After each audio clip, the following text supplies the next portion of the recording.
Alright, we should be back now. Sorry about that. So we are, I'm gonna kick it off again. It's time to play Pirates of Realmspace for the very first time, as requested. The first part of this video, first few minutes before everything went kaput. I blame the game. It's just not, it's gonna be lost to the ether once the, once that part of the VOD on Twitch is gone. Oh boy. Alright, so, we are still going to take a look at the PDF first. There we go, and I need to zoom out a little bit. There we go. Alright, Captain's Guide to Realmspace. Let's jump on down to the introduction. Welcome to Pirates of Realmspace, the first official Advanced Dungeons Dragons computer product to use Spelljammer rules. The Spelljammer supplement allows you to travel through space by means of a helm operated by a cleric or mage. You may visit 8 different worlds in the Forgotten Realms system. You will find that there is plenty to explore. Realmspace is a crystal sphere that contains Toril, the world of previous Forgotten Realms adventures, and its sister planets. These planets are Anadia, Koliar, Carpri, Chandos, Glyph, Garden, and Hakatha. Realmspace system is solar-centric. Everything orbits around the sun. Realmspace also has a wide variety of gods and revered powers in operation among the realms. Then we have the map from, not exactly map, but the sidebar layout from the original box set. Spelljammer Lingo. Spelljamming is a conversion of magical energy directly into motive force for ships in space. Spelljamming can be accomplished by a magical device known as a Spelljammer Helm. Both clerics and mages can spelljam. What about a beer? That didn't exist. That's just part of Toril's name, a beer Toril. Space is divided into 2 types, wild space and the phlogiston, explained below. Not that we will get to go to the phlogiston. Wild space is what comes to mind when we talk of space. It is the vast emptiness that lies between the planets and the stars. All space inside a crystal sphere is wild space. It is mostly a vacuum. Is spelljamming related to space jamming? I'm not sure what you're referencing to there, I suppose. It's kind of a play on windjammers. The phlogiston, also known as the flow, is a turbulent, unstable, multicolored fluorescent gas which fills the regions between the crystal spheres. Very little is known about the phlogiston. Howdy, Farron, how's it going? Oh, Space Jam the movie. Oh, that could be it. I don't know. Howdy, young Hamrand. Those coming in right now have missed the very first problem that this game has created. And that didn't actually cause that. Anghamrand has subscribed to Tier 1 for 31 months. Thank you very much, Anghamrand. Every planetary system known is encased within a crystal sphere. Essentially, the crystal sphere keeps the wild space in and the phlogiston out. Like the phlogiston, crystal spheres are a great mystery. Their origin and substance are unknown. Within wild space are the celestial bodies, planets, suns, moons, asteroids, and a host of other items collectively lumped together under the heading planetoids. Most celestial bodies have an atmosphere of some sort, although it is dangerous to assume that this is an inviolable rule. Nah, it's the game's fault. It's the game's fault.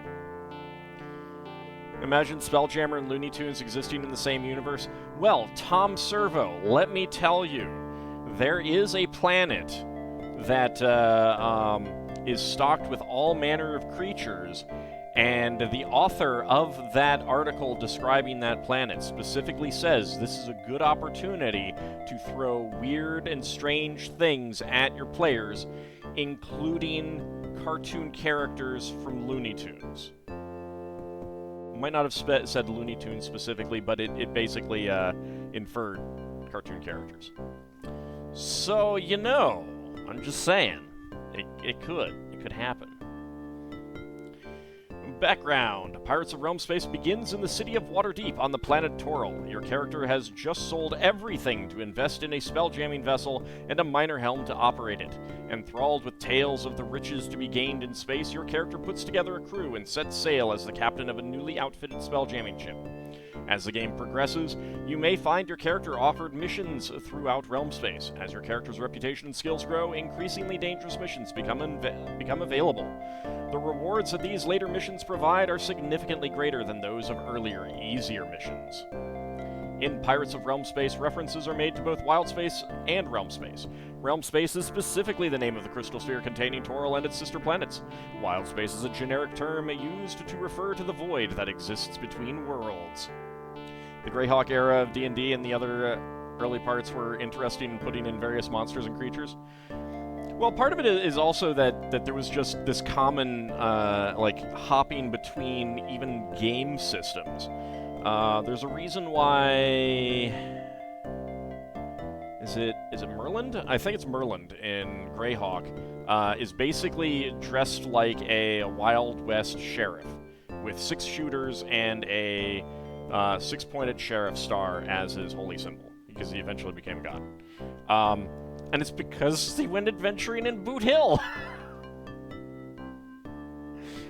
Your game box should contain... Wait, I didn't get a game box! I didn't get a game box! This is false advertising. The Captain's Guide to Realmspace. Discs. Data card. This book, The Captain's Guide to Realmspace, explains how to play the game and gives you reference information about things like characters, monsters, and spells. The discs contain the game. You must install the game onto your hard drive before you begin to play. The data card contains information on how to load the game and play it on your specific computer system. It also explains how to get right into the game with the pre-built party. Don't copy that floppy. There is no physical copy protection on your Pirates of Realmspace discs, so please make copies and put the originals away for safekeeping. It just said, copy the floppies. To ensure that you have a legitimate copy of the game, you are asked for a word from this manual before you can continue playing. Working with the interface. Pirates of Realmspace uses a graphic interface. This means that you perform actions by selecting icons and menu bars. Indeed, do copy the floppies. Who do we contact to address this issue? SSI owes all to Box and other bits? I know, exactly. The company that doesn't exist owes me these things. Using the menus. Much of your movement while traveling in space and while docked at port is done via menus. Likewise, menus are used to select spells, to review lists of items which can be purchased, and in various other areas where multiple choices are available. You can use the arrow keys or the mouse to move the cursor on the menus. See, using the mouse and using the keyboard below. Alright, I think we can skip some of this stuff. Oh, using the joystick. Why are crystal shells round? The systems of the Spelljammer universe are all held in bubbles which drift in a rainbow ocean called phlogiston. Whatever the shape of the system within, whether a collection of clusters or a single flat plane or a chaotic bundling of planets, the sphere that it all fits into is round. Why? No one knows, but there are several theories by way of explanation. The sphere is the most natural shape for such things, much like the bubbles in amber or champagne. The sphere is the easiest shape for the gods, or whomever built these things, to construct. The sphere is a perfect shape, the sphere that shrinks its plane of gravity to a single point at its heart, attaining a perfect balance. Or the shape that shrinks its plane. The simple fact is that no one knows save perhaps the gods, and if they know, they aren't telling. There may be system shells out there that are cubical or irregularly or torus-shaped. We just haven't reached them yet. And when we do, we'll probably start the sages arguing all over again.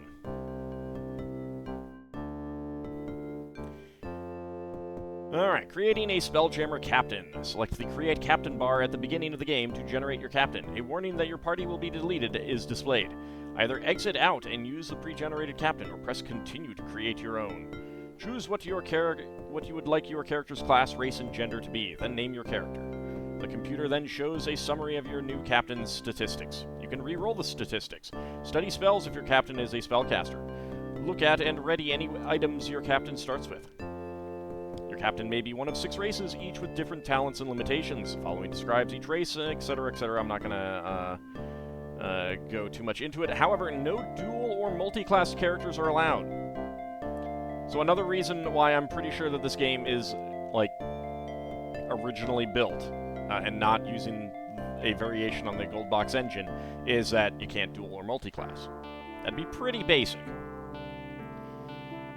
dwarves, elves, half-elves, gnomes, halflings, humans, etc. Howdy, Bahamut, how's it going? Ability scores, and we all know about that. Notes on the creation of the universe. A discovery that there is a greater universe beyond the sky is a shock to most learned sages of the various known worlds, at least temporarily. Those used to a provincial view common to most groundlings often turn their backs on the stars, or refer to them as a minor sidelight compared to the wonders of the infinite planes of existence, or even the strange civilizations on the other side of the globe.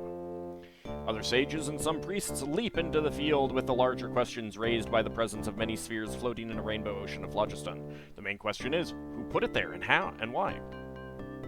This question is particularly troubling to theologians, since almost all civilizations have creation myths for their worlds, which they consider to be unique. The main theories in regard to the shells, the flow, and the gods are as follows. The gods created the shells and the flow to divide up their territories. Theologians love to advance this argument, though it places some limits on the powers they worship. Space is finite even for an omniscient deity, so they broke it up into chaos, the flow, and order, the shells.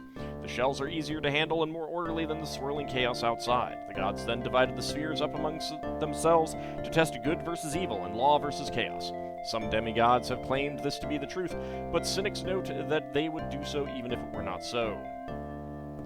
2. The gods have gods themselves, which created the universe and cut them loose in it. A troubling thought, though a school experiencing a rebirth in Realmspace, which recently experienced their gods at close range and found them wanting. An unprovable theory, since it leads to the obvious line of reasoning. Well, if our gods have gods, why don't we have beings that think of us as gods? 3. The phlogiston is a naturally occurring object. The gods created the various shells in order to settle and domesticate it. The rainbow ocean is like a stream, and the shells are like cities being built along the stream. Eventually, the cities will join, and the stream disappear entirely. This would explain most godly reluctance to talk about a part of the universe, the flow, where their power does not reach. Howdy, Title Rabbit, how's it going? We are reading the manual first, indeed. Number 4. The gods fear the flow and built the shells to keep it out, a variant on number 3, changing only the rationale behind it. 5. The gods fear men and the other sentient beings and built the shells to keep them in, another variant of number 3, changing the rationale. If this was their purpose, they seem to have failed miserably. 6. The phlogiston and the shells are naturally occurring. The gods only moved in and set up shop. Someone or something else built the house, and the gods just arrived to move misspelling here. Misspelling. Aurund the furniture. Disliked by theologians because it implies the powers that be are no more than adventurous interlopers in their own right, playing most of the less powerful races as saps and suckers with a load of bunk about creating the universe. As with the other theories, it cannot be proved. Then we talk about the classes. This MIDI title screen music reminds you so much of Dusk of the Gods. 0 out of 10 spelling inaccuracy in the manual. I know, it's terrible. Let's see. A thief backstabs by attacking a target from the exact opposite direction it was first attacked. A backstab has a better chance of hitting the defender and does better damage. So we'll keep that in mind. There's alignment, other attributes. Don't need to worry about that right now. Movement screen is spelljamming in Wildspace. To move your vessel in Wildspace, you must have a cleric or mage assigned as helmsman. The helmsman uses the helm, a magical device that converts mystical energy into motion force. Moving the vessel in this manner is called spelljamming. Navigation icon. To move from planet to planet in Pirates of Realmspace, you must first choose a destination, then spelljam to it. To choose your course, select the navigation icon. This opens the navigation menu. How are you going to understand THAC0 if you don't read the manual? THAC0 is easy to understand. So we have the sample view of the menu there. When you choose a destination, the navigator automatically plots the direction or heading of travel. The heading is displayed in the upper right corner of the screen in degrees. Navigate. Clicking on this bar shows you another group of menus. You may choose from System, Inner Planets, Outer Planets, Points of Interest, and Set New Course. Each of these options is explained below. System shows you the entire star chart representing the planets of Realmspace. Points of Interest, described below, do not appear on this map. Each of the planets and their inhabitants is explained under Planets on page 25. To set a course to one of the planets, move the square over the planet you wish to navigate to by selecting Set New Course. You may also move the mouse pointer over the planet in question and click the left mouse button. Inner Planets lets you choose from the following planets as your destination: Anadia, Koliar, Toril, and Carpri. Outer Planets consists of the following planets: Chandos, Glyth, Garden, and Hakatha. As explained above, you can navigate around the Outer Planets at will. Do we need to use Spelljam? You prefer cherry preserves? But the Spelljam preserves are so much tastier. Oh, don't apologize for being late. It's fine. When you get here, you get here. That's fine. Points of interest refers to areas that you might take a special interest in. For example, you may learn of an abandoned spelljamming vessel at a particular location. When you learn of a new point of interest, it automatically appears on your star chart. To explore it, set a course for the point of interest as you would for a planet. Set new course moves the square on your star chart from planet to planet. It is one method of choosing a destination. You can also click the mouse pointer on the desired planet or point of interest as explained above. Spelljam to destination. Select this button to begin Spelljam to the planet or point of interest. You have plotted in navigation. Occasionally, your trip may be interrupted by friendly ships, hostile ships, and/or space debris. The helmsman will report any changes in heading in the text window. Spelljam manually. In some cases, you may want to spelljam manually instead of using the above option. For example, you may only have a general idea of where you wish to go in Wildspace. No specific destination will show up under navigation, so you must spelljam in the right direction and hope you find what you are looking for.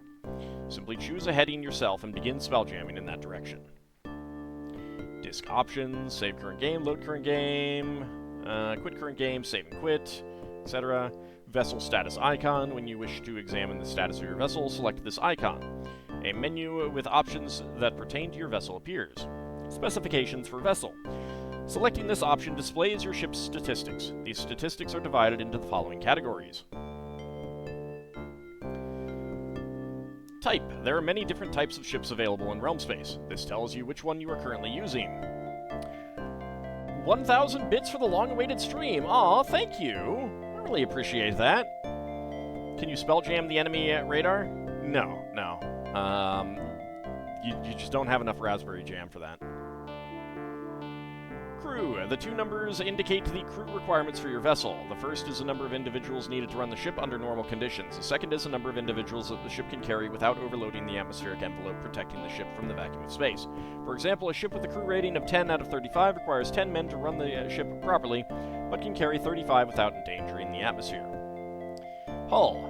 Hull points assess damage to a ship, as well as damage inflicted by individuals in space combat. Initially, a ship has hull points equal to its tonnage. Some ships are heavily fortified and armored, sacrificing maneuverability and cargo space for protection. Air.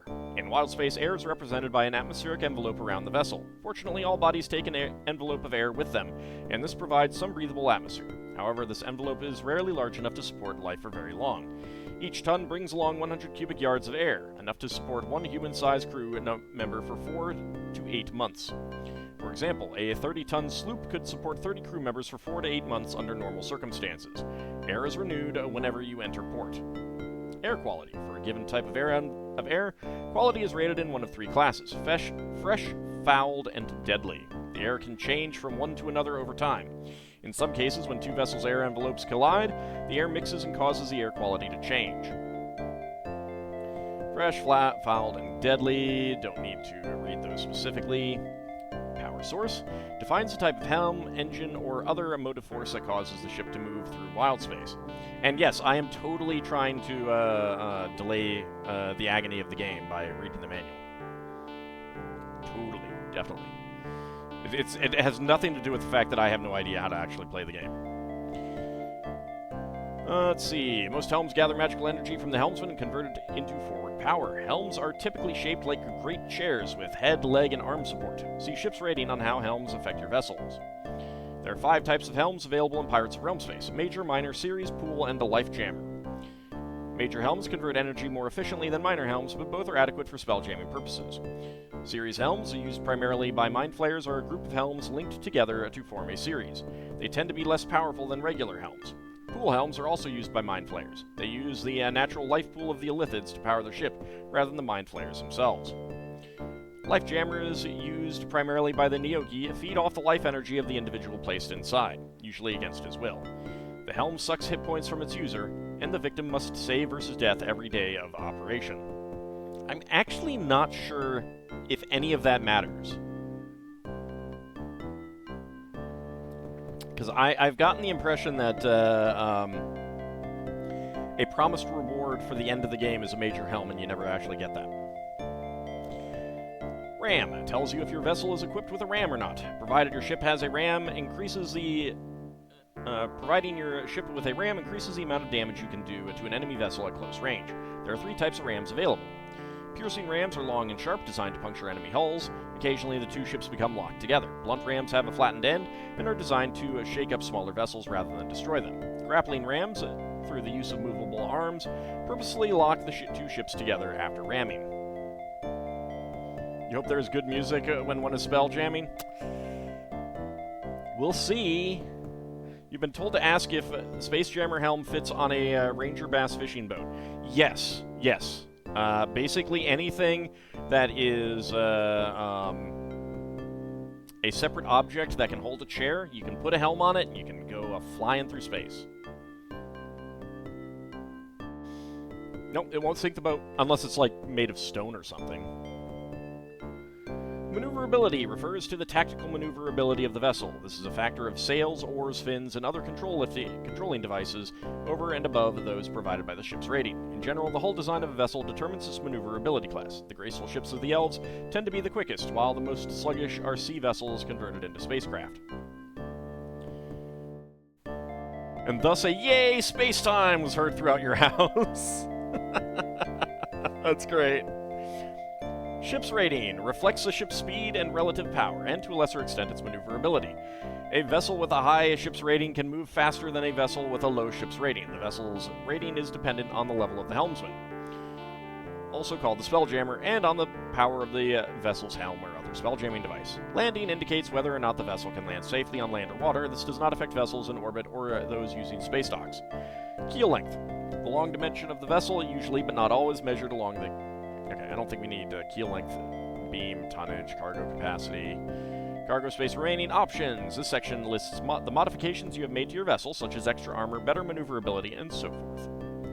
Cargo status. This shows you what you have in your cargo holds and allows you to pool, split, or drop the cargo. Treasure Planet is essentially a Spelljammer movie. It is commonly referenced as something to look at. I mean, it's kind of taking, it's science fiction, but with an Age of Sail aesthetic, though. Whereas Spelljammer is fantasy space travel with an Age of Sail aesthetic. Weapon status. This option shows you what weapons are currently on your vessel. If you select the info option, information pertaining to the weapon you highlight is shown. This information consists of the range, reload time, damage, and present status of the weapon. Repairs. This fixes damage to your vessel if you have the appropriate materials in your cargo hold. Be warned that repairing your vessel causes it to remain stationary until the repairs are completed. This can take weeks, so make sure there is an adequate supply of air before commencing. It is Treasure Island in space, that is true. Review Captain's Log. This allows you to keep a record of events. The computer also writes important events in your log for you. Crew Status Icon. Selecting the crew member icon gives you several menu options to choose from. These are View Crew Member, Assign Officers, and Assign Crew. View Crew Member allows you to look at your officers, see what they are wearing, and study spells. After choosing a character to view, you see the following menu. Items, Spells, Exit. Items displays the items menu and all 3 equipment the character is carrying. Items that are highlighted in blue are ready for use. Not all commands in the items menu are always available. Items menu. Ready, use, drop, trade, pool, split, give, exit. Okay, most of that's fairly obvious. Let's see, assign officers. This option allows you to select and assign your bridge crew. The following positions must be filled in order to operate your vessel correctly. Captain, first mate, helmsman, second helmsman, navigator, and lookout. The captain is your character. Should your character become unconscious, the first mate will take over until your character is healed. The helmsman is that mage or cleric assigned to provide the energy to power the helm on your vessel. The second helmsman will take over in the event of the helmsman's death or inability to perform. The lookout provides information about your surroundings and warns of approaching dangers. Inability to perform. Assign crew. As you travel through Realmspace, you will gain and lose crew members. You can adjust the number of crew on weapons and rigging, and the number is set aside as spares. Spare crew are held in reserve to replace dead positions that open up in the assigned crew lists. Each area aboard ship has a minimum number of crew that can be assigned to it.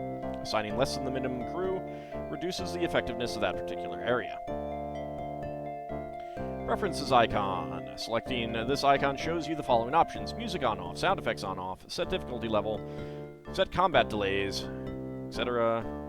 Bars to numbers, okay, etc., etc. Direction of vessel view. This view shows the direction your captain is looking, as well as the direction your weapons will fire. Note, some weapons have a fixed direction of fire. A weapon only fires if it can. The direction of your captain's view can be changed by pressing the following keys: F6, F7, F8, and F9 for bow, port, starboard, and stern. I might want to have this up and remember that. Changing the angle of view will not change the direction the vessel is moving, only the direction the captain is facing on the bridge. Ship navigation area, spelljamming icon. Once you have a course set and you are ready to spelljam to that location, you can select the spelljamming icon instead of entering the navigation menu. Unless you encounter another vessel or debris, you will arrive at your final destination. Howdy, little bunny, how's it going? All stop icon. The all stop icon stops your vessel from spelljamming immediately. This is a useful tactic if you think that your vessel is being followed. Spelljam in one direction, then stop and change course to begin spelljamming again. The follower will not know that you have changed course, and you can lose him. Movement icons. The arrow keys on the keyboard correspond to the arrow keys on the screen. If you wish to move with the mouse, just press the appropriate arrow. Your vessel will begin to move in that direction. Text window. This window gives you information that affects your ship and its surroundings. For example, if the lookout spots a ship off to port, the message would be printed in the text window. 3D combat screen. So we have area view, firing weapons icon, targeting weapons icon, ramming icon, grapple attack icon, hailing icon, and sheer attack icon. Vessel-to-vessel combat. When your vessel encounters another in Wildspace, your lookout tells you from which direction the vessel is arriving. Your ship and crew go to battle stations. You need to determine whether the approaching ship is friend or foe, and decide on your own policy as well. Hailing icon. Not all vessels in Realmspace are enemies. If you need information or help, you can move your vessel within hailing range and communicate with the other vessel. If the vessel is friendly, it will move away and go on its own business after talking with you. Unfriendly vessels generally refuse to respond to attempts at communication. To hail another vessel, move toward it and select the hailing icon to commence communications. Targeting weapons icon. If you wish to fire your weapons at something other than your enemy's hull, press the targeting weapons icon. You're given a menu which allows you to change your target from the enemy's hull to his rigging or even his crew. Each target has its good and bad points. Note that due to the magical nature of ammunition used in spelljamming vessels, attacks against enemy rigging can slow vessels down in addition to damaging them. The magical nature of the ammunition used in spelljamming vessels. Firing weapons icon. When you have determined that the other vessel is an enemy, center it in the view screen and press the fire icon. Any catapult or ballista that are ready to fire at the enemy vessel. The green blink circles to the right of the area view blink to indicate when your weapons are rearmed and ready to fire again. When a weapon is damaged, its circle turns red. Ramming icon. Ramming is a common tactic in Wildspace for damaging or breaking up an enemy ship. Ramming is best performed against other ships that are of roughly the same tonnage or smaller. To ram a vessel, press the ram icon. The computer takes over to perform the ramming maneuver for you. There are 3 types of rams, explained under RAM on page 16. If you do not have a ram, the ram icon is indented. When you have a ram placed on your vessel, or you have captured a vessel with a ram equipped on it, the icon is raised. Sheer attack icon. A shearing attack is a close pass against an opposing vessel with the intention of dragging rigging, steering equipment, and other devices overboard to cripple the vessel's maneuverability. To make a shearing attack, press the sheer attack icon. The computer performs the maneuver for you. Remember, target the engines to disable the ship so you can sell the rocket for scrap. grapple attack icon. Often it is desirable to take over an opponent's vessel without inflicting major damage. In cases like this, the side with greater manpower can overwhelm the other side by grappling and boarding for hand-to-hand combat. Certain types of ramming may also result in a grappling situation. To grapple another vessel, move as if you were going to ram it. Just before you hit the enemy vessel, press the grapple attack icon. You will then enter a boarding combat as explained on page 22. Area view. When an enemy or friendly vessel comes in sight of your lookout, a circle appears above the combat options. The circle places your vessel in the center and shows where the enemy is in relation to your vessel. Your ship is represented by a white triangle, the enemy by a green one. The apex of the triangle is the bow of your ship. The green dot at the edge of the circle shows you your heading. Yes, we are reading the manual. Boarding screen. Boarding combat. When you grapple another vessel, your combat and crew prepare to board it for hand-to-hand combat. You can control your captain and his officers. The crew are controlled by the computer. See crew members on page 24. Combat icons. In the upper right corner of the combat screen are 16 icons. These icons perform all the functions you can use in combat. The following are descriptions of each icon and its function. Attack icon. So here we're getting a view of the screen, which looks much more like Ultima 6 than the Gold Box games. Another of the reasons why I don't think that this is using very much from the Gold Box programming at all. So we have attack icon, defend icon, flee icon. You may decide to flee the combat. When you select this icon, the entire crew attempts to disengage from the other vessel. Okay. Parlay icon, view icon, use icon, cast icon, turn icon, turn undead, okay. Quick icon, heal icon, back icon, wait icon, moves back to his original position, okay. Wait, guard, preferences, look, and aiming pad. Anytime you need to move the crosshairs, either to target a spell or ranged weapon, or to view a character, an aiming pad appears on the screen. The aiming pad is just like the keypad. To move the crosshairs, select the direction on the aiming pad with the mouse, or press the number on the keypad that corresponds to the direction you wish to go, okay? The officers of your ship are represented by single icons that you can control. The officers represent the high-level characters you assign to navigate your vessel. Crew members are represented by a single icon which has a number in the lower left corner. This number shows how many crew members are represented by the icon. You will be losing and gaining crew often, and they all need to be paid for their services whenever you leave a port. Status box, movement, casting spells. Alright, planets. You can visit a number of planets and other points of interest during your travels in Realmspace. Each planet has its own character, and each offers something different to the captain and crew. The planets of Realmspace orbit their sun and are arranged here in order of increasing distance from it. In general, each planet that has a port is arranged in a similar manner. Ports typically have a pub, a temple, a warehouse, a shipyard, a dry dock, a store, and some sort of local government office. Every store does not sell the same items, nor for the same price, and that is where trade comes into play. Anadia. Anadia is the closest planet to the sun, and its surface features reflect this proximity. The majority of the planet is a dry, sun-scorched wasteland with little in the way of moisture or protection from the sun. What shade there exists in the deep canyons that have opened up on the surface. The polar regions, however, are a different story.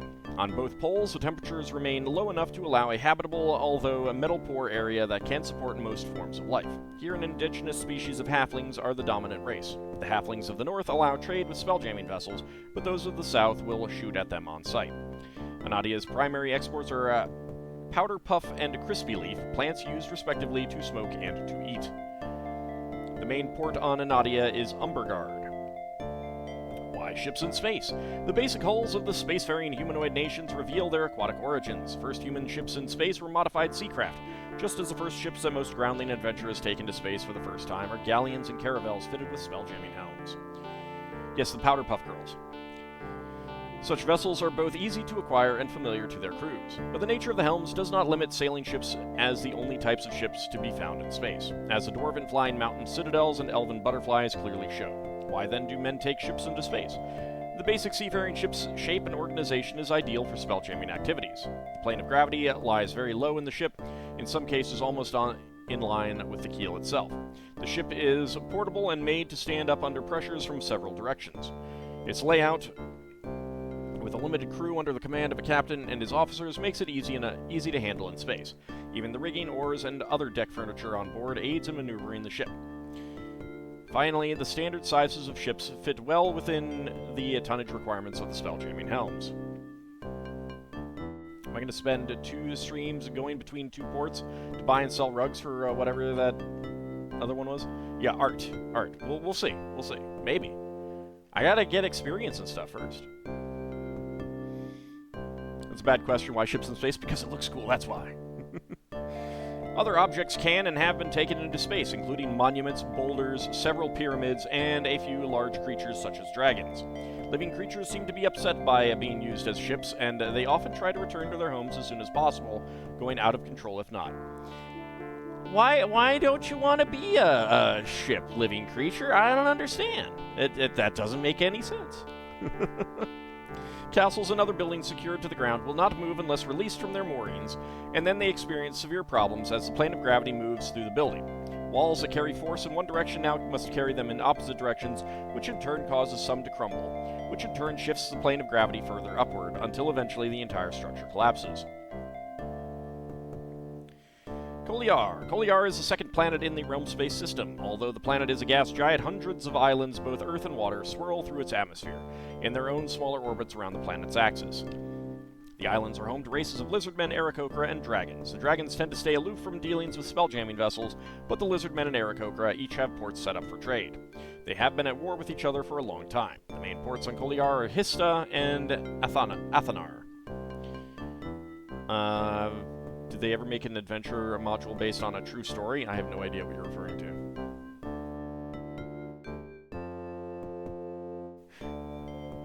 You have a save redemption? Well, I can't save.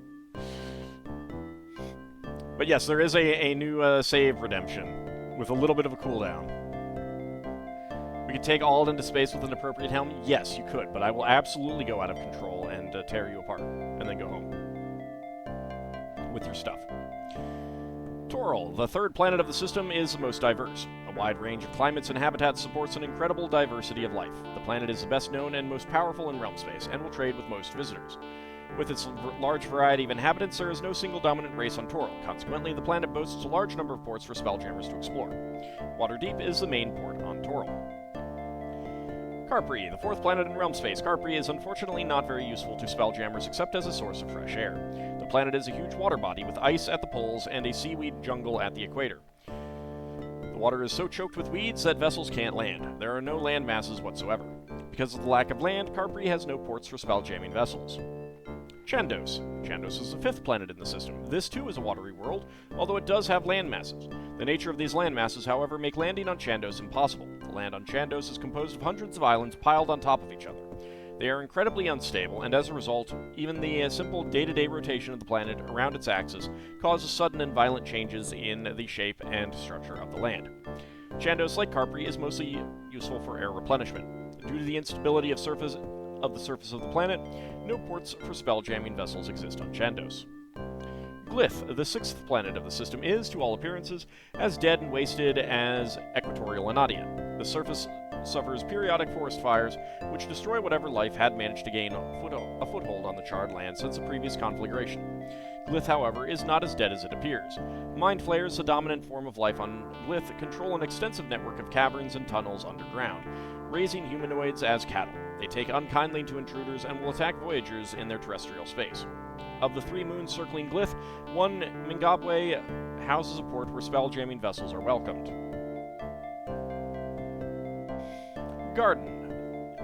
The 7th planet in Realmspace is not actually a planet at all. It is a group of asteroids held together by the roots of a huge plant with its own atmospheric envelope. The asteroids support life and can provide both air and water.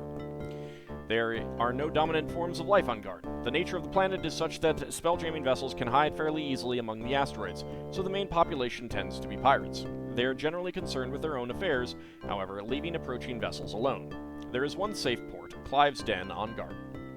Hecatha, the 8th and last planet of the Realmspace system, is probably the strangest as well. Hecatha is a large floating disk of water 300 miles thick in the middle and tapering toward the rim.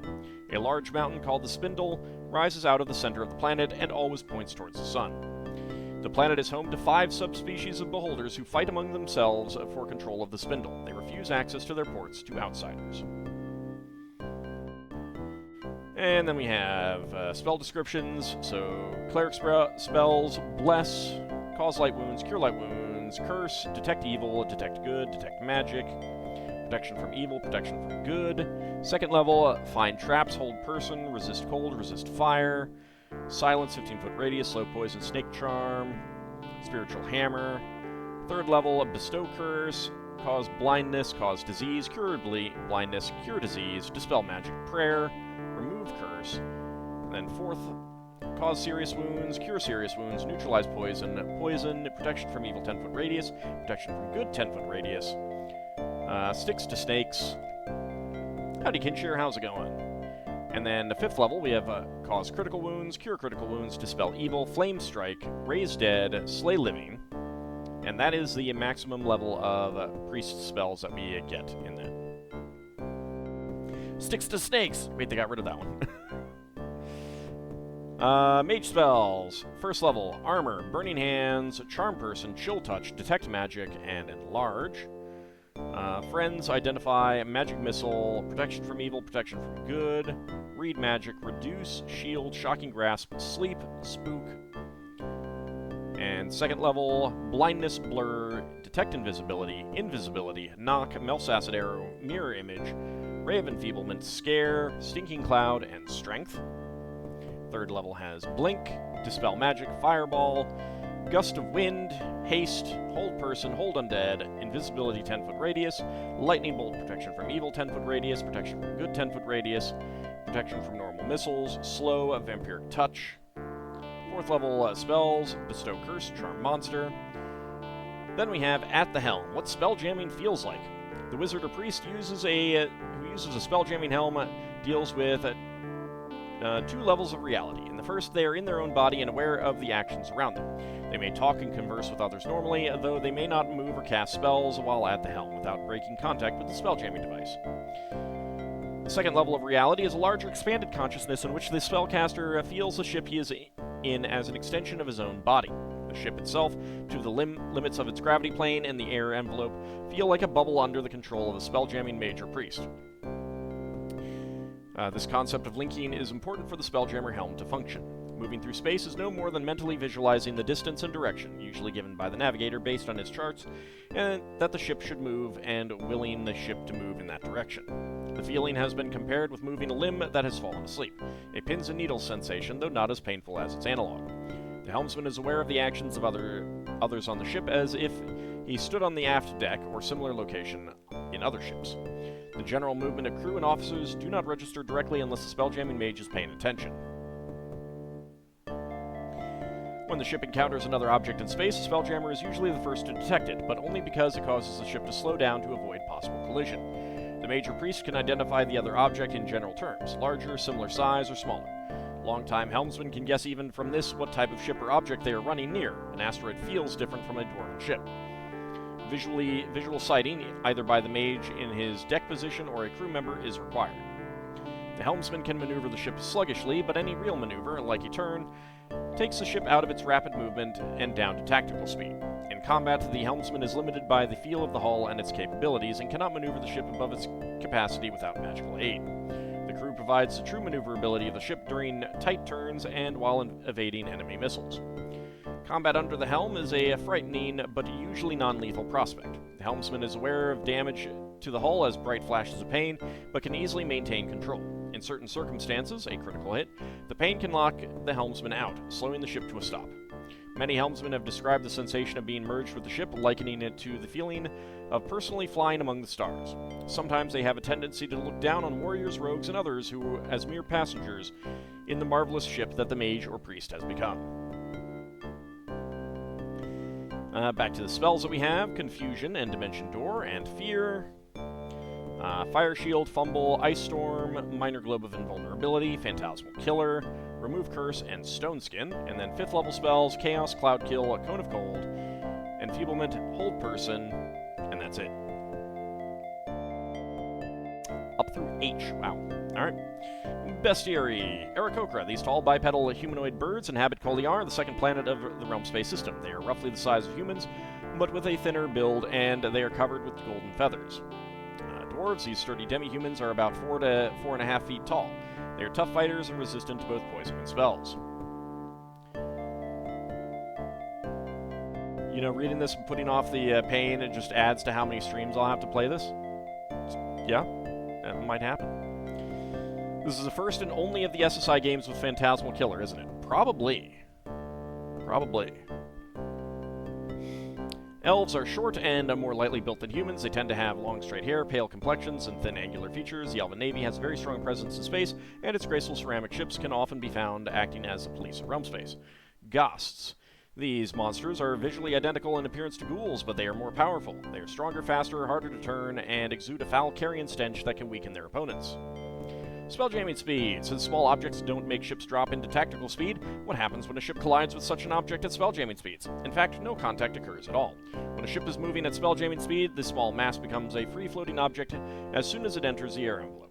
As a free-floating object, it first stabilizes with respect to the ship's gravity plane, and then drifts outward toward the edge of the envelope, from which it eventually leaves the envelope altogether. Howdy Gold, how's it going? Spelljammer in a vintage gold box computer game? It's not a gold box game! Ghouls. These walking corpses resemble zombies, but whereas a zombie is merely a mindless tool for its masters, ghouls are cunning and voracious monsters. Their preferred food is the flesh of the living. We know what gnomes, goblins are. Great Old Masters. Rumor has it that Great Old Masters are aged Nyogi monsters that have swollen to a 20-foot height. Their limbs are useless, their intelligence is gone, and they live only to satisfy their ravenous appetites. Halflings, hobgoblins, illithids. The illithids, or mind flayers, stand about 6 feet tall, with a hideous mauve skin that glistens with slime. Their heads resemble an octopus with white eyes and 4 tentacles. Be wary of their magic resistance and spells. Liches. The most powerful of the undead, liches are mighty mages or clerics that have used dark arts to extend their lives beyond their allotted span. They are immune to many spells, inspire terror in mortals by their very gaze, and have many powerful spells of their own at their disposal. Lizardmen, and then Nyogi. The Nyogi appear as a cross between a wolf spider and a moray eel. They are hated throughout the known spheres, and their ships are attacked on sight. Beware the Nyogi's slowing poison. If the poison takes effect, the character will be affected as per a slow spell. Ogres, orcs, skeletons, umber hulks, vampires, wights, wraiths, and zombies. Then we have ship statistics. There are 11 different vessels that your captain may pilot in the course of your travels through Realmspace. Each ship has its good and bad points. The following are statistics for each vessel. See specifications for vessel on page 14 for explanations of each statistic. Okay, so, we got the galleon. 20 out of 40 minimum crew, etc., etc. Basically pretty standard for a Spelljammer Nautiloid, pretty standard. It's taken straight from the Spelljammer material, same with Man-O-War. Mind Spider, also taken straight from the material. Tradesman. Hammer Ship. Death Spider. Squid Ship. Dragonfly. Here we have our first new vessel, the War Galley, built by groundling humans, used by groundling humans, crew 20 out of 30, hull 30, power source major or minor helm, maneuverability E, ship's rating as for Spelljammer, landing water only, 80 feet long, 10 feet wide, 30 tonnage, 10 cargo capacity, and 1 light catapult and 1 medium ballista for standard armament. The Shaolong Trader, built by groundling humans, used primarily by groundling humans, 10 out of 20 crew, hull 25, which is odd, power source major or minor helm, maneuverability D, also odd, ship's rating as for Spelljammer, landing water only, keel length 70, beam length 15, tonnage 25, cargo capacity 15, also odd, and 1 medium ballista to crew. Actually, the average maneuverability for grounding vessels is F. Galleons are special in that they have E. I thought there was another new vessel. Maybe I'm wrong. Oh, and then we have tables, which is pretty standard. So we start at level 5. Clerics can go to level 10. Mages can go to level 11. Fighters, thieves, paladins, and rangers also can go to level 11. And that's it. What do D, E, and F mean? It's basically the how much they can turn in a combat round. I don't know how it works in this game. We're gonna have to find out. I can tell you exactly how it worked in the tabletop version with hex maps. Which again, the fact that we don't use the hex grid, like a computer game is a perfect place, and SSI made a ton of hex map games, like Allied Commander and Axis Commander or whatever, or Allied General and Axis General or whatever it is. It's very, very weird. Xiaolong Trader is disappointing looking. Yeah, these two are original to this game. So, let me get back up there. So the artwork is by someone else. It's not by the, all the other ships are Jim Holloway art. Oh, it's Panzer General and Allied General. Those are it. And I think like they had like Civil War versions that, and like all of those war games that SSI published were all on hex maps. So you'd think it would be natural to take the hex map for this game. But no. And again, you would think it would be natural to adapt the Buck Rogers version. But no. I don't know. Anyway, let's go ahead and minimize the PDF. And let's create our captain. It's finally time to get into it. It only took us an hour. Alright, warning, this option deletes your player. That's fine. Alright, so we can become a cleric, a fighter, a ranger, a paladin, a mage, or a thief. We do not have many options for, like, we cannot become multi-classed. So I'm just going to be going with paladin. Be human, halfling, half-elf, gnome, elf, or dwarf. Really? You're gonna let me? You're gonna let me? No, no, no, it's not letting me. It's not letting me choose, any of them. Alright, human it is. Alright, we're gonna be female, of course. Because we are going to be Elmandretta. Now it's time to roll our stats. Alright, let's look for, high strength.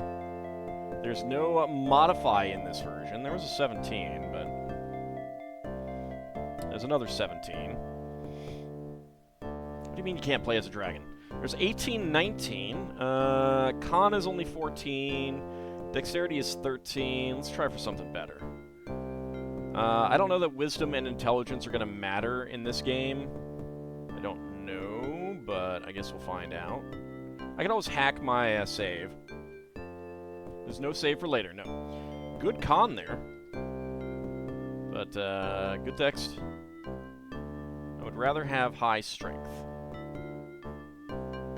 There's a good dexterity there. 17. You think they're just rolling 3d6? I don't think they're rolling just 3d6 because there aren't very many low numbers. I think it is 4d6 drop low.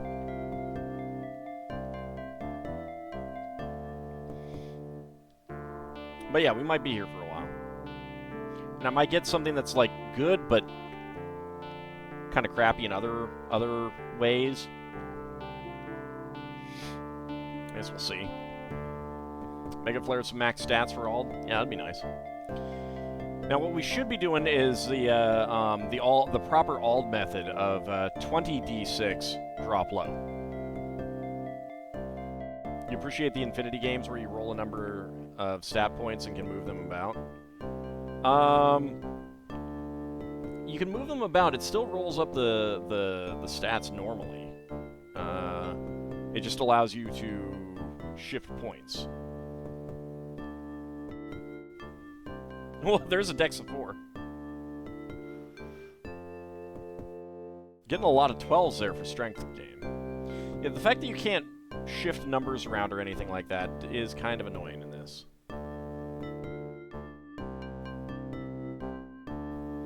Because it's 3d6, I mean, it's probably 4d6 drop low, but also not, it was 18, 19 again. That's odd that we would get that twice.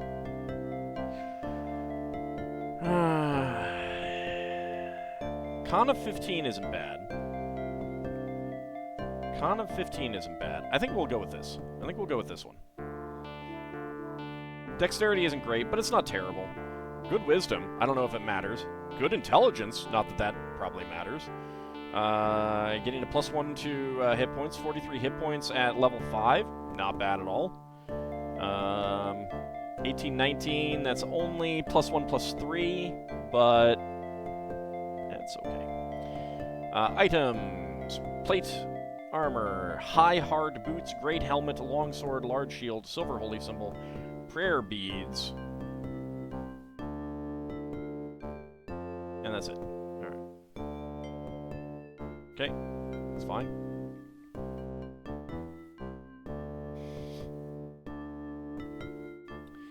Like most of the inhabitants of the Forgotten Realms, a term that you should not know, you had always thought of your world as unique, the only one of its kind. So it came as a great shock when you found out that you were not alone, that your world was but a tiny speck of sand in a giant sea of darkness. That there was such a wide diversity of alien races and planets teeming with life that you'll never actually get to meet, that your world seemed dull and uninteresting in comparison. This knowledge came to you one evening in the form of a drunken captain in a quiet dockside tavern in Waterdeep. At first you smiled politely and shook your head in disbelief. You had heard tall tales from seafaring men before, but either this sailor was a madman or a liar of a magnitude you had never before encountered. What you found odd was that the other sailors around the table nodded their heads in approval of the tales, and seemed as though they believed every word he was saying. Deciding to humor the grizzled old sea dog, you accepted his invitation to go back to his ship for another round of drinks. He claimed to have a bottle of rare elven wine that he hadn't yet opened. Upon reaching the docks, your suspicions were confirmed when you saw a weather-beaten old galleon tied up at the pier.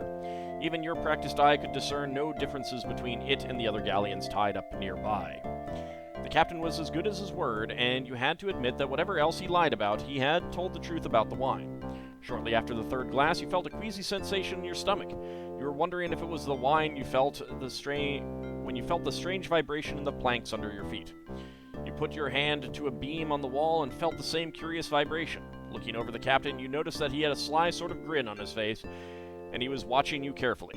With a terrible sense of dread, you lurched up and stumbled over to the window and looked out. Below you, you could see the twinkling lights of Waterdeep, visible through breaks in the puffy clouds. After a short trip to the moon and back, you were far less skeptical of the captain's stories, and listened attentively to his tales of faraway places and the riches that awaited in the worlds beyond the azure skies of Toril. Towards the end of his tale, the captain seemed to grow uncomfortable, as if he were broaching a difficult subject. He explained to you that he was ill and that he had perhaps another year left to live. He wanted to retire to Neverwinter, the place of his birth, and live out his remaining days with his few living relatives. He looked at you intently and said he wanted to sell his ship. When you asked why he didn't sell it to one of the other seafarers at the tavern, he made a face and said, "None of them dogs is fit for the life of a spelljammer. You lad, you have a spark in you. I noticed it the first time I set me eye on you. You'll go places, lad, or lass. This ship, she served me well, and I wouldn't sell her to a soulless lubber who'd use her for hauling freight along the coast. So, lad, we got a deal?" Still overwhelmed by the giddy sensation of having flown to the moon, you answered without thought by clasping the old captain's offered hand and nodding aye. By the end of the week, the old captain was off, and you had picked out your crew. Master of your own ship and master of your own destiny, you were prepared for a journey into the unknown. What does strength 18, 19 mean? That means that, so warrior classes can get better strength. They can be physically stronger than non-warrior classes. So it's basically just percentile strength. They get bonuses. Everyone else is limited to 18.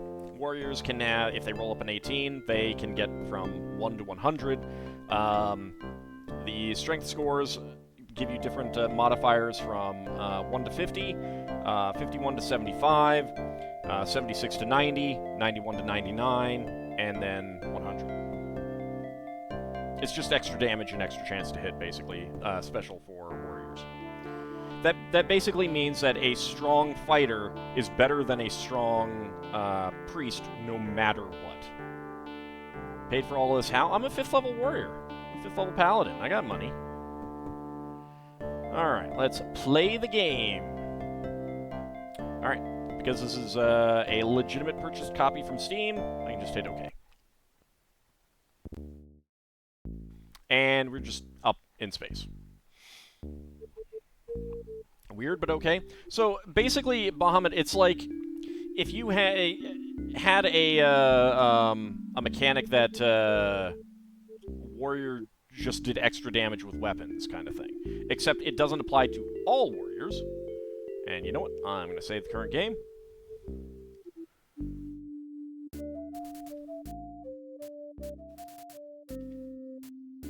Strim 1. Alright, there we go. Alright, so let's see. Specifications for a vessel. We have a galleon. Actually, I want to do something else. Can I... Bars to numbers, please. There we go. Yeah, basically we sold everything that we owned other than our personal possessions. So this is our galleon. We've got crew 34 out of 40, hull 40 out of 40 hull points, days of air 106, quality of air fresh. We have a minor helm, no ram, maneuverability A, which it shouldn't be, ship's rating of 8, which it shouldn't be, landing water only. I don't know that that really matters. We are the Wandering Beast. Cargo status, we've got 1 ton of elm, 1 ton of pine, 1 ton of limestone. We've got 10 out of 23 cargo, apparently.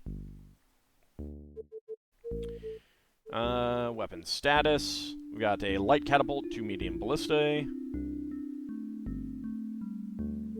We can check the ship's manifest, we have no current delivery. So we can view crew members, we've got Elmandretta, Erica Ravenhair, Jasmine Blossom, Julia Valador, Madame Mona, Lady Arena, Ava Dulac, Crystal Cloverleaf, Letitia Lendloft, Robin Swiftsail, and that's it. I don't know how random these are. The fact that I created a female character, who I really should have called Elmandretta the Avatar, just because everyone else has multiple names. But, oh well. Watch out for those giant cocoa pebbles. Yeah, I know.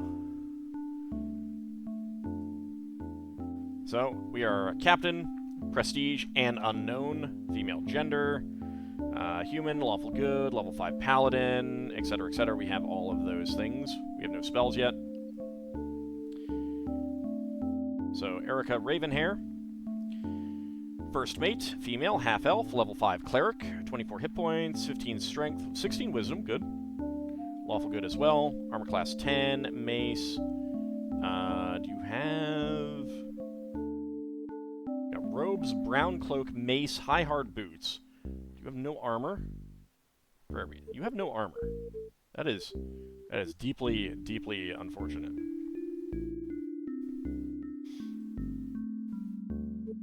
Or where your character name is lowercase and everyone else's is uppercase, or yours is uppercase and everyone else's is lowercase, something like that. Yeah, those are kind of annoying.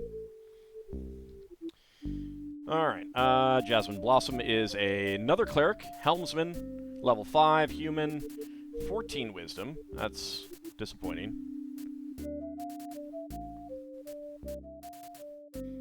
Pretty normal stuff. Got dexterity 15. I don't know how you're getting, I don't know how you're getting, 8 armor class out of that.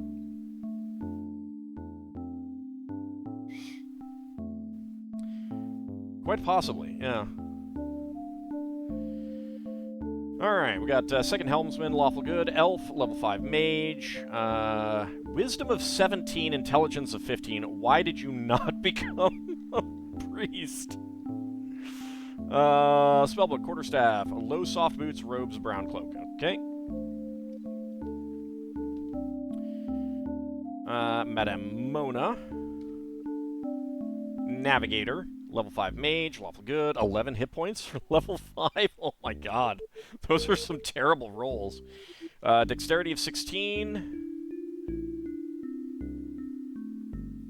Armor class of 7, how? That's odd, but okay. Spells. Oh yeah, you know what? I should be doing that. All right, hold on.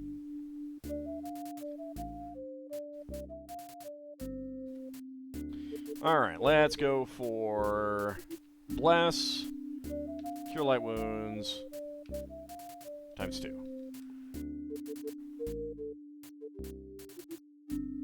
Nah, I'm gonna go with straight stats.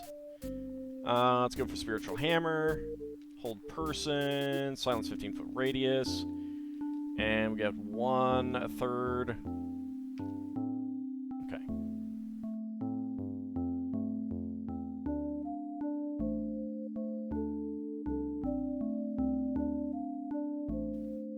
Okay. Next up, spells. Okay.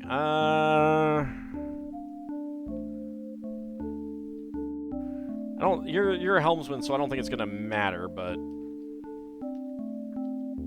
just go with the same thing. That is all fine. Dispel magic would also be good, but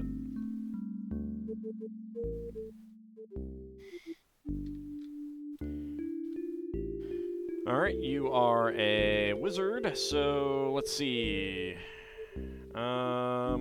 Interesting selection of spells here. Definitely magic missile. Let's take 2 of those.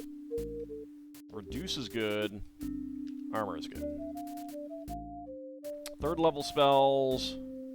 I don't know that knock is gonna be any good, but we can always try it. Let's see. Lightning bolt, although you're a helmsman. Okay. Oops. Okay.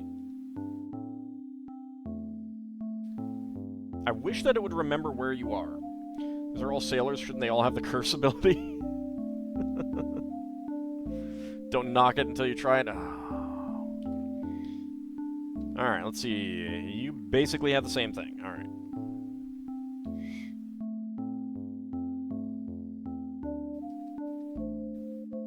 No, actually, you do have a little bit different. Ooh, Melf's Acid Arrow. And Lightning Bolt. Alright. Lady Arena. So, our lookout, level 5 mage, 7 hit points. Oh my god. Oh my god. Con 8 does not give any penalties, so that's just terrible rolls. And her intelligence is 10. Oh, that's so terrible. You were awful, Lady Arena. I'm sorry, but you are. That said, how does she have the most spells with a 10 intelligence? I don't understand. Thaco for mages is also terrible? No, that's normal for mages. Alright, let's definitely go with armor. 2 sleeps is good. And a magic missile. Yeah, she has the most spells. Melf's Acid Arrow, Mirror Image, keep her alive longer perhaps. Tempted to take Vampiric Touch, except, like, she practically, like, is gonna die from 1 hit anyway, so we'll just go with Lightning Bolt. Alright, so Lady Arena, Ava Dulac is next. You are crew, level 5 fighter, that's good. Armor class of 0. Terrible strength, but it's okay. You don't have anything else going for you. How do you have an armor class of 0? You have plate armor. I don't understand how your armor class can be so low. Crystal Cloverleaf is a human paladin who is crew. We have a human paladin in our crew. Just casual. Just casually in you know, crew, Okay. I don't know, I might want one of these other people as, like, first mate or something like that. So, Letitia Lendloft is half-elf ranger, 50 hit points, 18 con. Oh, yeah. That's pretty good. Leather armor, small shield, high soft boots, small helmet, brown cloak, spear, longbow, and arrows. Yeah, but I'm the captain. This is just a crew member. Like, not first officer, nothing else. You just... let's see. Robin Swiftsail, halfling, level 5 thief. 15 hit points. Dexterity of 9. Wisdom of 17. You definitely should have been a priest, lady. Your graphics card went bust? I'm sorry? What happened? Thieves' tools, slingstone, sling, etc. Alright.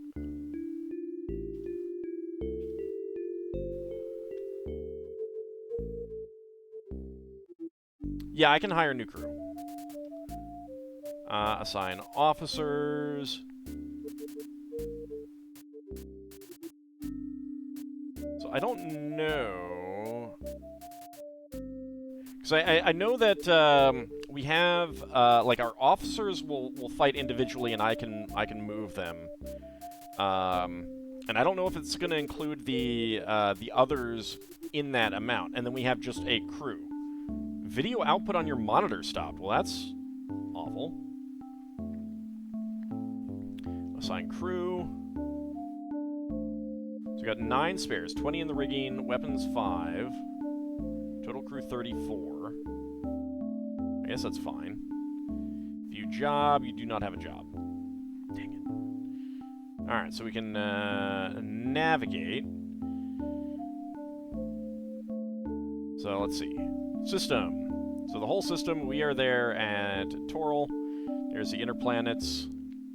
Got outer planets. We got, that's Glyph. That's Garden. That's Akatha. Carpri. Chandos. And then we can go with just the outer planets. If we go to the inner planets, we've got Toril there.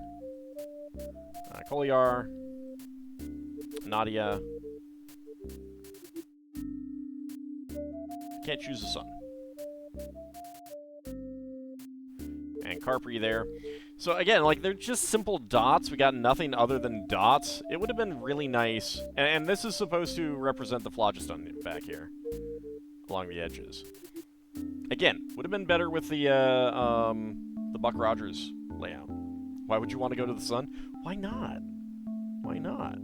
Howdy, Zilnar. How's it going? Alright, well, Koliar is a good place to start. I know, we have no points of interest, so let's set new course.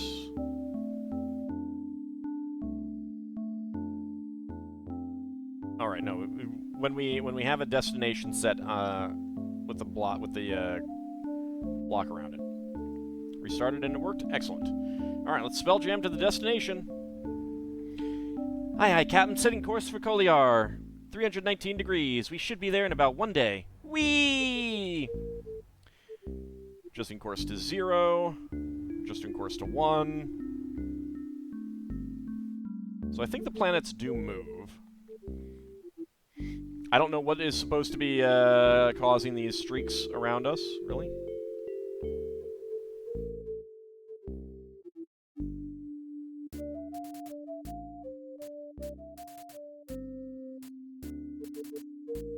think that's all stopped. There is a way to get there, like, instantaneously, and I don't remember... Oh. Should be there in less than an hour.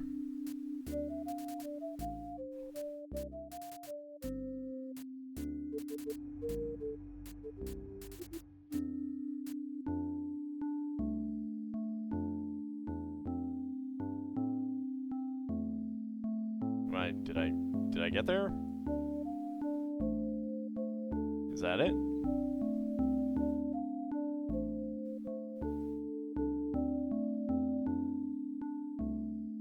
So I got speed of 8, which shouldn't matter in spelljamming.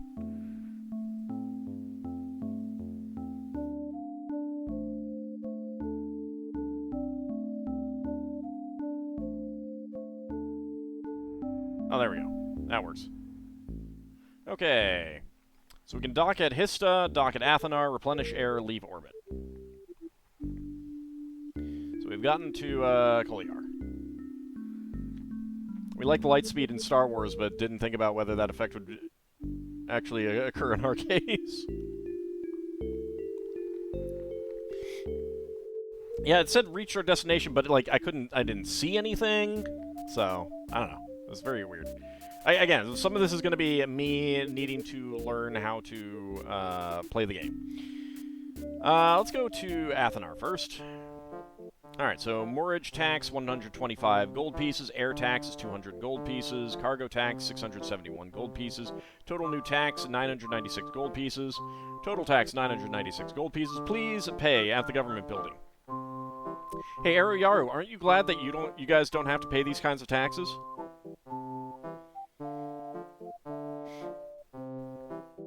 And here we have the Aarakocra town on Koliar. And hold on just a second.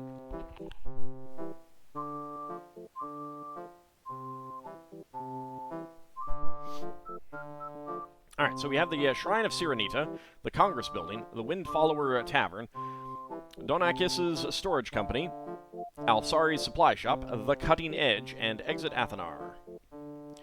You already pay by the nose for your spell ingredients? Do you, though? Do you? Alright, let's go to Congress Building. We can seek audience with the governor. We can pay taxes, collect reward. Let's go ahead and pay taxes. That is fine. Thank you for paying your taxes. Alright, we can go to the Shrine of Sirenita. Bless you, heal wounds, cure illness, neutralize poison, remove paralysis, stone to flesh, restore lost levels, raise dead, or exit the temple. Let's go ahead and do that. Alright, Bahamut, have a good rest of your night. Donakis's Storage Company. So we can drop off cargo, pick up cargo, check cargo manifest, buy cargo, sell cargo. No current delivery. So, Garden Clive's Den, fee of 1,000, broadsword 0.1 tons. Do you accept this job? No. Clive's Den is very expensive, so I'm not going to go with that one. I can buy cargo, wine, gold, cedar, oak, mead, and dart. Rex Dart, Eskimo Spy. We only have 2,807 gold right now. And as I understand it, everything has the same price everywhere, so there is no buying gold at one place and selling it somewhere else to make money. So wine is 780, gold is 2,197, cedar is 2,000, oak is 5,500, mead is 720, dart is 375. So let's go ahead and we can sell the cargo that we have. We have elm. That is an odd-looking birdman. It's actually not a bad Aarakocra, all things considered. Like, the artwork is not the highest quality for a game of this era, but it's still... Oh, those are for repairs. Okay. Well, then what about the limestone? That's not worth very much. Alright, never mind.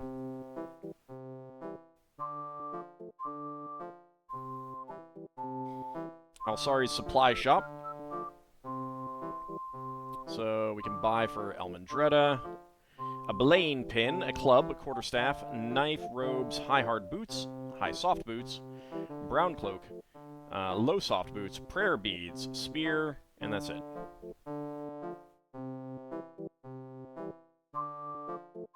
Wow. You got crap. Never mind. That was your mistake? Well, I'm glad I have someone here to tell me what not to do. The cutting edge. What do you have, sir? I do like that there's a little bit of animation there. Alright, hand axe, dirk, broadsword, club, dagger, javelin, longsword, mace, spear, hand crossbow, light crossbow, bolts, robes, leather armor, padded armor, javelin of lightning. Wow.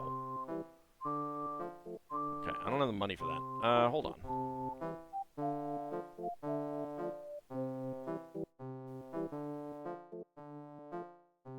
I do have plate armor.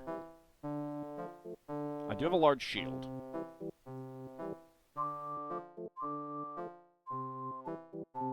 I don't have any... I don't have any, ammo. I don't have a ranged weapon, I should say.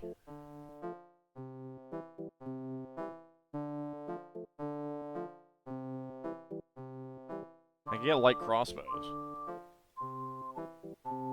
It's a little on the expensive side. 52, jeez. That's fine. Did you have any good armor, though? I don't think so.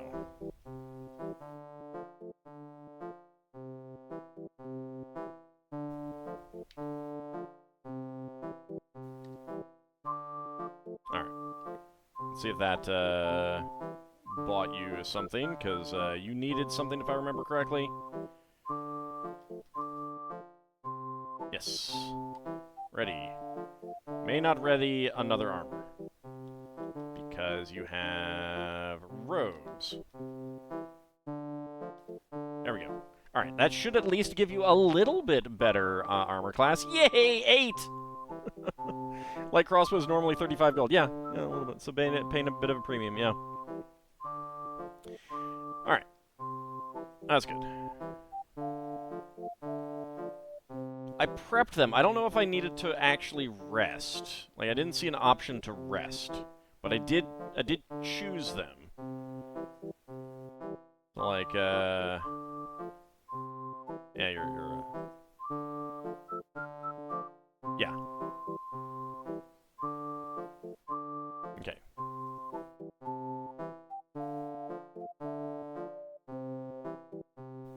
Alright, so let's go to Windfollower Tavern.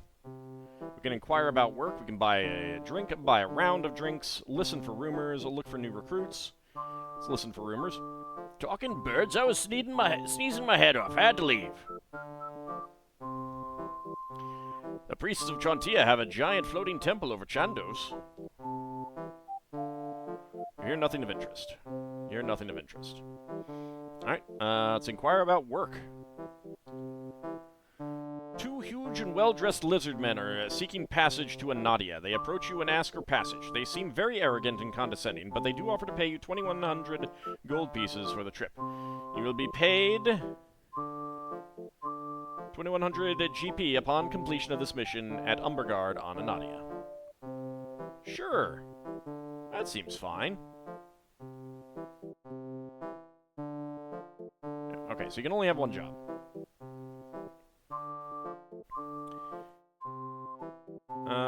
Let's see. Anadia Umbergard, ring mail, 0.7 tons. Sure.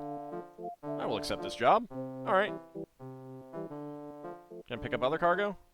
Haven't delivered your current cargo. Okay, so you can only have one of each. That's fine. Alright, I did pay, so let's exit Athenar. I will pay. That's fine. Crew happily boards ship, ready for action. Amajota air replenished. We have enough for 3 months and 16 days. Alright, let's go ahead and leave orbit. And you know what we should do? We should save current game.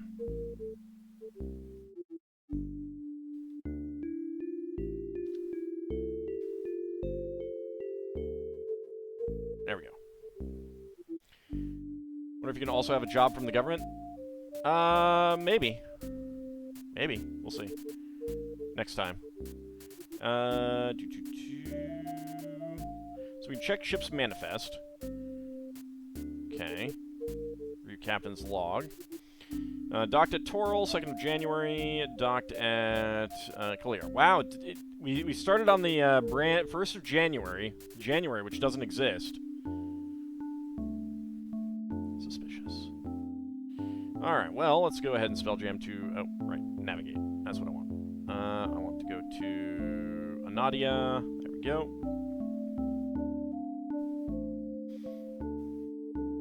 Wait, did it say 1992?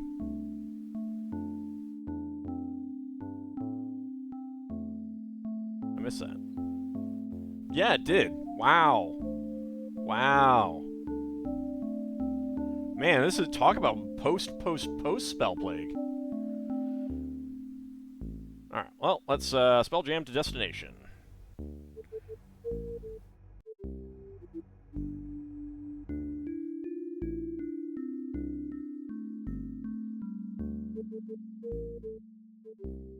I think there's a way to speed it up, but I'm not sure how to do that.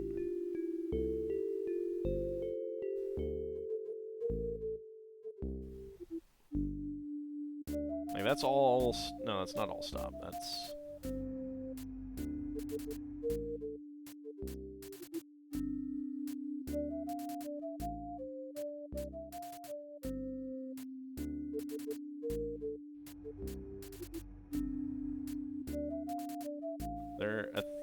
Pretty sure there's a way to just, like, speed it up, but there we go. Alright.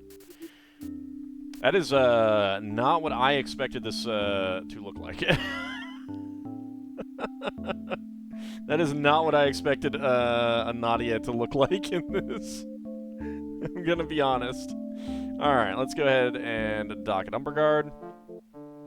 125 GP, 120, 355, for a total of 600. Sure, that's fine.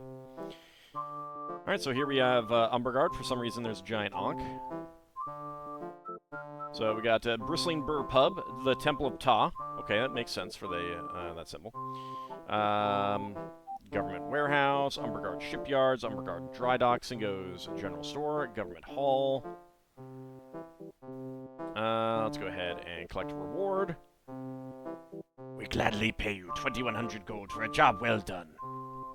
What did you expect it to look like? More like a desert? An actual desert? Because that's kind of what it is. And not that stark, like, snooker ball, pool ball, billiard ball look.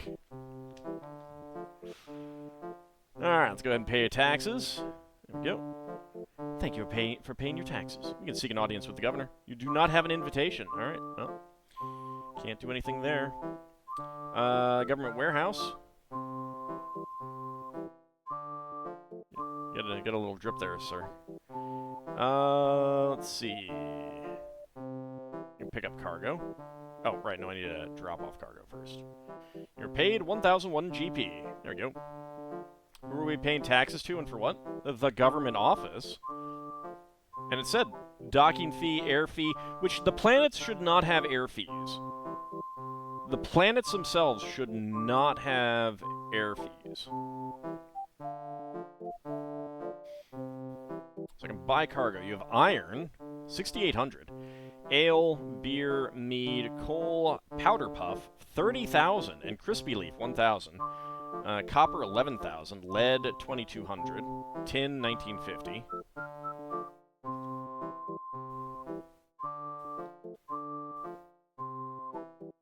Right, pick up cargo. What do you got?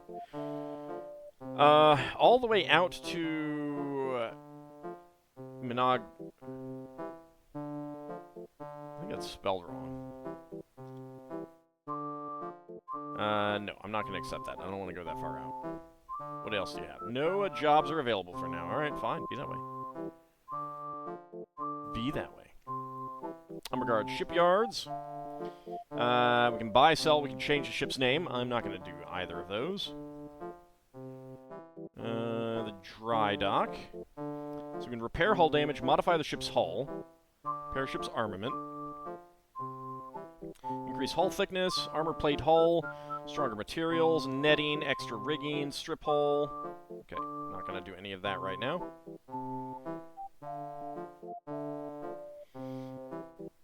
The game's a little on the simple side, not Rogue AI. Also, can I see that we're gaining, yeah, we're gaining XP for this. So we did gain XP for that. Because I had like 18,000 to start with.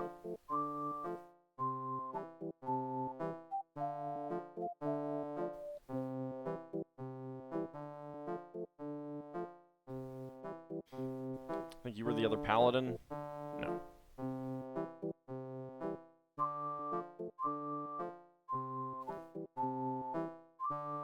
No, I don't remember. Let's see. Okay, well, Temple of Ta has the same things. Can't save on the ground. I can only save in space. You may not save load when docked. Gotta make sure you keep everything you gain, yep. Alright, well, general store. What else do you got? Hand axe, blade pin, dirk, gaffing hook, club, dagger, dart, hand crossbow, knife, mace, smoke powder, short sword, composite short bow, robes, leather armor, padded armor, studded leather, ring mail, small shield, buckler, arrows, bolts, potion of healing, cloak +2, small helmet, low soft boots, sling stones, heavy crossbow. Okay. Well, cloak +2 would be really good for some people. Potion of healing would also be good. Alright, you know what? I'm going to buy 2 of those. I'm going to buy both of those. Okay.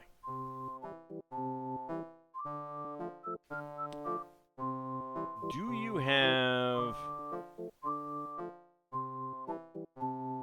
multiples? You do. Alright. Alright, so that's good to know. I don't know if there's like a randomization or anything with this. That hand crossbow was twice the normal price? Yeah. Yeah.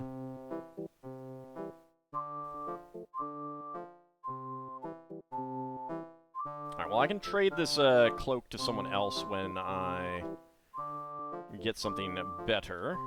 But I like a negative armor class.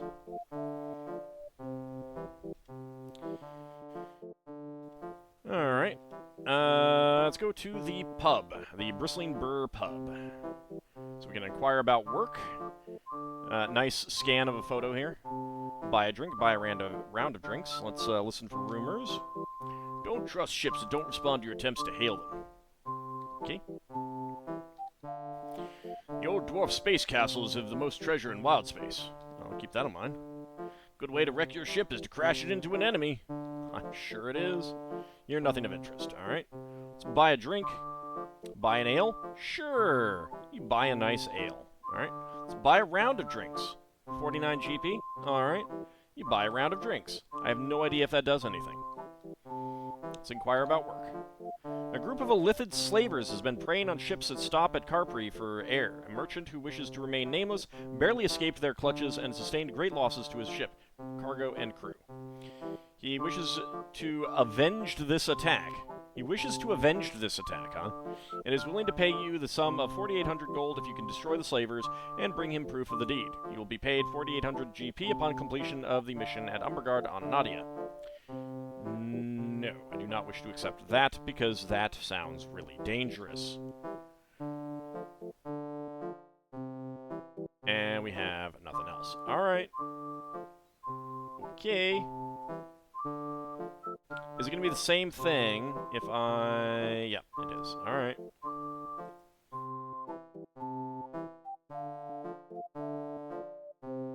Alright, do we... No jobs available. Alright, well, unfortunately I can't pick up any good jobs here, so... Exit the port. We'll go ahead and pay. That's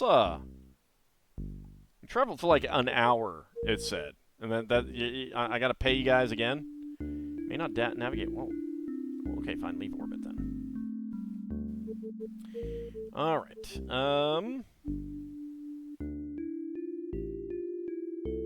guess we'll go back to Koliar. Spelljam to destination. That's true, now I can save.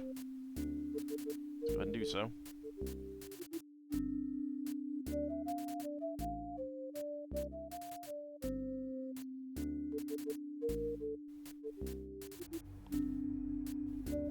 Adjusting course to avoid the sun. I mean, that seems wise. Seems wise.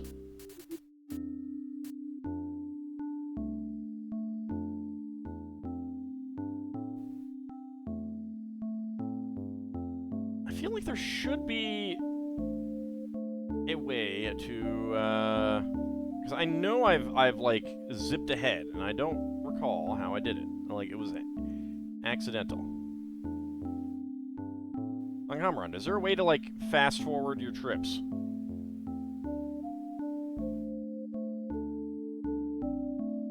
Well, I think I'm there. I reached the end of first leg, okay. Oh.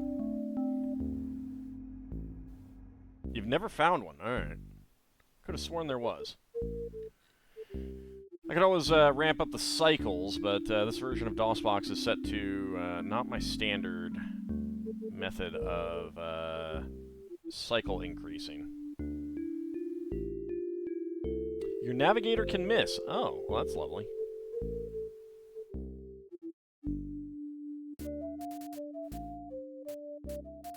I don't know where we currently are.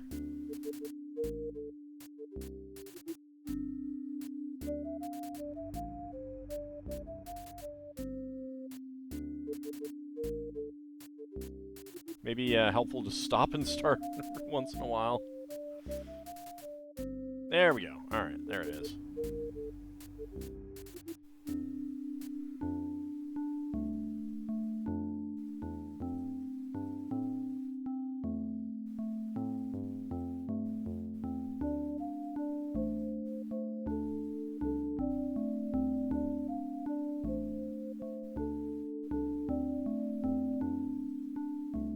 I know I'm there. I mean, but we're not quite, well, we're not close enough.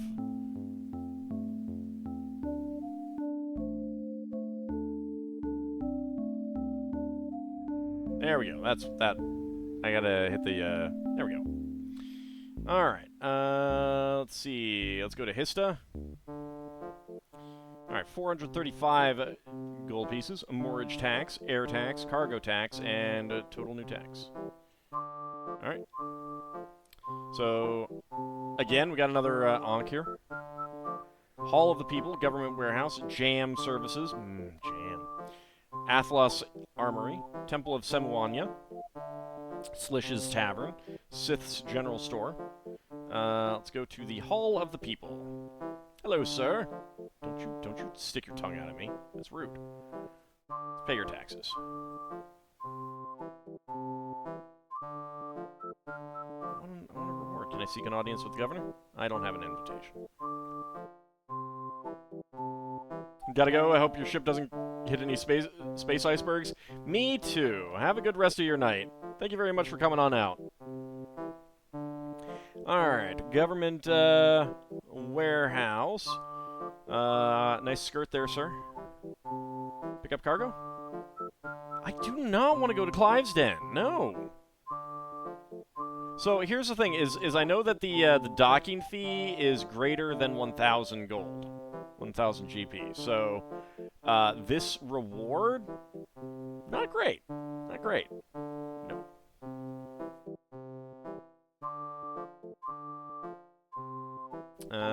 Slish's Tavern. Let's listen for rumors. I saw a pyramid floating near the shell wall. It's only lucrative if you have two jobs there, yeah. Which I should check the tavern first, because now I can't go back and get that one. Some folks build ships out of bone, glass, or live plants, but what about boots? I'm just gonna chuck you right out the window, sir. How am I to find my kidnapped family, 4 Inca treasures, the Gold Fleet, Silver Train, and marry a governor's daughter? Well, we're already gonna romance the governor's daughter of Hista. Mind spiders are very nimble ships. The only way to hit them is to let them follow you and shoot backwards at them. You're nothing of interest. Okay.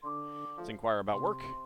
You have been approached by a halfling. He claims to have been kidnapped by a press gang and forced to serve aboard a ship. He managed to escape while the ship was docked, and now wants to return to his home on Anadia. He tells you that his father is a rich merchant, and that he will pay 2,100 for his son's safe return. You'll be paid 2,100 GP upon completion of this mission at Anadia. Sure! We can go back to Anadia. Alright, jam services. Jam. Oh, I like the map there. So we can buy a dragonfly, but my understanding is that the dragonfly is actually a different ship. Yeah, it's 5,000. Well, they might have fixed that. Tradesman, 15,000. Neogi Mine Spider for 35,000. That's weird. We can buy some different weapons, but I'm not going to. Alright, how about the armory?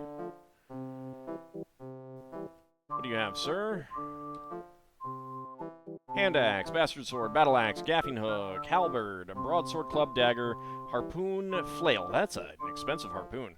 Warhammer, longsword, mace, morningstar, quarterstaff, scimitar, short sword, spear, trident, two-handed sword, longbow, short bow, heavy crossbow, cutlass. Alright, nothing special.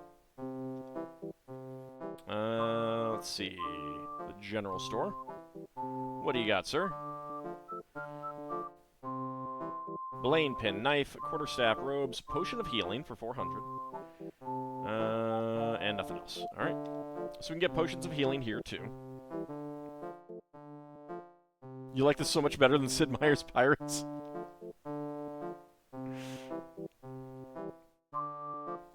And the Temple of Samuanya. That's an artwork choice there. Alright, all the standard stuff. Guess we're done here, unless I can get something else at the, no. Alright, well, I can come back for that one. Glyph. Oh, you have different things. No jobs are available now. Alright. That's cool. Okay, we'll pay that. Okay. As long as we're here, yeah, it's expensive. Let's leave orbit. Let's get the money first. Well, no. Let's dock at Athanar. It's expensive, but a lot of these guys are in really uncomfortable poses. Yeah. Let's see. Congress building. We'll go ahead and pay taxes. Okay. Tavern. Inquire about work. Oh, right. Alright, that was not... That's right. I'd have to cancel my job. So this was a bad idea. But we can see if there's anything going there. No jobs are available. Alright, fine. This was a waste. And I have to pay the crew again. I feel like the crew are cheating me, you know? I feel like the crew are cheating me.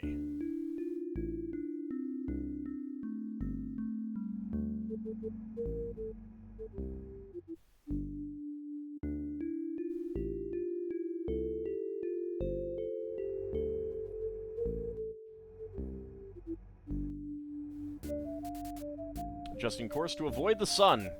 Always a wise idea. Crew is very happy under your captainship. They get paid almost daily. Yeah, I know. I guess these aren't cheap crew. I'm kind of surprised that they didn't put Brawl in the Tears of Saloon, which, as far as I know, don't actually have any ports, which is very doubly weird. Space travel isn't all that it's cracked up to be. No, not really. Let's see. So we got bow view, port view, starboard view, and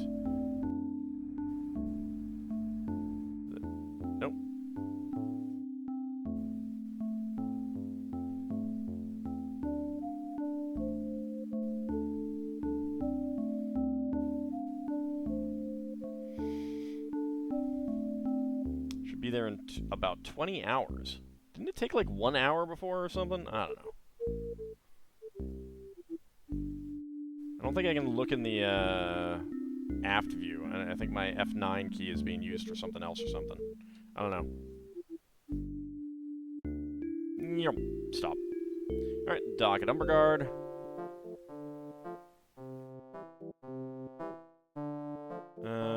Government Hall. Collect our reward. 2,100 gold for a job well done. Let's pay our taxes. Bristling Burr Pub. Inquire about work. No jobs are available. Well, screw you.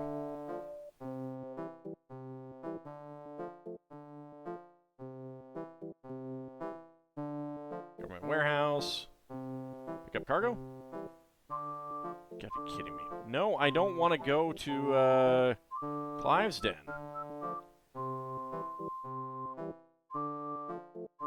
Ugh. Alright, fine. You know what?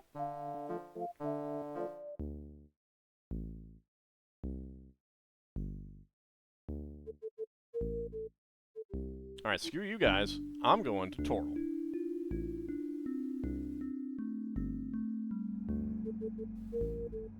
Should be there in about 2 days. Game is really wanting me to go to Clive's Den. I know.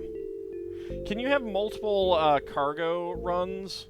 Like cargo manifests? Or can you only have one uncommon run?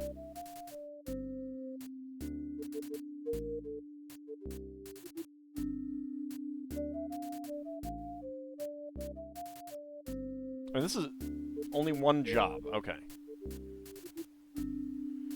Yeah, and the fact that the cargo isn't... Like, they have fixed prices rather than different prices, so you can't be like, well, I'm going to Anadia, I might as well buy blah blah blah.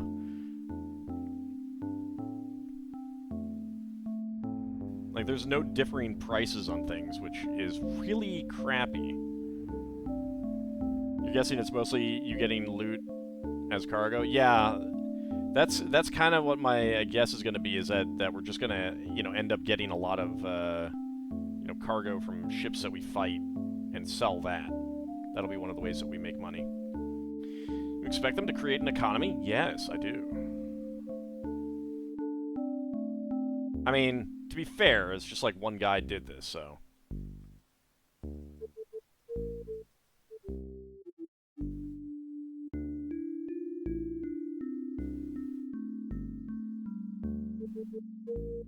Did you miss it? I think you missed it.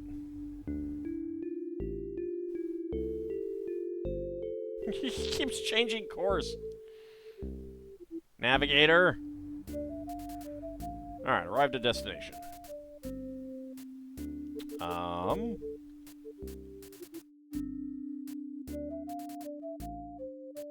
Did we? Did we really? Oh, that's the... Oh, I think that's it. There we go. Alright, let's dock at Waterdeep. So, there's Saloon, and there's the Tears of Saloon. This is a good time to point that the assumption throughout this time is that the Tears literally follow right after Saloon, kind of like a comet's tail. Later editions established that it's at, like, L3, I think? Or L5, something like one of the Lagrange points. So one of the Lagrange points is over here, and I believe the two of the others are here and here, assuming that this is the orbit that it's taking. So that means that there'd be this big gap between Saloon and the Tears of Saloon, which is definitely not what the assumption was back in 2nd edition. Alright, let's dock at Waterdeep. 806 GP, sure. So there is a Temple of Isis. This is... It feels like it's awfully close for that size of moon. It's... There's some selective compression. Temple of Isis. Hey, nice T there. Just giant T here. Scanned photo. L5 and 6 are 60 degrees ahead and behind. Yeah. Yeah, that's what I thought. Yeah, it should be anything other than ISIS, basically. Alright, Council of Lords. Let's go ahead and pay our taxes. That's fine. Rick's Ale House. Howdy, scanned picture. Let's listen for rumors. An abandoned pirate ship can be found in orbit around Hakatha. They say there's a valuable cargo hidden aboard. That could be interesting. Could also be dangerous. Alright, let me make a note of this, because this could be really interesting and worth a trip, just for the heck of it. And I could save first, so... let's see...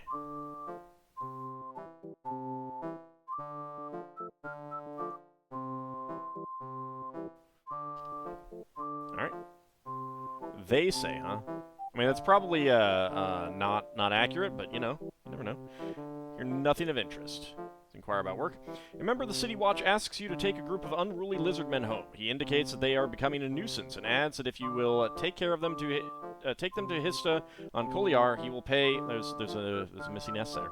He will pay you plenty. Why the lizardmen cannot be controlled by the locals is not explained, but he says that if you accept the job, the passengers will be delivered to your ship just before lunch. You will be paid 6,200 GP upon completion of this mission. Nice. Wait, at Athanar?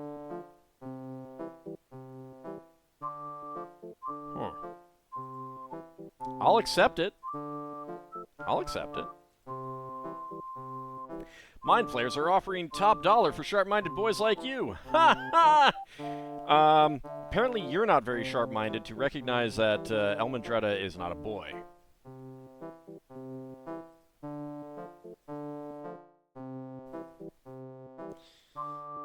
Waterdeep Shipping Depot. Let's see. Pick up cargo. No jobs are available now. Boo. What do you got? Dwarven ale, steel, spruce, maple, ironwood, wheat, marble, elm, pine, limestone, a morning star. It's a very expensive morning star. They also know one of the currencies used in the faraway world of Earth. That's true, yeah. Let's see, Elder's quality weapons. Another scanned, fine scanned fellow. Short sword, broadsword, longsword, bastard sword, a two-handed sword, cutlass, warhammer, lucerne hammer, halberd, a morning star, short bow, longbow, light crossbow, heavy crossbow, harpoon, arrows, bolts, robes, leather armor, studded leather, ringmail, scale, chain, banded, bronze plate, plate, field plate, spear. Okay.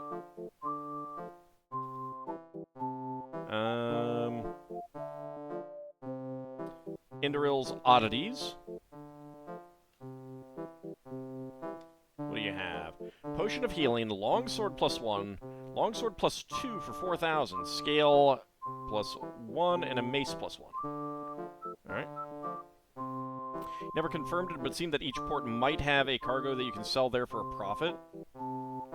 Well, I found something that said that there is no, like, all the prices are fixed, but, if you do ever figure that out, do let me know. Let's see, Osric the Moneylender. I can apply for a loan, make deposit, make withdrawal, or exit the bank. Alright. What do we have right now? That is probably not where I see it.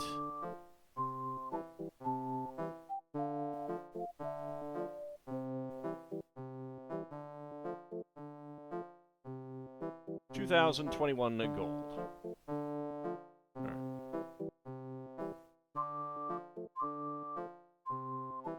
I can't use their gold for things, apparently.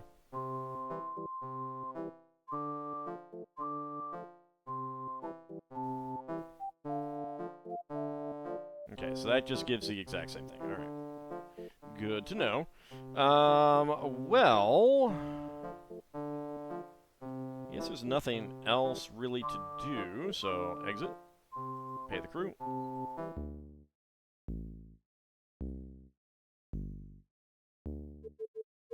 Strategy Wiki's walkthrough for this did mention that you can't do profit from buying and selling cargo. Yeah. but it's entirely possible that they're wrong, too. Alright, so let's go ahead and save. Because these lizard men, they're going on a ride. Outer planets. Hakatha. Spelljam to destination. Should be there in about 17 days. Alright, everyone, sit back, relax, and enjoy the show. And by enjoy the show, I mean, take a snooze.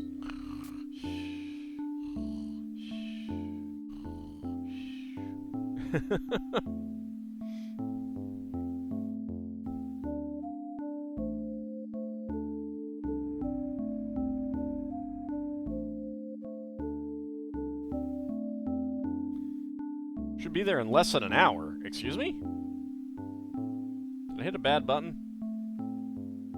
I wonder if there's a bug or something. Can I see where I am? Can't really see where I am on this, can I?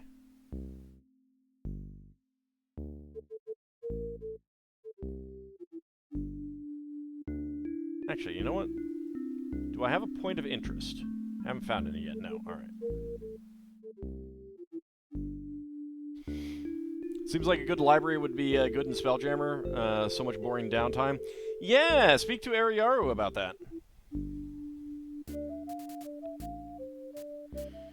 They basically pointed out that prices don't change from one port to another. Yeah. Alright, so there's a replenish air. Ah, stop falling on my head pillow. Alright, so all you can do is replenish air.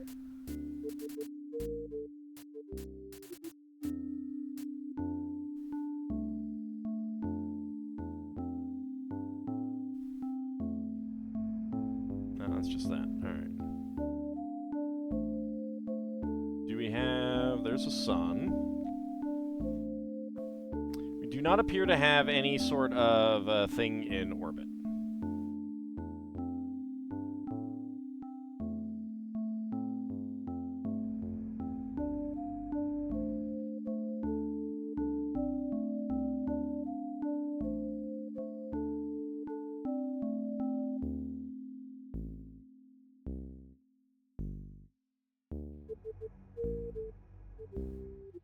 Alright, let's see. It didn't take as long as I expected to get there, actually.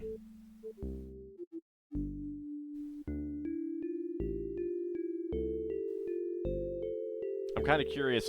So I know that you can crash into the sphere wall in this. I kind of want to try it.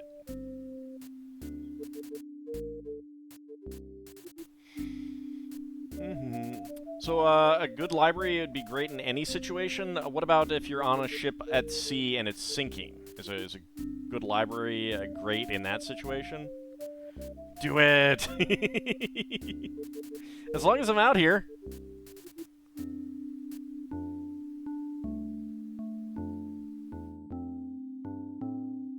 Just have to make sure you save the books. What if there is one lifeboat, 20 children, and your entire collection of rare first edition folios? And you can't fit them both in the lifeboat.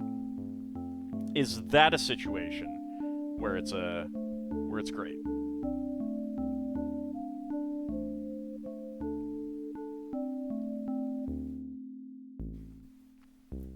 The kids can learn to swim. Wow. Wow. Look at it this way, Aldi. You'll be the most well-read pirate's ghost under the sea. Notice that there are no stars anymore. The color's changing.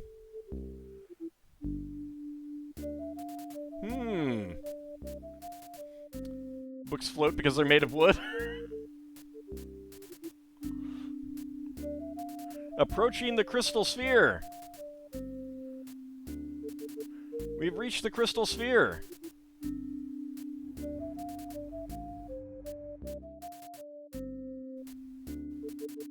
It's getting brighter. It should not be getting brighter. Take us in. Don't go into the light!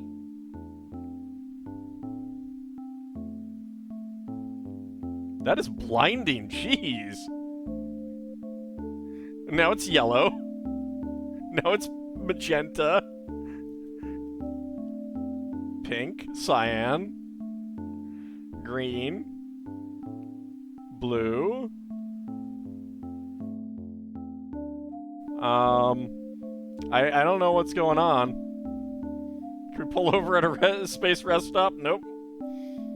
I'm clearly in the phlogiston now. I don't think that's what that's... Now it's black. Alright. My god, it's full of stars. But it shouldn't be.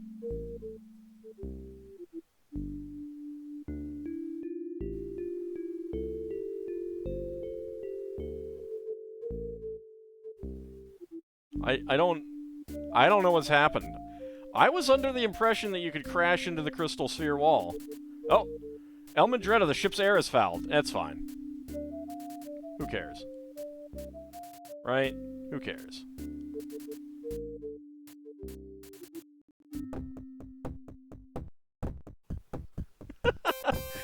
Captain, ship out off the starboard, huh? Okay, I was not expecting to see a ship. It should be directly ahead of me.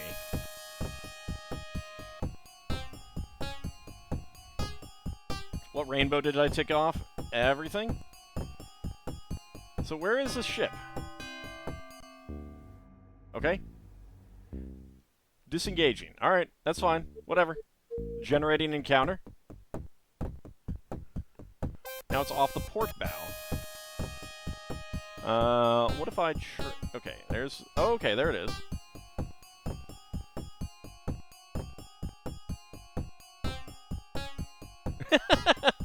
That looks very weird. Alright, let's bow view.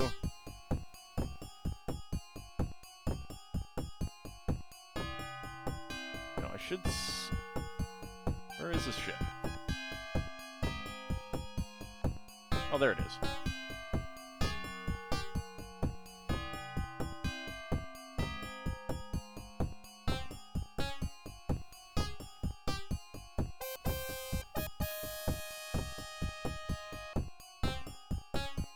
I just gotta get closer to it. It's going in a different direction.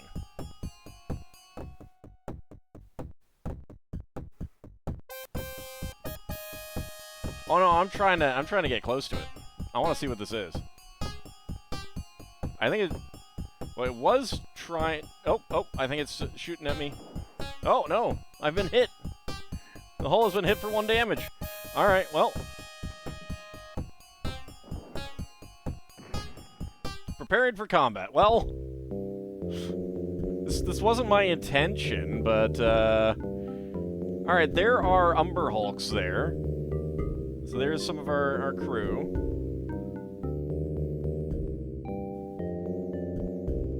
I guess this is what we're doing. I mean, I'm gonna be reloading because let's go ahead and attack that one. One of the Umber Hulks are injured.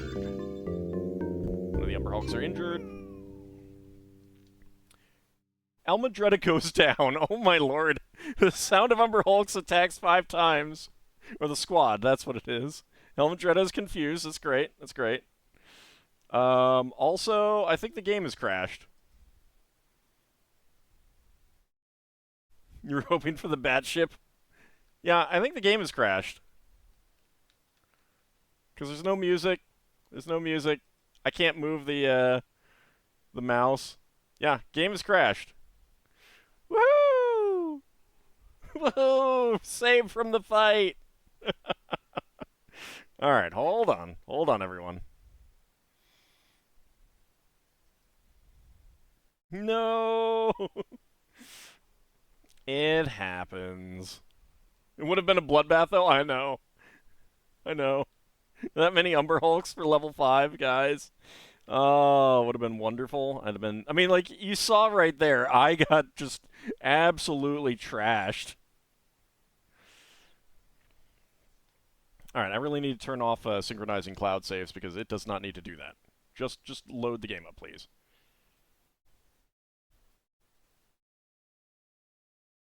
Howdy, Dracophile. No, the game legitimately did crash. Genuinely did.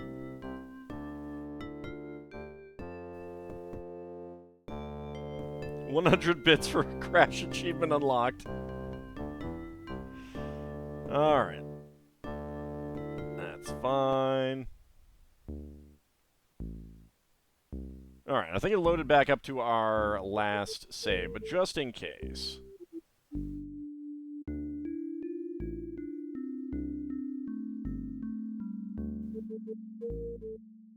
Alright, we are supposed to go to Goliar. So let's go ahead and go there. Spelljam to destination. Aye, Captain. Setting course for Goliar, 323 degrees. We should be there in about 23 hours. Should not take that long considering the position of the planet.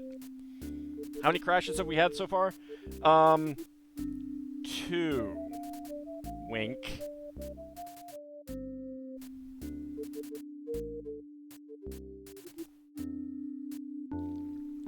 My UPS failed on me.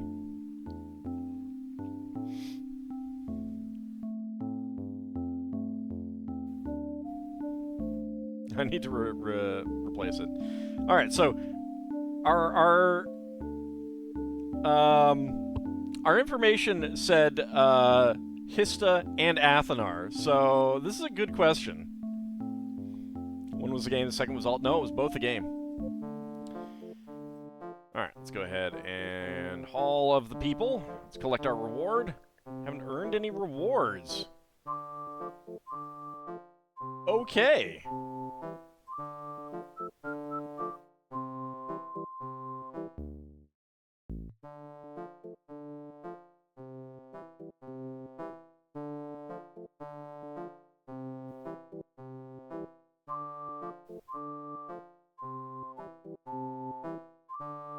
That's so stupid.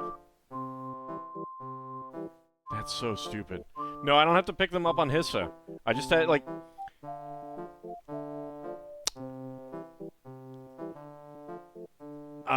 okay, hold on. I'm gonna load back up. Because that's stupid. That is stupid.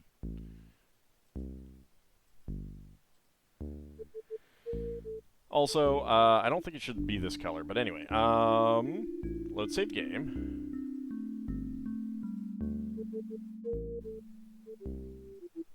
So, view job. A member of the City Watch asks you to take a group of unruly lizardmen home. He indicates that they are becoming a nuisance and adds that if you will take them to Hista on Koliar, he will pay you plenty. If you take them to Hista on Koliar, he will pay you plenty. Blah, blah, blah, blah, blah. You will be paid 6,200 GP upon completion of this mission at Athanar on Koliar. So, this part, you will be paid whatever. So, everything before this is fluff. Everything before this is fluff. This is the specific text that you need to pay attention to. And it's a bug. It's a glitch. This is absolutely 100% a glitch. That is wrong. Boy, I'm shocked that this game has errors in its coding. I'm just shocked. I would never have believed it. Who could have foreseen it?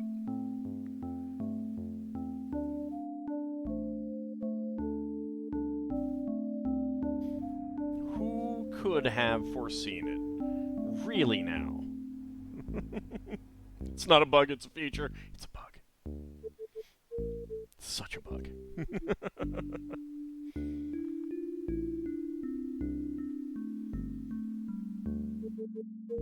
Yeah, from what I remember trying to play this years ago, combat is where most of the crashes seem to happen, but So I have to take the lizardmen to Hista and go to another city for your reward? No, because you don't actually have to go to Hista. It's just, it's a bug. You take them to Athanar, which, you know, is an Aarakocra port, and Hista is a Lizardman port, and they are not exactly friendly to each other, so, you know. Now, here's the other thing. Like, you've got this big, long list. Honestly, they should have put, like, a bunch of ports at each of these planets, kind of thing. Same thing back at Toril. I mean, perhaps it's an issue of not enough time, because this basically was all done by one guy. But, yeah, there should have been lots of ports at these places. Alright, anyway, Athanar. Let's collect our reward. 6,200 gold for a job well done. This game could have been fleshed out quite a bit.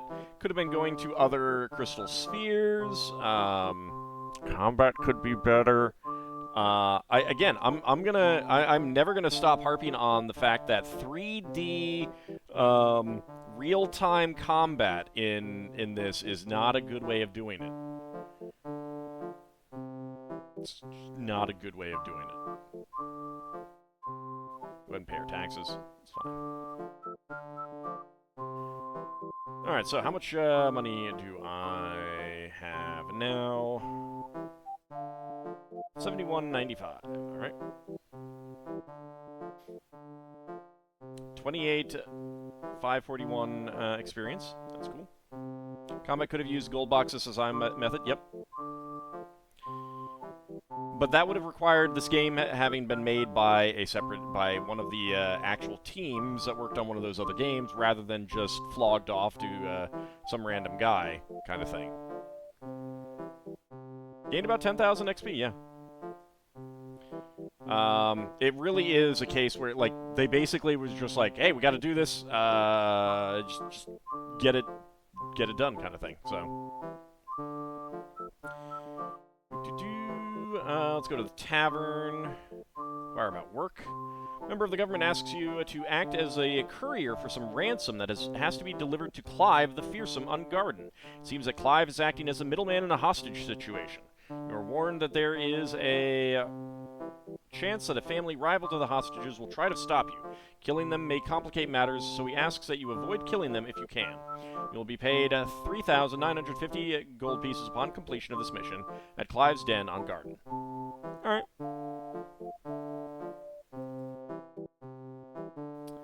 I will accept this job.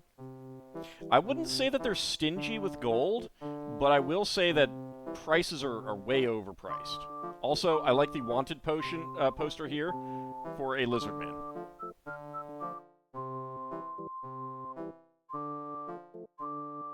Why was all the work put on one guy?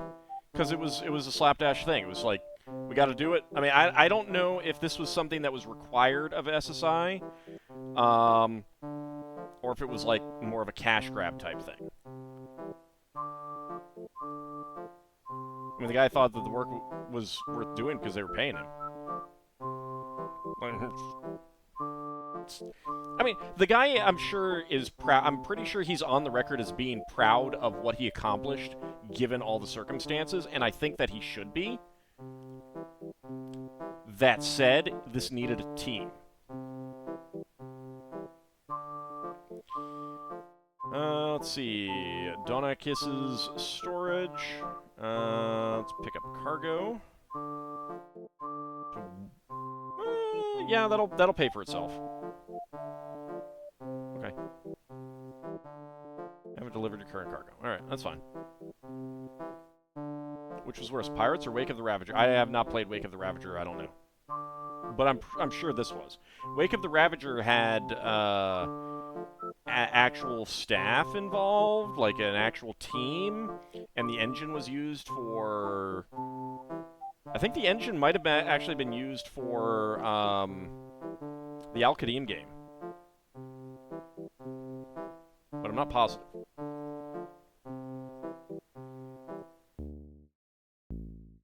Alright, so we're going to go to Toril first.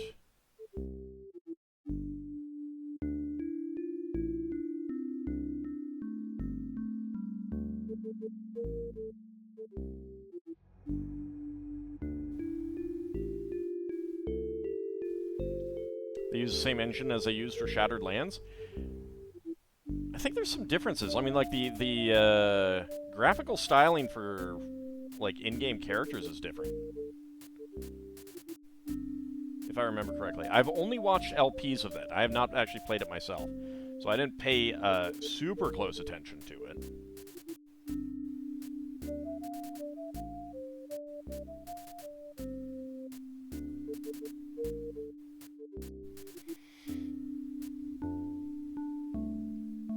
But it is definitely a whoop.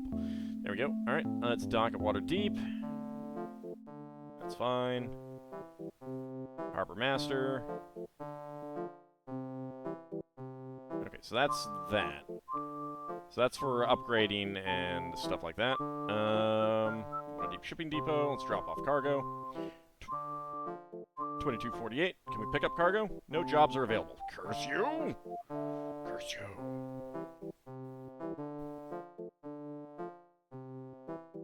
Are these fixed? Very tempted to buy a longsword +2.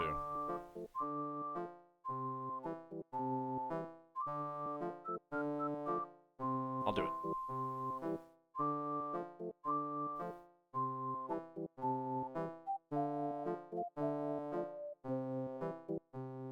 That's worth it.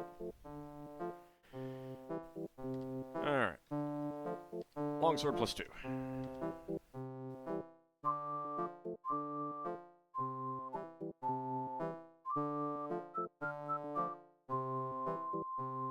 Let's see. Council of Lords. Let's pay taxes. 944. Thank you.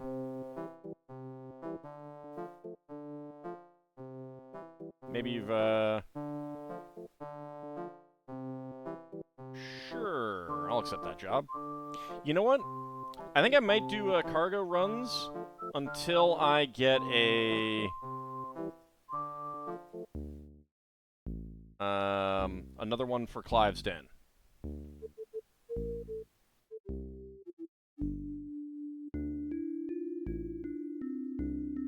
Because why not, right? Oh. Ship off the starboard bow. Where is it?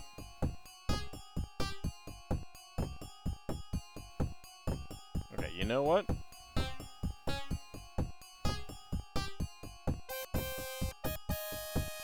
Too close to a ship to Spelljam? Alright.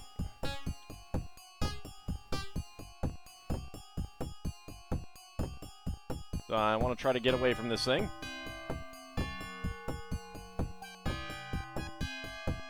Checked all the sources and say they use the same engine. I could hail it, but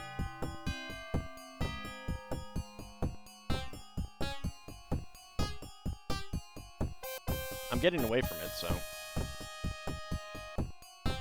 I think these indicate our weapons. There we go. We go to the sun. Just in course. Approaching the sun? Yeah, let's not approach the sun. Although, that makes me think that I should do that.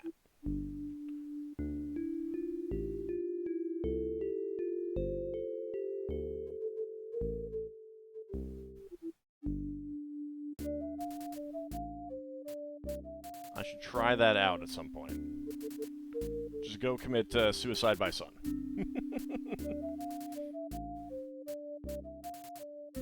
Approaching the sun isn't always a completely catastrophic idea. Oh, no, it's not. Like, you might even be able to go back in time. Reached end of first leg of trip.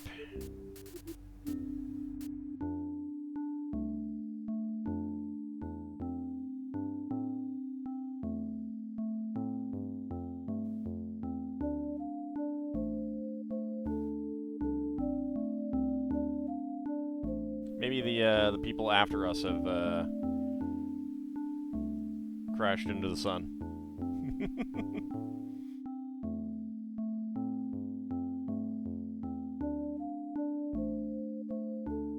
There we go. Alright, dock at Umbergard. Go ahead and pay as well. Let's go to the government warehouse. Drop off cargo. Paid 1,000. What do you got? Heavy catapult. I don't know that I want to go there. No. Anything else? No jobs are available. Alright, well...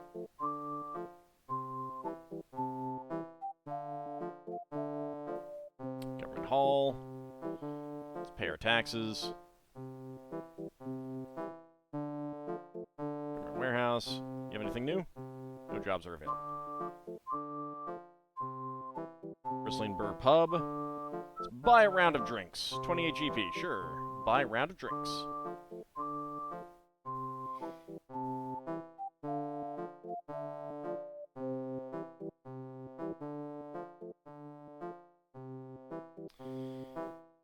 .3 tons of halberds, huh? I don't know what the docking fee is there, but it's going to be a little bit less than 1,000. But I don't think that's worth it. No jobs are available. Alright, fine. Fine, be that way.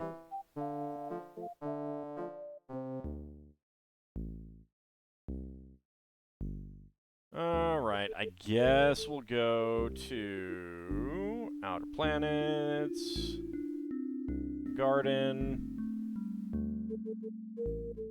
Spelljammer to a destination. Should be there in about 11 days. Ship off the starboard.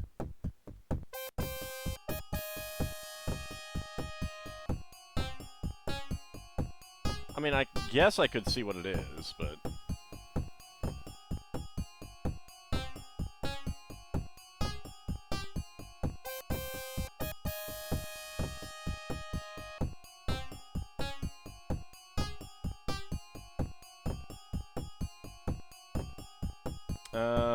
let's talk. You can replenish your ship's air at the rim of the crystal sphere. Is that what they're really telling me? Because all the air lost from ships gathers there. Tell me more. I saw a strange ship once. It was being pulled along by 12 silver geese. Tell me more. Space around Garden is one of the most dangerous stretches in wild space. I feel like you're just lying to me. Thanks, goodbye. Goodbye. Oh, it's a dragonfly. Neat. Well, that was actually kind of neat. It was only a dragonfly, though.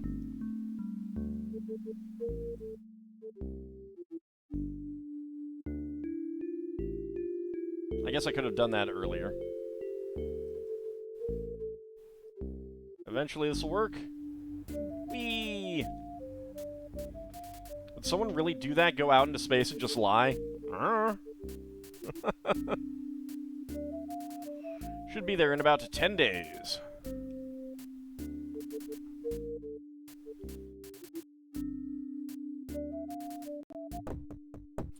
Alright, we got another encounter. Can I hail you? Too far away to hail.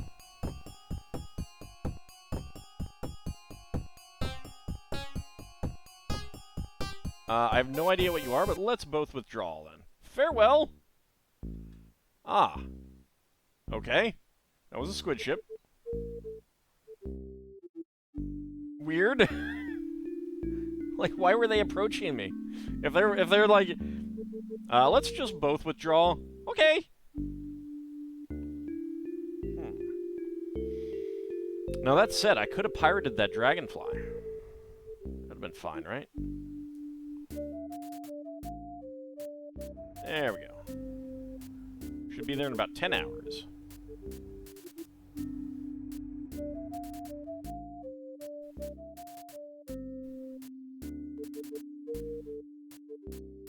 Definitely paladins are known for piracy, yeah. You could be a privateer paladin.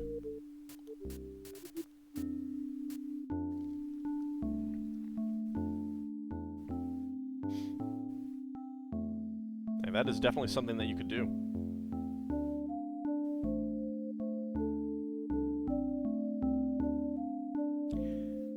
Alright, that is definitely not what I expected Garden to look like, but I guess it does have a lot of moons. Alright, let's go ahead and dock at Clive's Den. 200 GP mortgage tax, air tax of 400 GP, 610 cargo tax for 1210 total. Alright. That's kind of neat. Well, let's go to Clive the Fearsome. So that is Clive the Fearsome. He is he's a pirate, basically. Is there anything to smuggle in this game? Not really. Collect reward. 39.50 gold for a job well done. Let's go ahead and pay our taxes. Can I seek an audience with the governor? I do not have an invitation. Clive the Jerk. Orin's borrowed goods. Yeah, you're not suspicious at all. Pick up cargo? Belaying... 0.5 tons of belaying pins, huh? Sure? What do you have cargo-wise? Brocade, elm, copper, silver.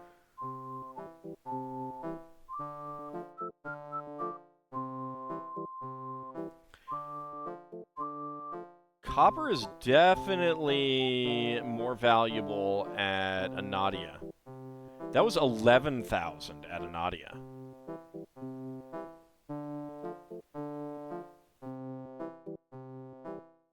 Rum, whiskey, ale, satin, cutlass, heavy crossbow, elven brandy, velvet, limestone. The limestone is the same. Was there elm? There was elm. 3,500. It's only borrowed copper. But yeah, like, you could make 1,000 on that. Now, I don't have the money to try that out, but...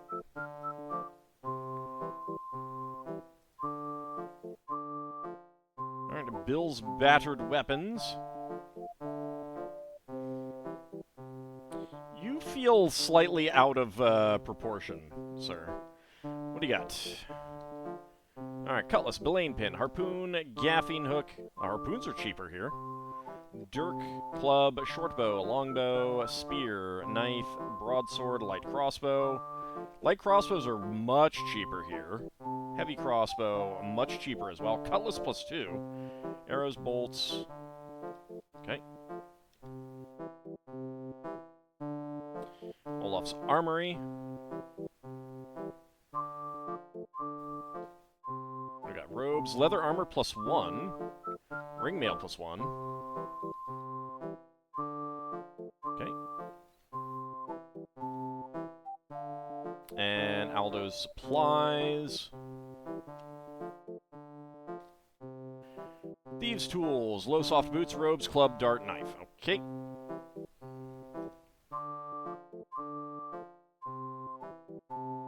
And the blind parrot. Let's listen for rumors. Hear nothing of interest. Rude. Alright. How about work? Tall figure dressed in a crimson robe with a heavy cowl approaches you. Peering into the cowl, you see that the figure's face has been covered by an obsidian mask. The figure hands you a note that reads, "I have business on the planet Glyph. For your good humor and total respect of my privacy, I will reward you richly for passage to Mingwana Bay." It's like every single time this name is used, it's spelled differently. You will be paid 3,300 GP upon completion of this mission at Umbergard on Anadia.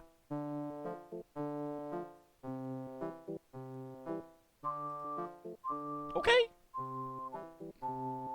I'll accept that. Crew wages are 44 GP.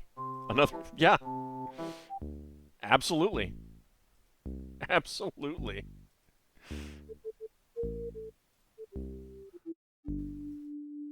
Guess we're going to Anadia.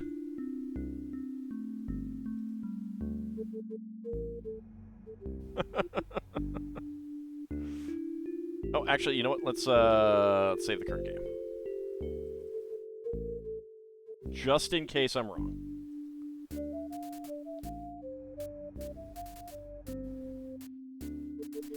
Yeah, dude dude wasn't suspicious at all, considering he wants to go to, Mingwab. I cannot remember exactly what it is, but this game, because this game is throwing me for a loop every time. But he wants to go to one place that is most definitely not the place that we are actually getting the reward for. Perhaps I've gained enough XP that someone's got levels. I could take a look. Level 5. I don't know if I'd get alerted about that. Level 5. I don't think that you've gained any XP.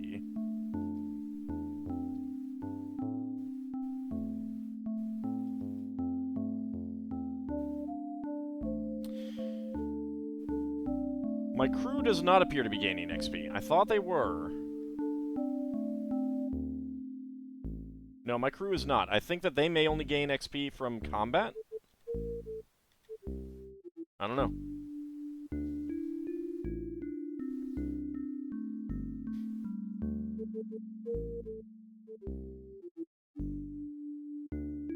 I will definitely reload if this is not the appropriate place. Have we gone to the right place? We got... Should be there in less than an hour. Alright, if you say so. Seems like we passed the sun a while back. You're the navigator, though. Maybe I should change who the navigator is.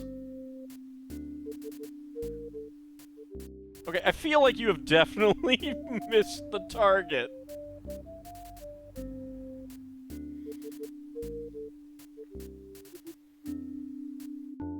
I wonder if it really is making a check. Just taking the scenic route, yeah. Ah, close enough. Should be there in about 16 hours.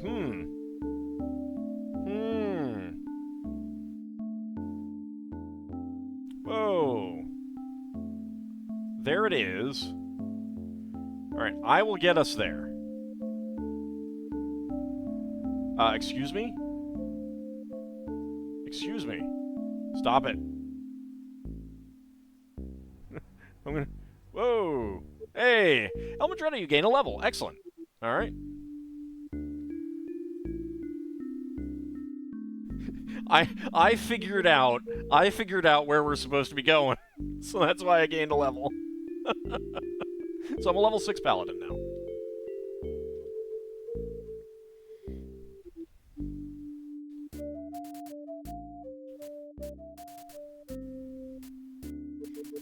Perhaps crew gets levels when you gain levels. I just checked. Nope, because I had the same thought. Alright, dock at Umberguard.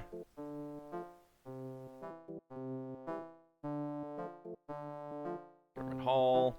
Collect reward. 3,300 gold for a job well done.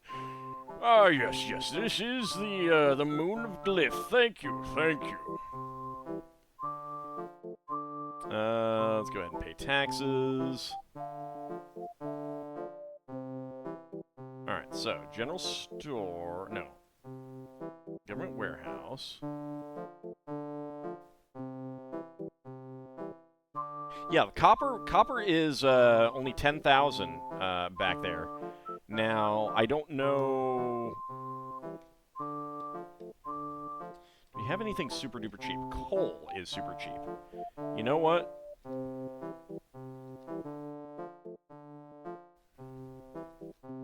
Let's get 10 times coal.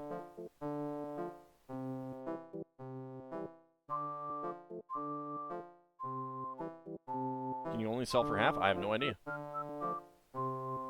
mean, that's pretty cheap, so... How can I call myself a pirate? I never called myself a pirate. I'm a privateer. Alright, sell cargo.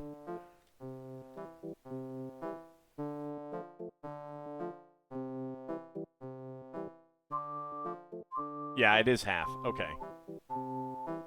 Yeah, it's half. Okay. Alright.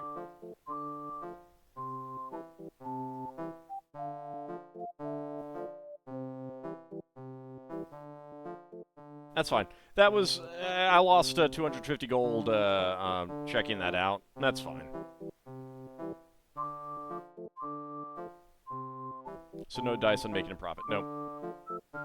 It's pretty terrible, though. Because, like, again, the game should have... If they're going to give you cargo that you can purchase and stuff like that, then there should absolutely be an economic system in the game. Have it slightly randomized, have it based on what you've purchased, like, decide what people need, etc., etc. How many places have we seen that same cargo? Only here and Clive's Den, but we also haven't been to Mingabwe. Alright, Bristling Burr Pub. Let's inquire about work. Grisdale Helferson has gathered together a large shipment of fine steel swords. He has a buyer at Athenar and Koliar that wishes to purchase them. He would like for you to deliver his cargo there, and for doing so, his buyer will pay you well. You will be paid 1550 GP upon completion of this mission at Athenar and Koliar. Alright, I'll accept that. That's fine.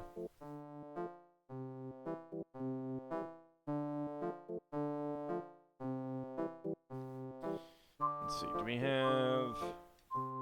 That is a 600 gold hand crossbow. That is crazy. Smoke powder is very expensive. 500.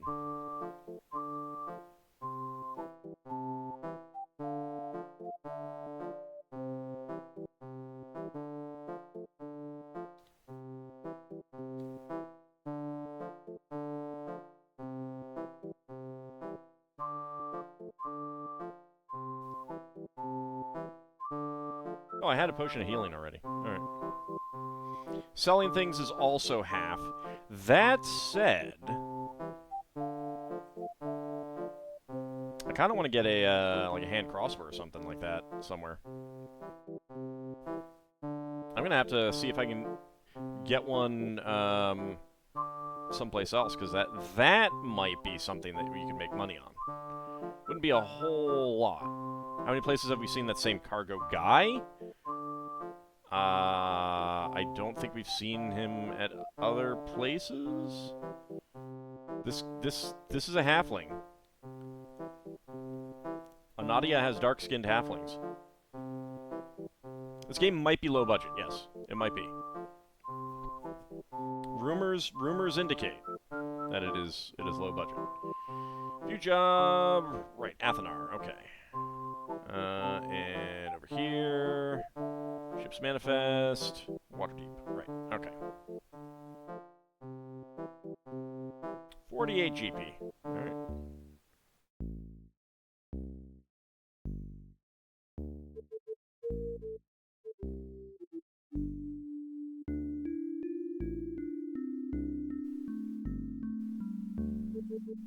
Oops. Spelljam to destination. Don't mess it up. You know what? Let's see. Assign officers. View crew members. All right. So who is our navigator? Let's take a look at this. I don't think it's you. Your first mate. Oops. Helmsman. Second helmsman. Navigator. Alright. Intelligence 14, Wisdom 12.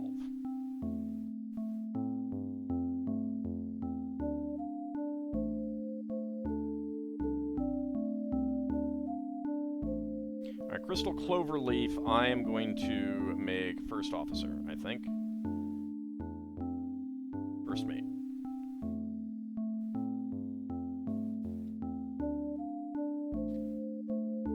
Okay.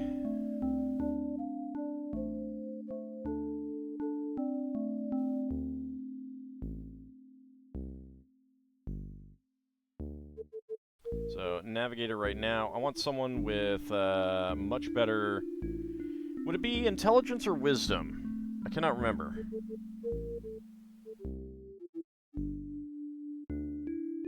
I should hire some new ones. See if we have someone who is good at both. Oh yeah, Julia Valadar is 15 and 17. Okay. Okay, Julia Valadar is going to be our navigator.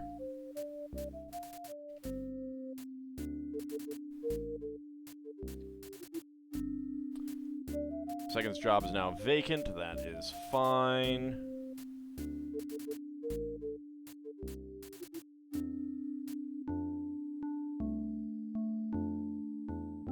So you're just crew. Alright, so Erica Ravenhair.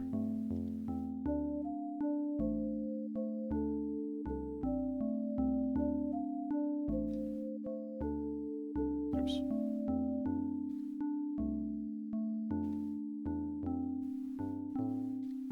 There we go.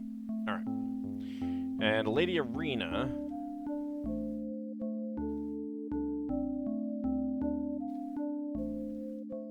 $10 and $13, but I don't know if it really makes much difference. Intelligence was for wild space navigation. I don't think we have anyone who's really good at intelligence.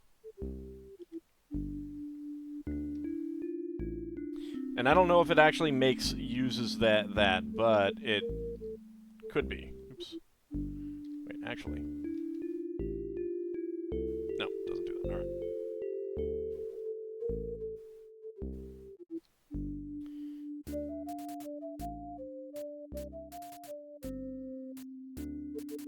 So let's just double check. 14, 14.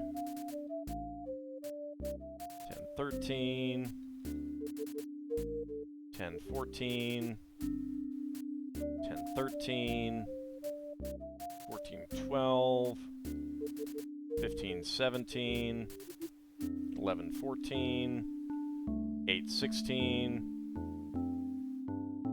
Yeah, there's one other person who's the same intelligence as me, and no one is any better. There's no one any wiser. Makes sense that I am the captain then, based on those. All right. Generating encounter. Okay, what do we got? Oh, hey. Hello. Too far away to hail. All right.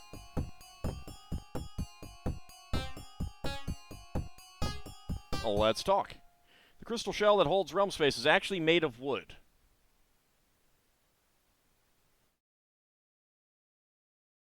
Tell me more.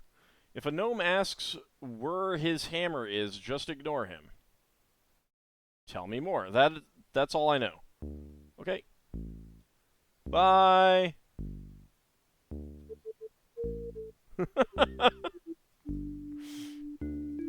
Elves just out here trolling us. Just totally trolling us. There must be some roleplay reason for why every crew member is female. I think it's just because I made a female captain. Can we be far enough? Thank you.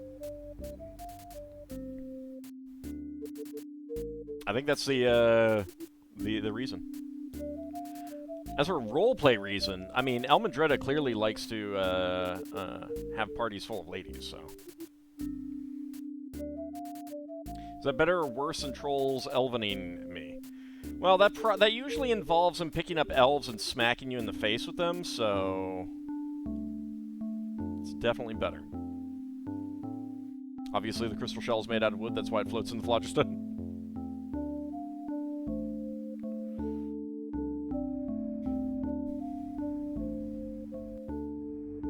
Alright, that's 3 adjustments. I feel like you're messing this up a little bit here.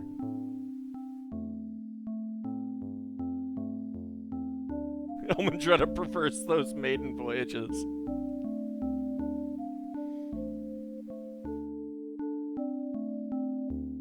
I wonder if the crew composition is the same every time. Like 2 wizards, 2 clerics, a ranger, a paladin, and a thief. And because it floats in phlogiston, it weighs as much as a duck. It is not very dense. That is true.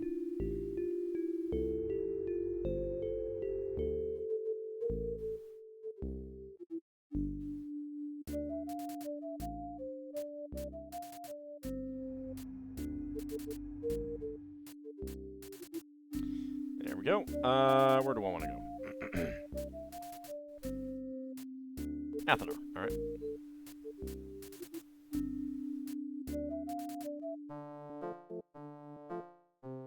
1,007. I'm not going to make a whole lot of money on this. Progress building, collect reward, 1,550, yeah. Alright. I'll pay my taxes as well. Only good paladin captains have paladins in your crew. Yeah, I figured as much. That does make sense, of course. Alright, what do you got? I'm curious if we can find some place that has, like, a super duper cheap hand crossbow. Nope.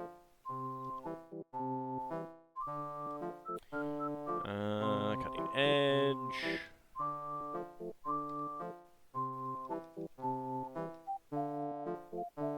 Oh, 450. Javelin of Lightning, still interesting.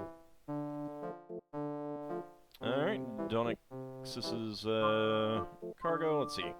Wine, gold, cedar, oak, mead, and dart. Rex Dart, Eskimo Spy.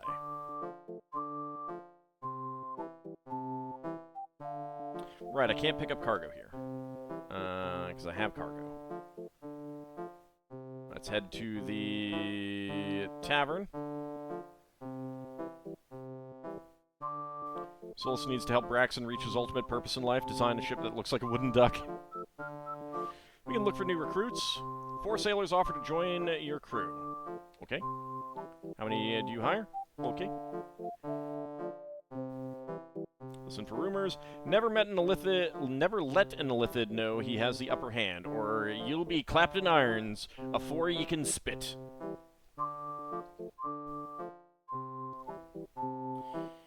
There sure have been a lot of Neogi attacks lately.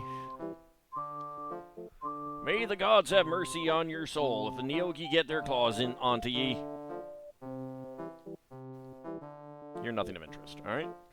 Inquire about work. An elderly man approaches you and says that he has a boon to ask of you. He says that he is one of the council of elders of Mingwanabe, and that the Illithid ships from neighboring Glyph have become more hostile toward them lately. There have been a number of skirmishes and clashes with Nautiloids, and the Council believes that the Mind Flayers are testing their defenses and responses in anticipation of an all-out attack. He would like you to hire you as a mercenary of sorts to attack and destroy several of the Mind Flayers' ships in the area.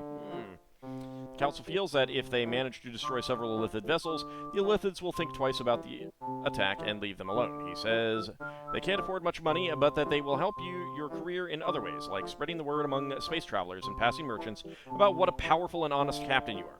He prays that you can help his people, because without help, he feels they will soon be overwhelmed by the Mind Flayers. You'll be paid 2,000 GP upon completion of this mission at Athanar on Koliar. No. I have no desire. Also, I am still an unknown.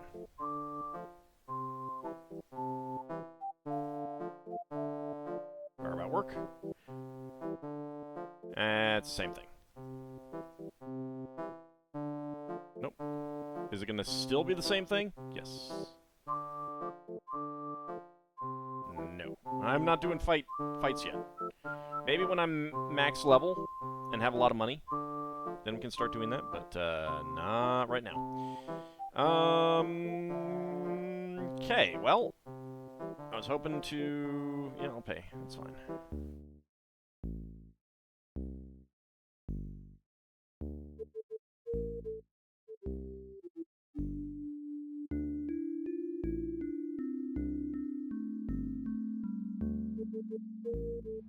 Alright, let's go. Should be there in about 1 day.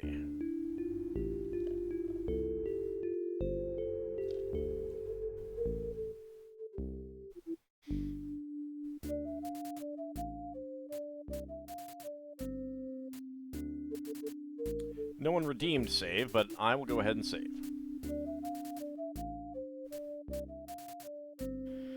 Fight these guys for us. We'll pay you an exposure.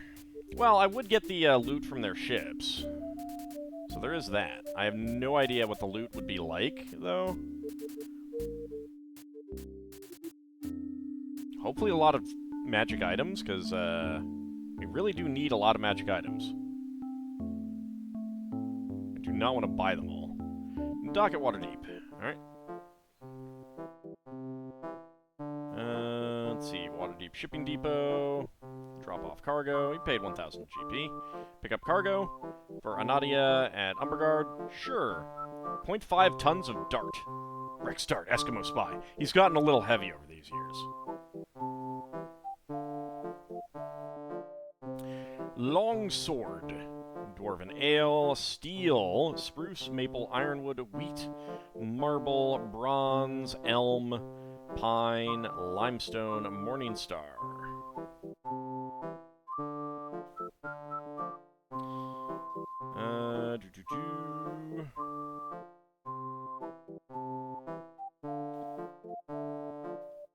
I don't know, I just kind of want one of these things to be different at some point. I don't think that it is. Wait a second. Hello, random scanned staff member. Probably a friend of the game maker, actually. 50 GP for a heavy crossbow. That is definitely different someplace else. I could afford field plate, but let's not do that yet. Indoral's oddities. No, it's not very. His arms are way too long. Yeah. Yeah, we're not having much luck with other goodies here.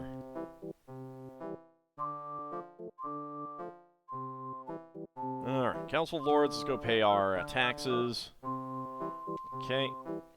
Thank you for paying your taxes. The Ale House. Hope you like jamming too. Alright, let's see. Inquire about work. Well, let's listen to rumors first. Best tactic for fighting a Neogi Death Spider is to run! It's not wrong.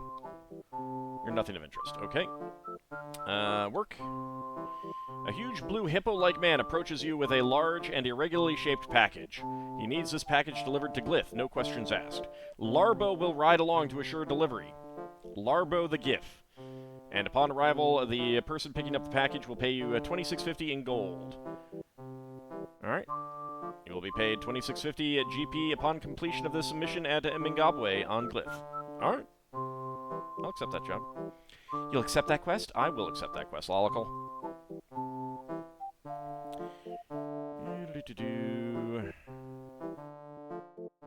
Alright, but I'm going someplace else for the cargo, right? Yeah, Nadia. Oh, well. Alright, exit from Toril. I'll pay. Crew happily boards the ship. Alright, well, let's go to Glyph. Outer planets. That's Chandos. That's Glyph. Alright.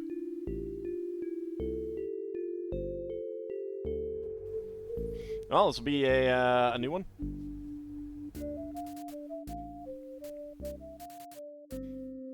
It's a small package trade. That's what we're doing. Whee!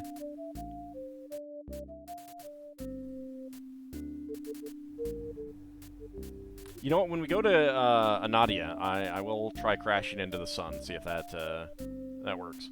I'm disappointed that we weren't able to crash into the crystal shell. I don't know if I just didn't go long enough and we were dealing with the encounters, and then it froze, of course. Speaking of.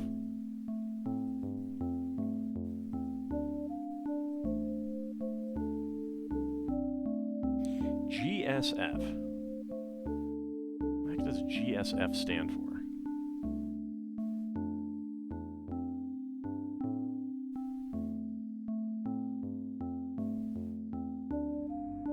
Less than an hour, huh? I'm not sure if I believe you.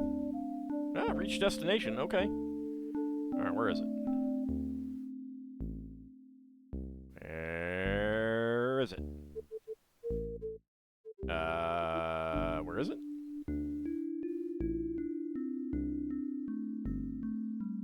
That's the sun.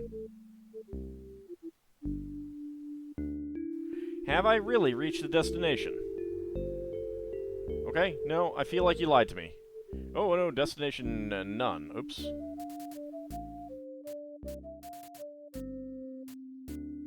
Okay, you know, I went a little bit far. Alright, glyph. Spell jam to destination.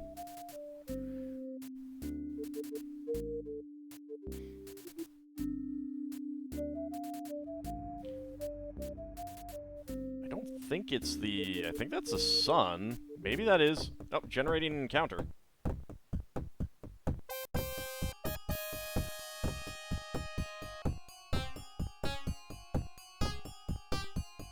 Can I hail you? Let's trade? Would you like to trade? Yes, let's trade. Okay, let's trade. I want to buy. You want 1,087 gold for your limestone. I'll give a lot less. It's worth more. I want 1177. 1,200. Forget it! I want to sell. 1470 for pine. Nope. I want a lot more. Forget it. I want to buy. Forget it. I want to buy. Forget it. This is silly. This is really silly. Okay, goodbye.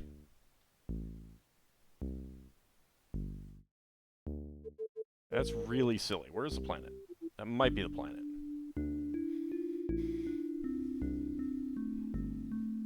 That was just ridiculous.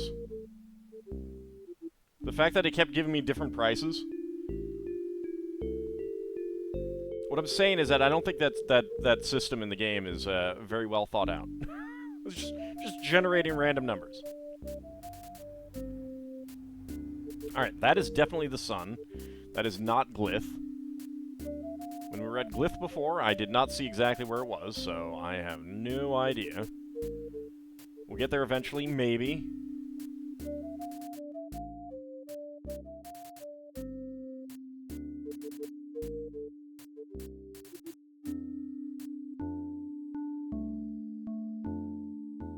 Encountered a squid ship. Disengaged. No damage to the ship. 9 crew lost in the battle.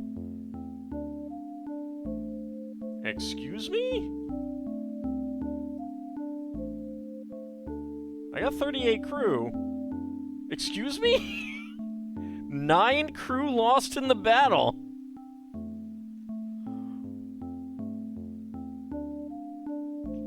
Okay. I mean, nine crew lost in the battle. Fair enough. I don't know if you guys have realized that this game isn't very good. Not sure if you've realized this. Thankfully, you were able to hire their twins immediately. It's a dock at Mingabwe. 523 GP. Alright, not too bad. Oh, it's so snowy. I don't think it's supposed to be snowy, but okay. Council of Elders. Hi, scanned guy. Howdy, Sealand. How's it going? But is it Action 52 not very good? Yeah, it most definitely is. I would say that it's actually slightly better, now that I think about it. But it doesn't have the same variety. Is going? Did you manage to get your tooth taken care of today? 2650 for a job well done. Right, pay taxes, sure.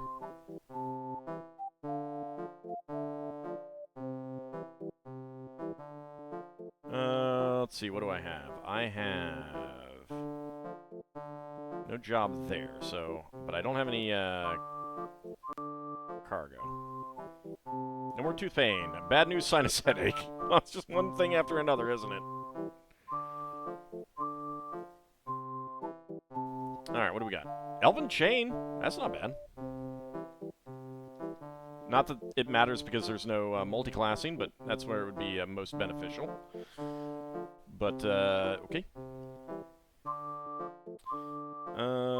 The storehouse. cargo do you have? Elm, maple, fir, blue marble. Wow, fir, 60,000. Not elven, but elfin? Yeah, well, they're wrong on that.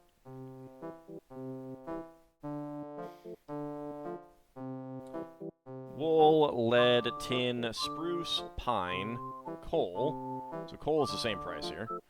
Silver, electrum, oil. Okay.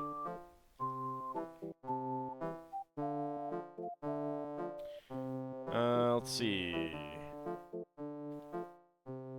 All right, I did pay my taxes, right? Yeah. All right. Tavern. Well, hello, lady. Must be the only lady that the staff knew. Let's go ahead and listen for rumors. Nothing of interest, really? Okay, no. If you're low on air, Carpri is a good spot, and it has the best view of this side of heaven. Alright. Beware when you fire on another ship's hull. A good hit can damage the cargo, and you'll have no salvage for your trouble. Okay? If it's elfin chain rather than elven, it's made out of cookies. Cookies. Also, I just noticed that she... Wait a second. For a second there, she had no pupils. For a second there, she had no pupils. Lady, I think you might be possessed.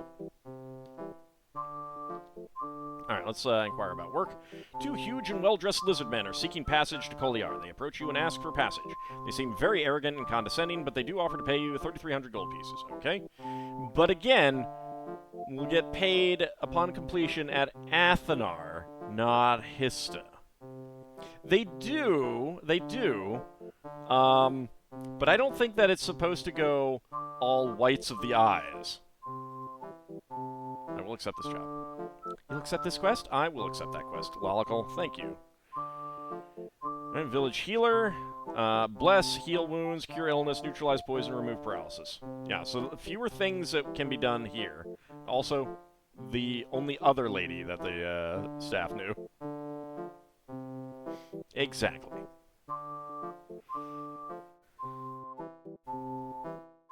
Not every lizard man is on the side of Hista. Yeah, but I kind of feel like the Aarakocra wouldn't let the lizard men there. You know? I don't know. Maybe. Yep, I'll pay. Alright. May not have... Yes. Leave orbit. Okay, navigate. We want to go to inner planets. Wait, do I need to go to Toril or... Where am I taking this cargo? My dart.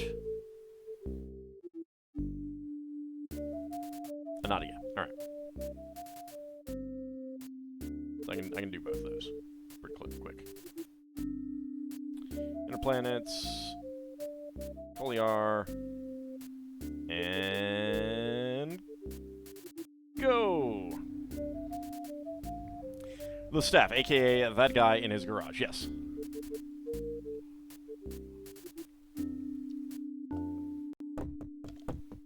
Ship off the port.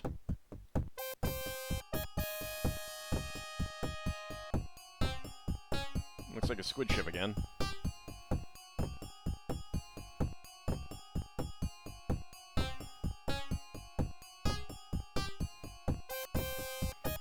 Alright, can I hail you? Let's trade. No response. Let's talk. No response. I don't think that's a squid ship. That is not a squid ship. That is not a squid ship. That is not a squid ship. Let's go. Bye-bye, everyone. No, I cannot.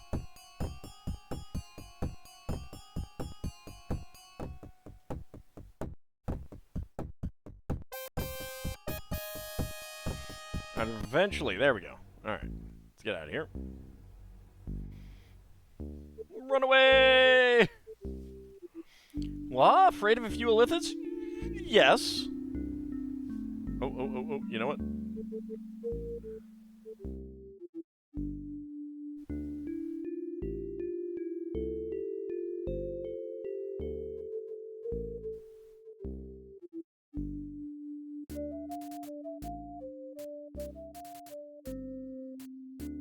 How do I want to spell jam manually? Navigate. Set new course. No.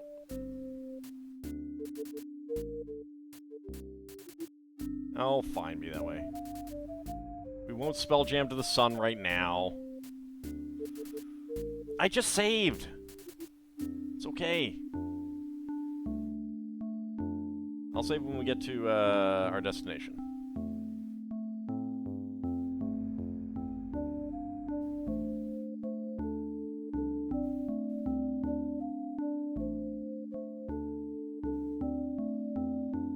You missed the planet, didn't you?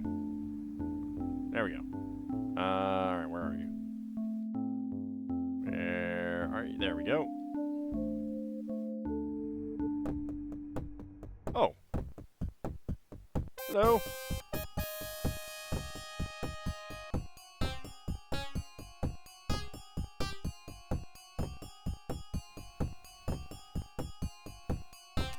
Let's trade. Yes, let's trade. I want to buy. New cargo to sell me. Alright, I want to sell. Give me 2,100 gold for my pine. I want a lot more. Forget it! Alright. Okay, bye.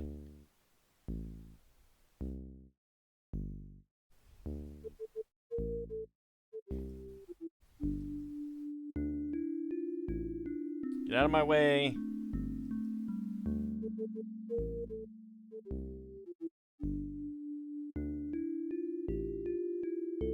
Come on. Elf, move it. I want to get to the planet. Hurry up and move. Move your butt.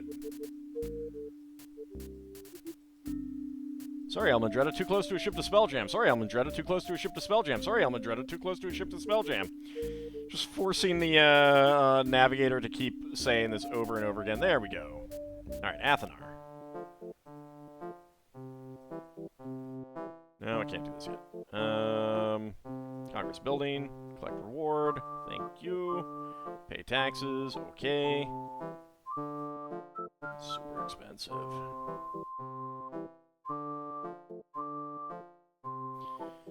Where about work?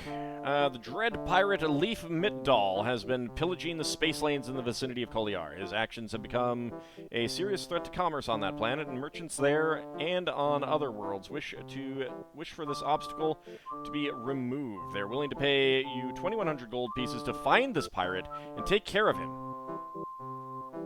2,100 gold pieces to take out a pirate, when I was paid 3,300 to ferry some lizardmen. No! Screw that! I'm not doing that. Forget you!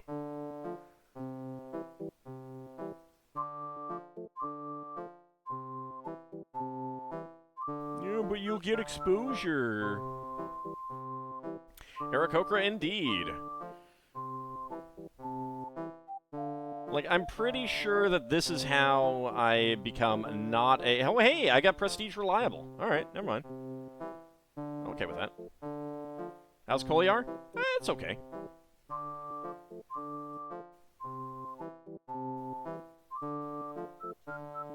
I don't have anything good for me, but... Let's dock at Hista. It's pretty cheap, so... Government warehouse... No, that's not what I want. Slish's Tavern. Inquire about work. Eldran Firestaff, an elven mage, wishes to travel to Glyph. He seems unwilling to discuss the reasons why he wishes to go there, but he says he will pay you a handsome fee to see his safe passage. You will be paid 3550 GP upon completion of this mission at Mingabwe. Okay. I'll accept this job.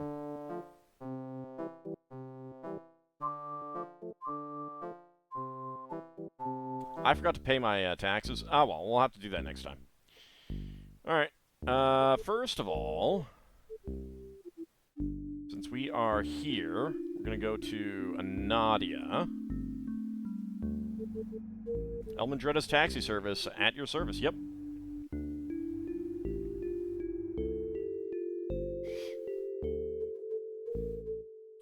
It's all about the cargo and passenger quests. No need to risk your ship in combat. Yep, right now, at least. Yeah, Min as Paladin. Well, I don't have the option to be a half-elf fighter mage, so there's no multi-classing in this game.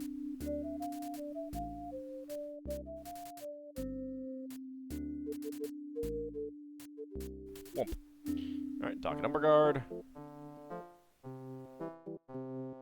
Warehouse, drop off cargo, paid 1,000. Alright. Can I pick up cargo? Hey! Longbows for $29.98 to Mingabwe.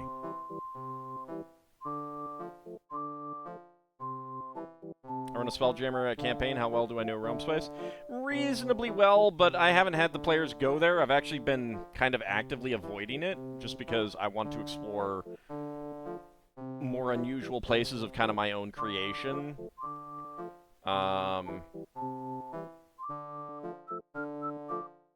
I know it reasonably well, but... Well, I know it pretty well, but I can't necessarily remember everything about it right now.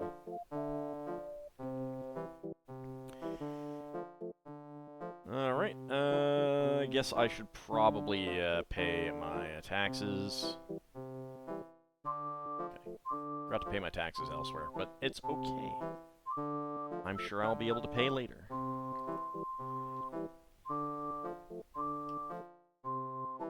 $600 for a hand crossbow. I need to get a hand crossbow that I can try selling, just to see. Cloak plus 2 is 2,000.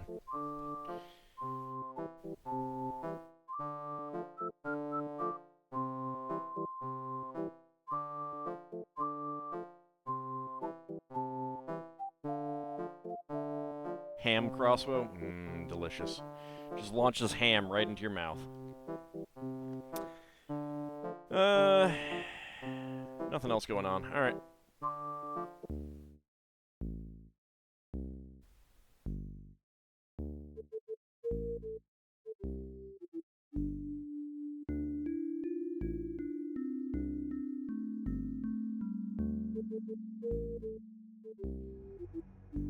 No! Stop that. I don't want to go there. Wait, where'd the sun go? Dang it!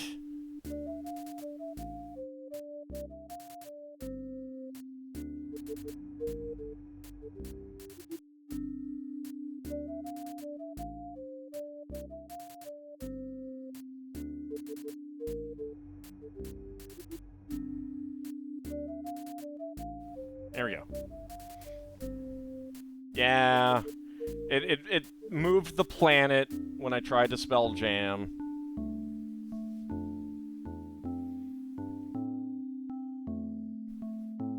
It was very rude. Look, I just want to spell jam to the sun. Is that so wrong? Doesn't really seem like it's getting any bigger right now, does it?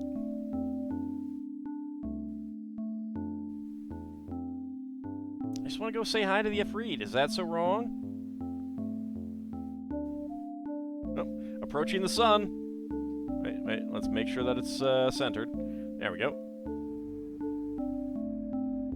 The ship is getting very hot.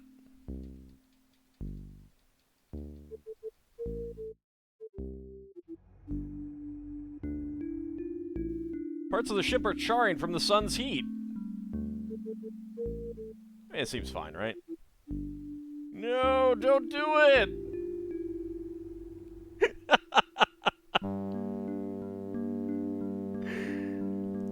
Having recklessly plunged your vessel into the sun, you and your crew are instantly consumed. In the months that follow your untimely demise, the ruthless Neogi extend their web of control across Realmspace. Wait, you mean there's a plot? The denizens of the various worlds fight valiantly against the encroaching tide, but each city that falls victim to the alien spider people provides a new batch of expendable slaves to do their master's bidding. Eventually, almost 2 years after the anniversary of your death, the last effective pocket of resistance is wiped out and the entire system is plunged into a dark age of slavery and bloodshed. There's a plot? I had no idea!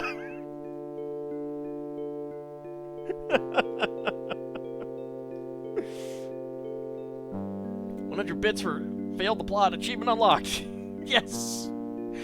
I couldn't crash into the crystal shell, but I could crash into the sun. Like how the crew and officers just followed your orders of suicide. I'm a paladin. They trusted me. Would I lie? Clearly not.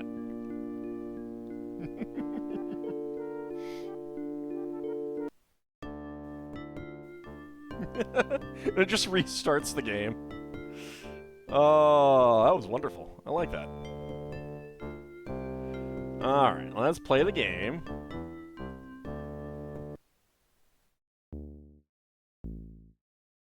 Alright.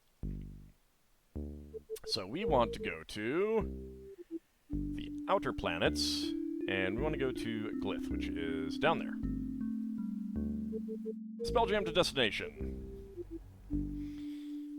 You don't crash into the shell, you cross through it into an infinite void of phlogiston. Oh. I guess the flashing colors was the phlogiston then. I could have sworn I'd always heard that you could crash into the shell.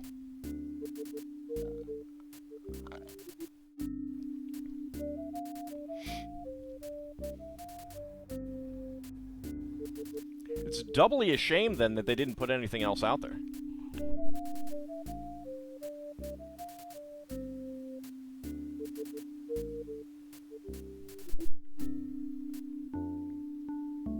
So Knives of Gog to disable copy protection. This is actually off of Steam.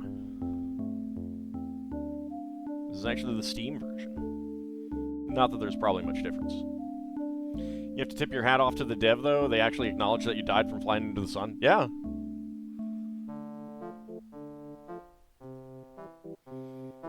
Alright, Council of Elders, collect reward, $35.50 for a job well done.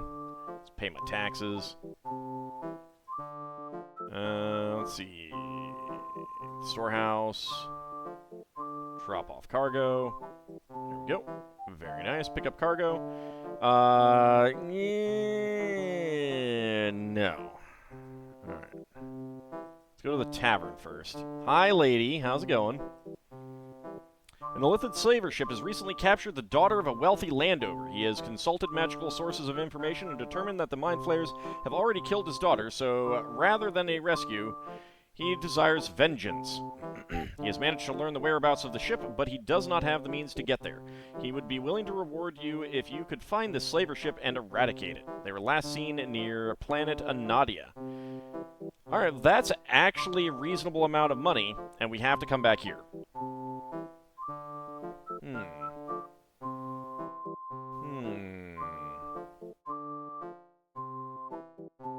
The governor or whoever on Ningabwe gives you the very Ultima CG feel. No, I'm not going to do that one yet. Inquire about work, that's still the same thing. Yeah. Nope. Alright. Okay, well, they have crap for me.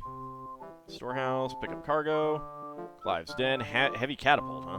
1 ton of heavy catapult? Should be 4 tons. No.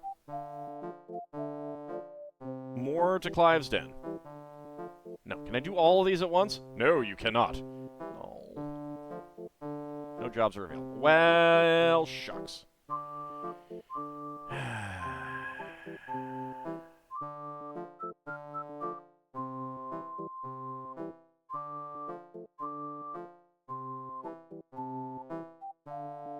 And that doesn't cycle.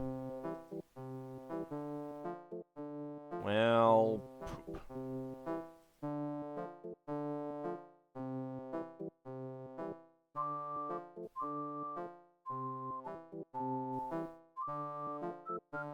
Okay.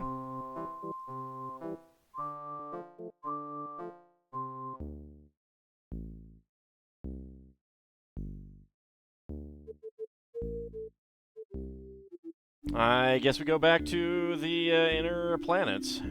Your biggest gripe is you never figured out any good price patterns to bother making use of the buying and selling of non-quest cargo. It doesn't seem like that is ever worth it. Due to a glitch, this one is delayed. 100 bits, secret achievement, 1 with the sun unlocked.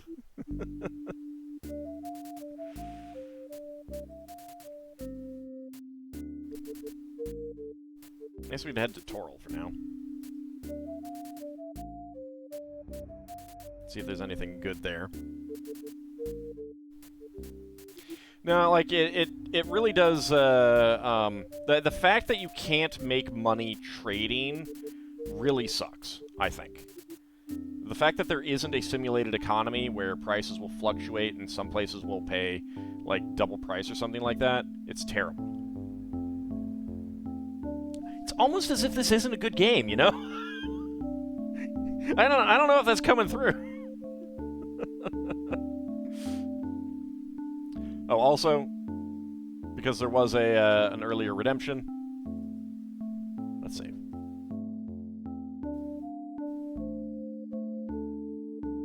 Certain areas have such supply that cost is down. Yeah. You want to Uncharted Waters your way through Realmspace? Yeah. Like, my frustration is that this could have been so much better. If this had been, like, comparing this to either of the Buck Rogers games, and it just really goes to show what you miss out on in terms of plot and exploration.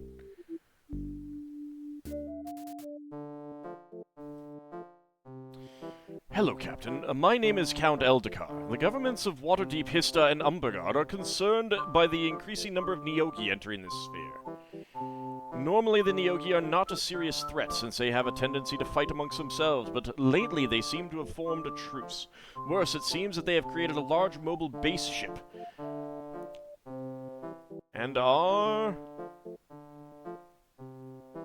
using it as a central headquarters. Every time a Navy patrol ship spots the base, it's gone by the time any forces arrive. We are looking for someone who will find out the location of this base, get past its defenses, and destroy it. In exchange, my superiors are prepared to pay you the sum of 100,000 pieces of gold and a major spelljamming helm. Ready for endgame? No.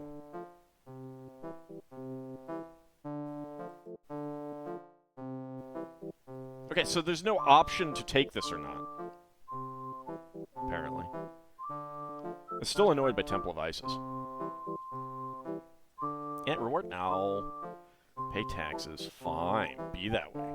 Can I seek an audience with the governor? I do not have an invitation. Alright, do you have, cargo? No, I'm not going to Clive's Den. No. No. Why does everyone want to take stuff to Clive's Den? That is actually worth it. That is worth it.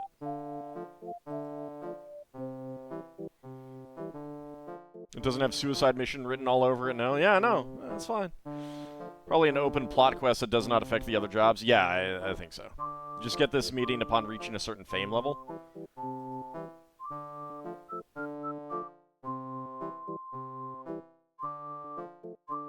Reliable seems a little bit low, but, yeah. I've only gone up one level.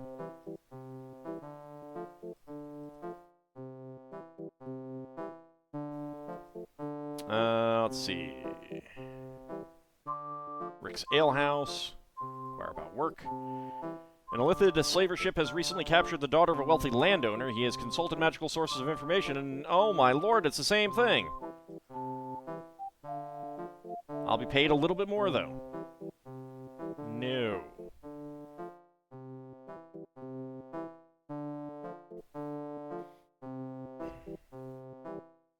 I guess we go make a little bit of money. I really want... Like, I really wish, this place had rotating,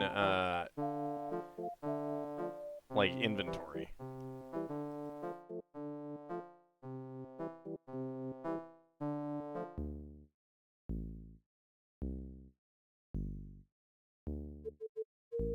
Well, I guess we're going back out to, Garden.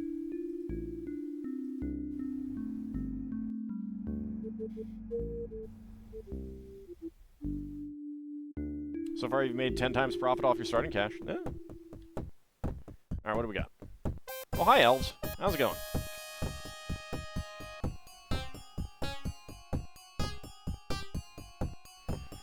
Let's talk. I saw a strange ship once. It was being pulled along by 12 silver geese. I believe you. There are dozens of ghost ships that haunt the space around Anadia. I believe you. That is all I know. It's so dumb.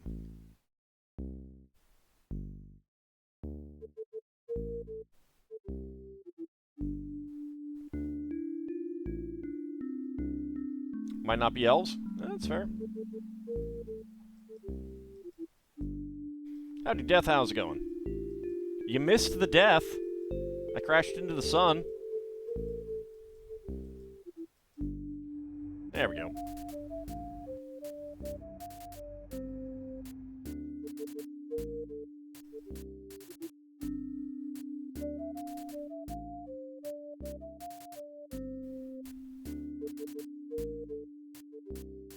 You were here?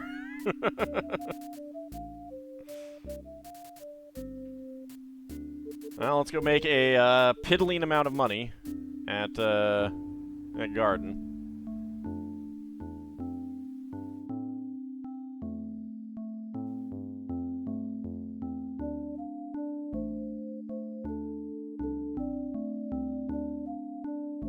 But yeah, there really should be more places to go. More towns, more locations that you can dock at on Toril. You should definitely be able to dock at the Moon and in the Tears of Saloon. More places at Garden. Excuse me? Excuse me. Is that not where we want to go? Excuse me.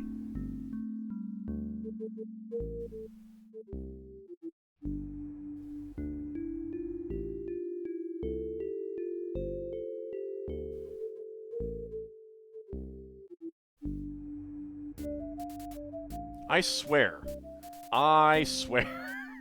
My navigator's working against me. Okay, yeah, that's going up, alright. Fearsome, pay taxes.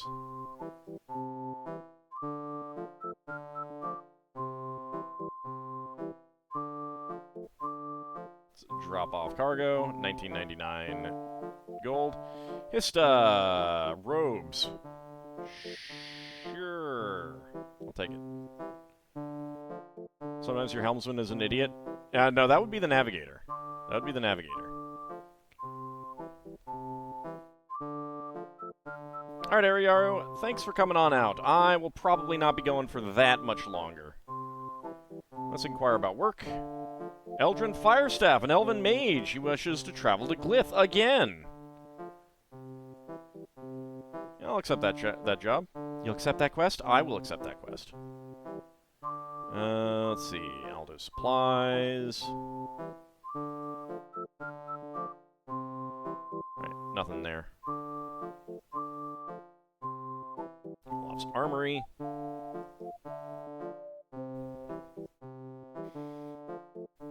So I could buy some leather armor +1 for some people, but I don't know.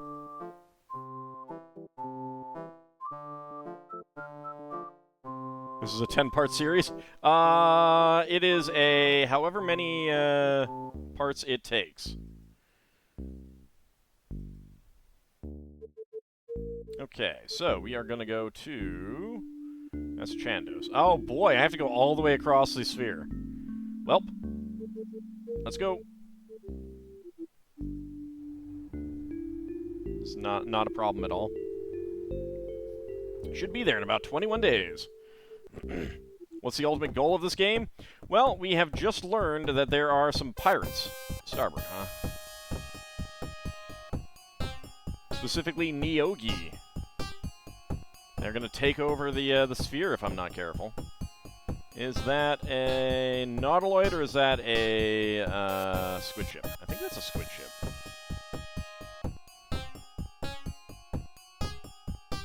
The captain of the other ship asks you to join him in his cabin for a private conversation. Once the two of you are alone, he points to a sack on the floor. He tells you that it contains 1,000 gold pieces. He says, Clive the Fearsome, Master of Garden, wishes to have words with you on a matter of mutual benefit. The gold is payment for your time. I'm going to lose money doing this, you know. Oh, that's a hammer ship. Oh, neat. Alright, well, okay. I guess we can go back. We were just there. I know!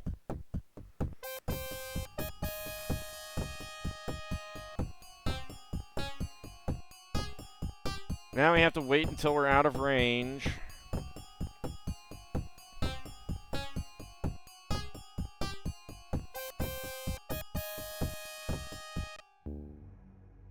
There we go.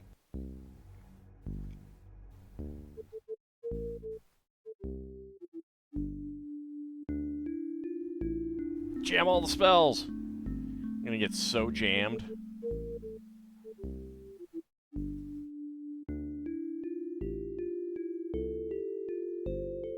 Alright, well I should be there, just about.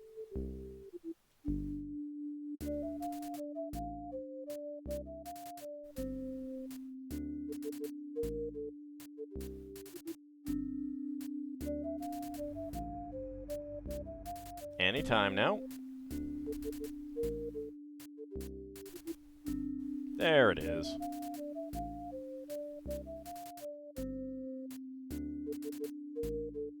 Hello?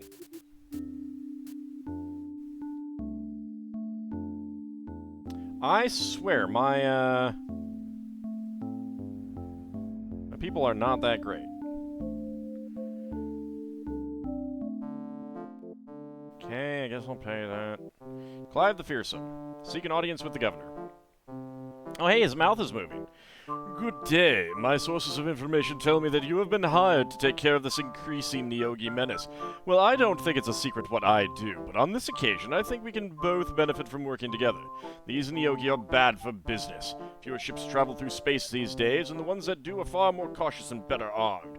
This makes my job more difficult. What I propose is this. I have a treasure map here that supposedly leads to the treasure trove of Drak Barakas. The legends of Drak say that every time he was seen, he was flying a different type of ship. I have reason to believe that he had a powerful magic item that cast an illusion over his ship and made it look the way he wanted. I think that if you can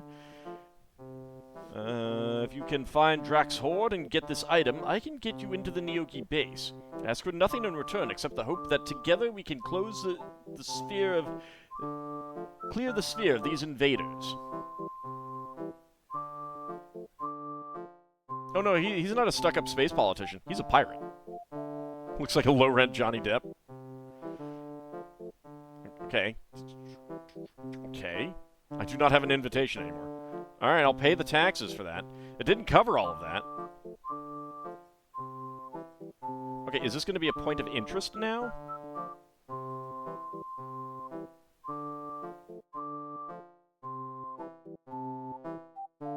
Okay, so I do have that job to go to Mingabwe.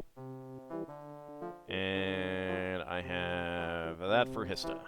Okay. Welp.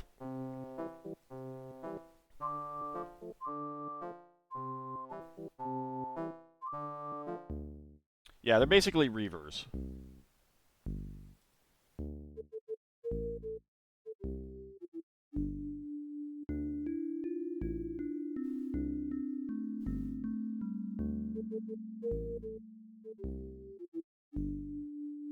Dwarven Citadel. This seems extremely dangerous.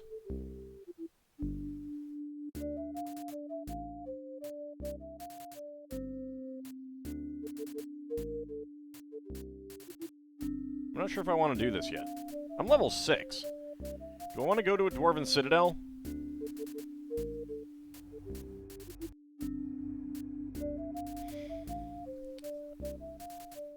Anghamron, have you actually finished this game? Or, I guess, Duke, have you actually finished this game? This is why Clive is offering this to the player. Normally he wouldn't work with the civilized governments in Realmspace, but the Neogi would like to wipe out his den of outlaws. Yeah. We got asteroid field ahead, huh?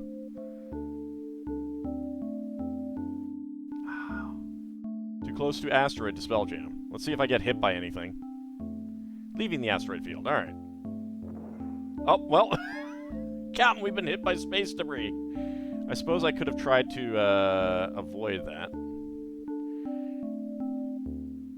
39 out of 40 hull. Alright, well, we took a little bit of damage. That's fine.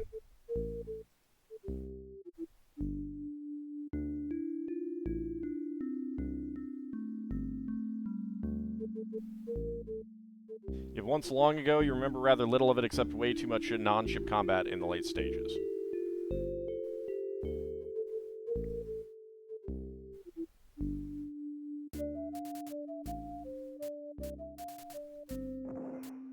Okay, that was also a hit. It is not exactly easy to determine when something is going to hit me. It's fine. There we go. I'm kind of I'm suspecting that I'm going to want to reload this later anyway. Asteroid field, huh? Alright, well.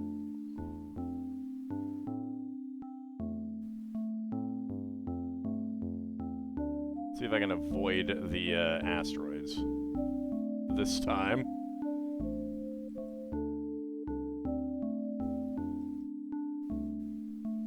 It says leaving asteroid field. There we go.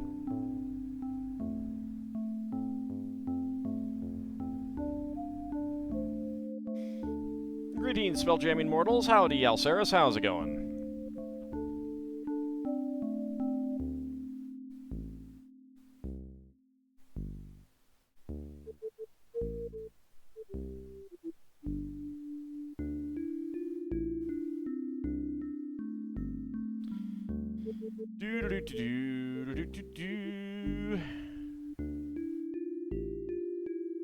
See, this is the other problem, is that, like, you're just sitting here. It's a dwarven citadel! Where? Oh, there it is. Why is it called spelljamming? It's a takeoff of windjamming. There are ships called windjammers, so it's kind of just inspiration for that. I think there's another type of jammer as well, both sailing ships. Let's see, are we gonna be attacked? We're not. Alright. Hi, Citadel. Do we do that? Crew member killed. Oh, well, we took some damage. I didn't mean to crash. I'll have to review that. Hello. Zombies. Okay.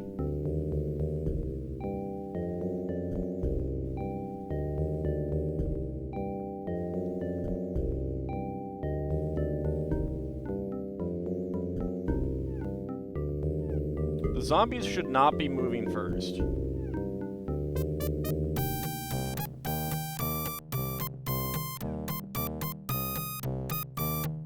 Skeleton.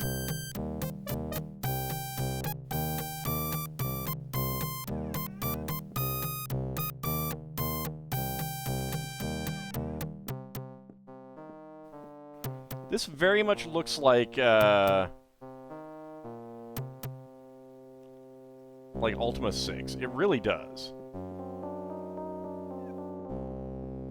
Those revenants seems bad. Zombies.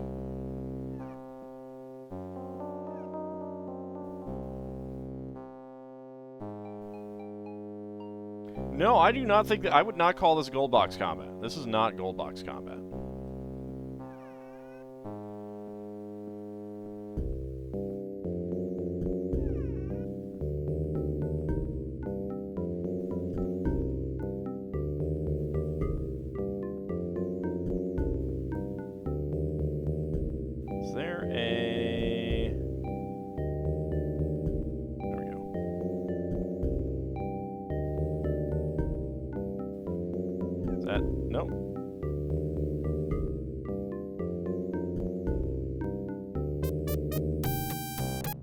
Okay, it just shows me, it shows me bars for the enemies, then. The graphics are clearly better. I would not say that the graphics are clearly better.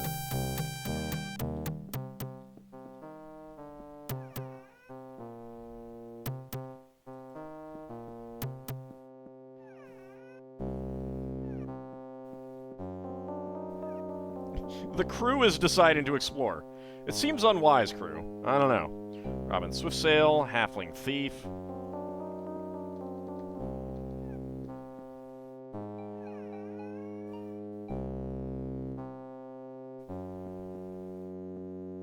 The Goldbox graphics? No, that's what I'm saying, is I don't think it's better.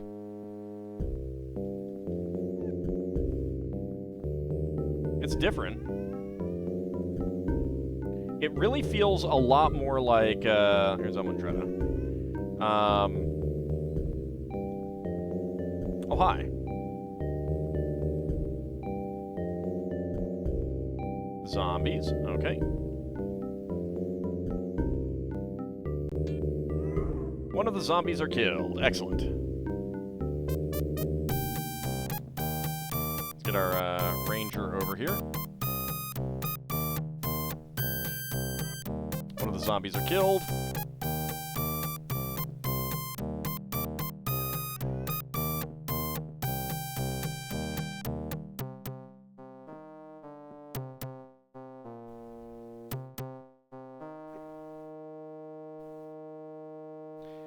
Zombies attack and miss. The game has crashed.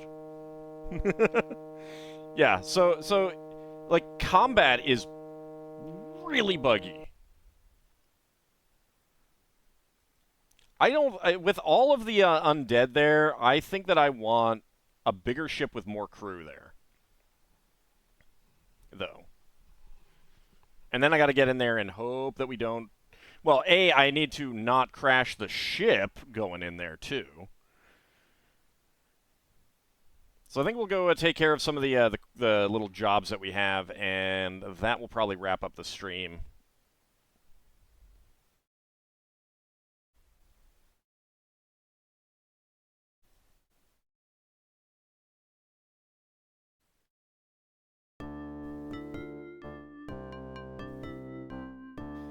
But yeah, every time I've had the game crash, or freeze up like that, it's been in combat.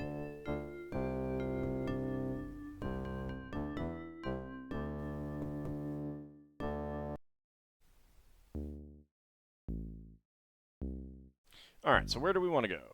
Our job is Mingabwe, right.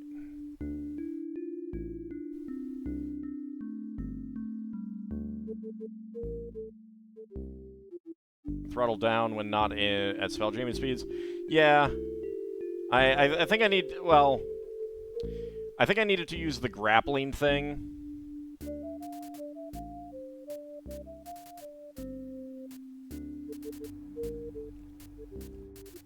But I want to try out some other combat first. Here's a question. Does anyone know if there is a penalty for just, like, attacking random ships? Like, next time I see a dragonfly, am I gonna get in trouble for attacking it? Adjusting course to avoid the sun. Because I kind of feel like I should just attack a dragonfly ship if I encounter it, and see what we get. See if we can get some loots out of it. If I encounter something like that.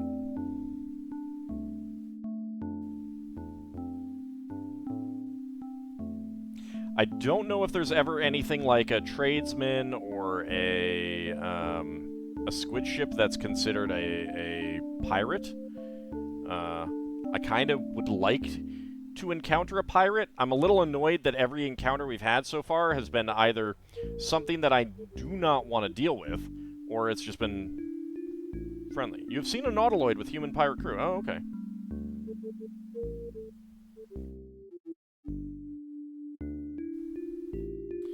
You would guess it would impact your fame rating. Yeah, that makes sense. That makes sense.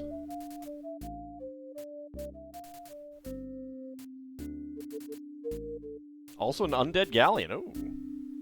What was on there besides zombies and skeletons? We saw some revenants in that dwarven citadel.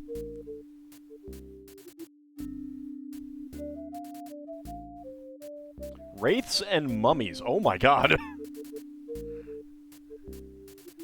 That's a big fat nope.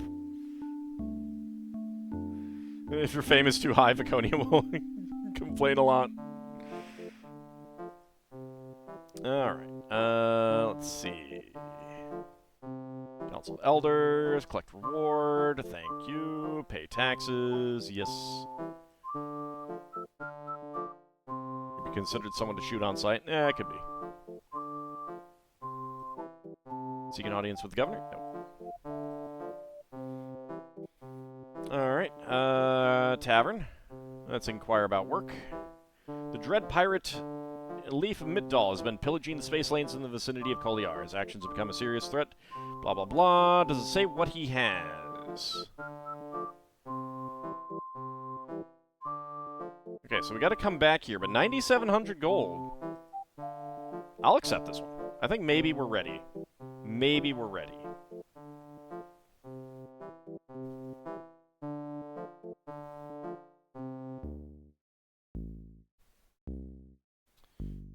I have some cargo. Let's go into Koliar. Alright.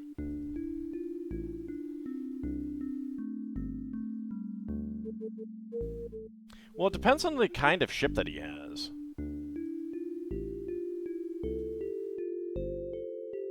That's really what it is.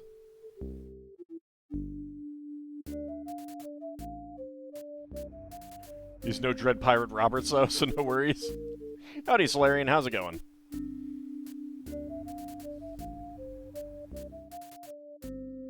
That is true. Let's save.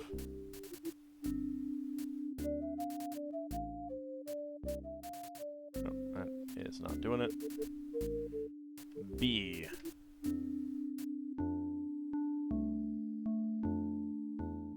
Oh, we got an encounter. Alright, what do we got? Stern.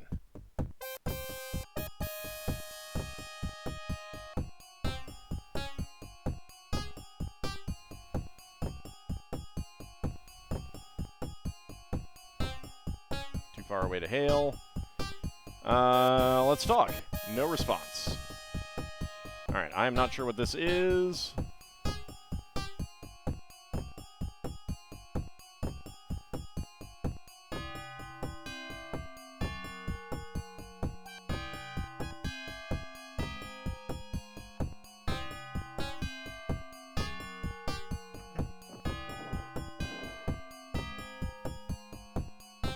Okay, our hull has been hit. I gotta wait for the other one to... Oh, 1 damage. There we go.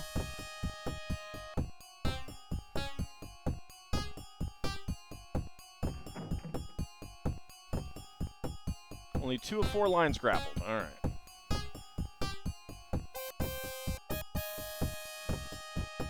I mean, if I can get this, that's a hammer. Preparing for combat.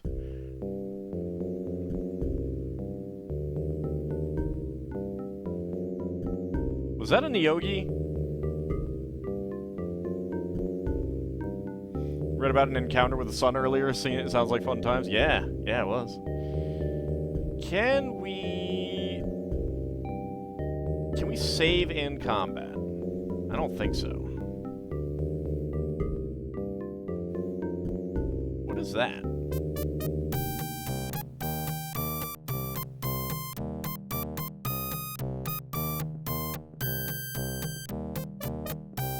I don't know what that is.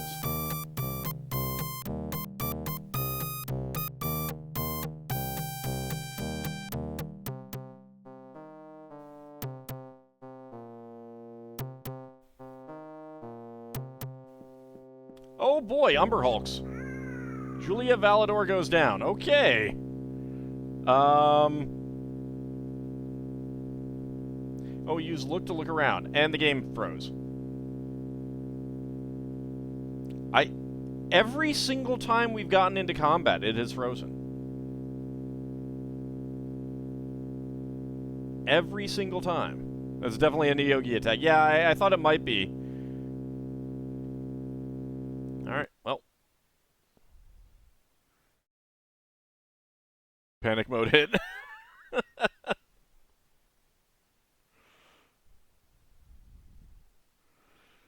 You were using the GOG version? I mean, I would kind of think they'd be the same, but...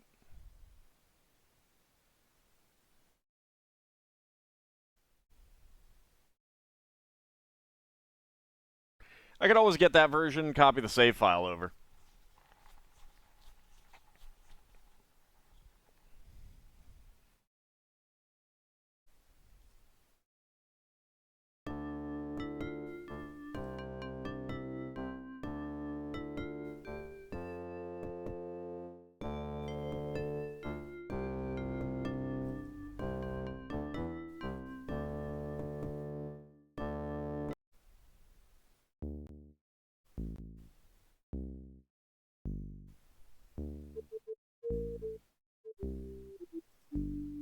Okay, well, that was a different combat, so...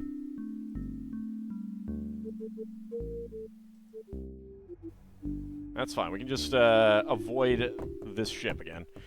Captain, ship to the stern. It's a pirate. Okay, that is the same thing. We want to avoid that then. We want to get away from it.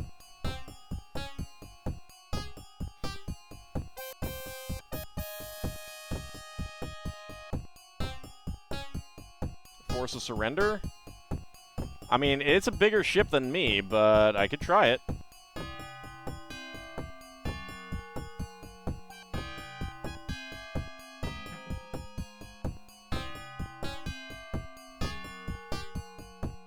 Wow, you guys terrible.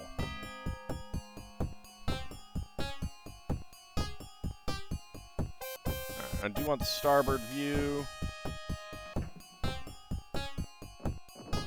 Okay, good. 3 and 2 damage.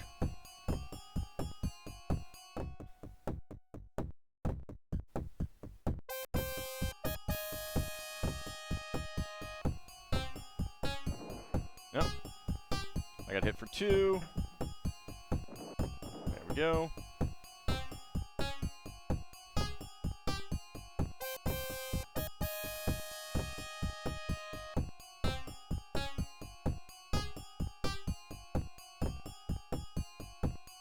It's got a lot of ammo, or a lot of weapons.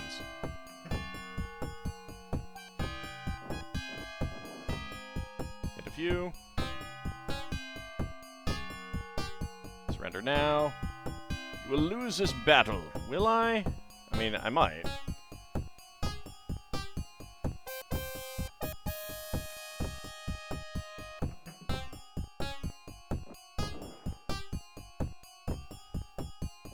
Oh. I got hit for 1 damage.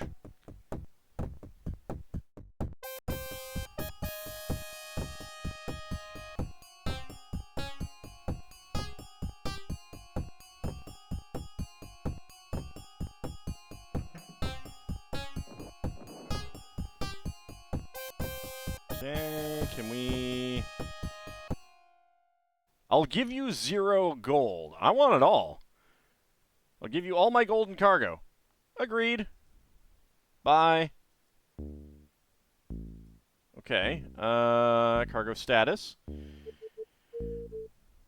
I don't appear to have gotten any cargo.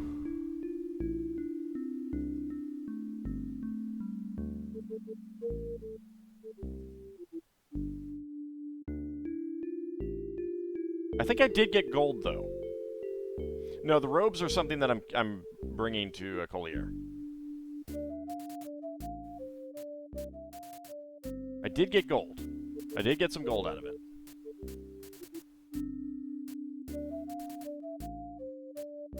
Most of your ship-to-ship combat was done from aft view. Yeah, the problem is that... Oh, I do. Okay, it was not working before.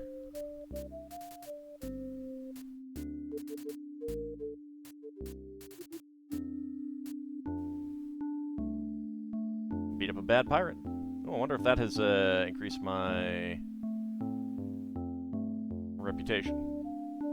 Infamous. That... I would think that would be bad.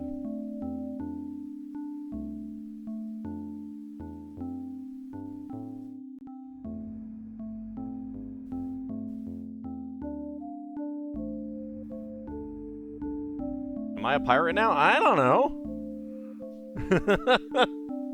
Infamous doesn't seem the best. Is that actually a bad status? Because it sounds like it should be a bad status.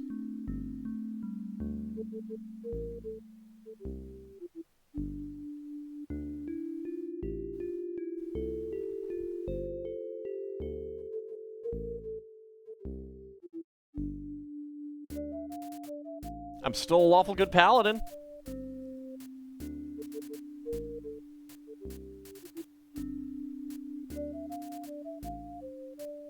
Are we going to have trouble landing? I guess that's something we'll find out. Alright. View job. That's not it. I want ship's manifest. Okay, so that's going to Hista.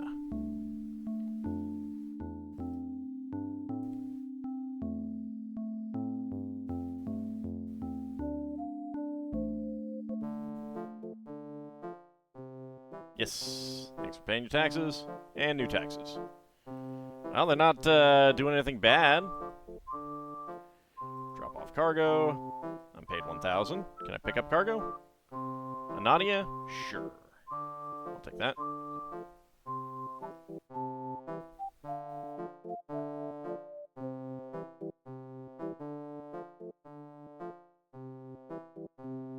I don't have an invitation. I mean, is that bad? I don't know.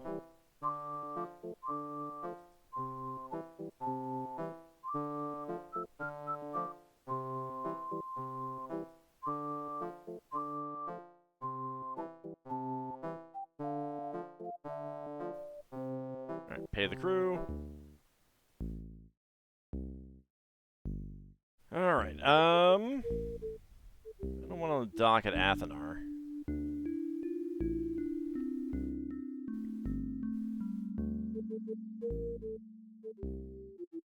So do I just fly around here looking for the, pirate?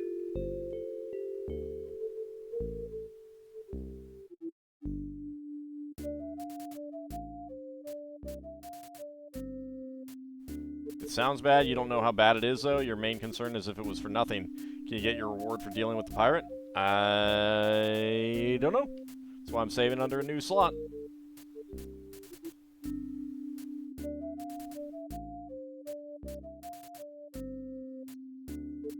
I mean, that was a different pirate, so I assume. Because we were not near Koliar.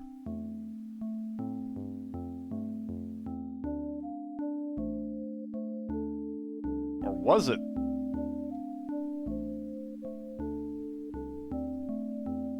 Review Captain's Log.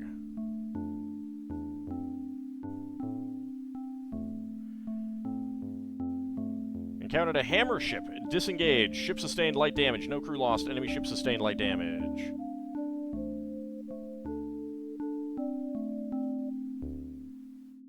Okay. Doesn't say much. I probably should have gotten the ship repaired.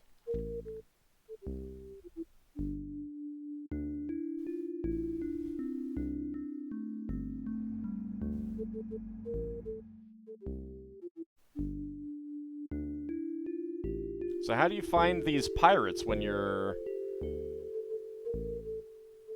Like, he's supposed to be around Koliar.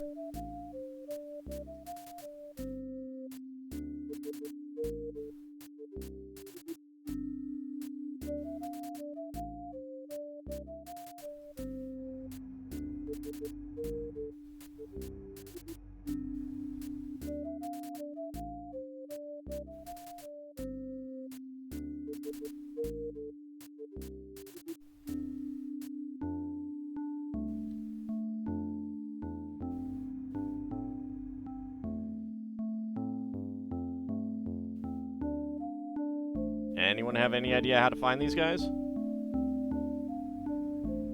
I'm in the area.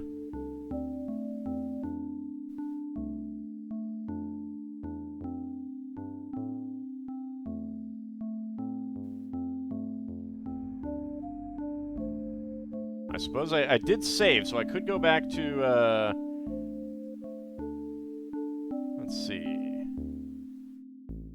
job.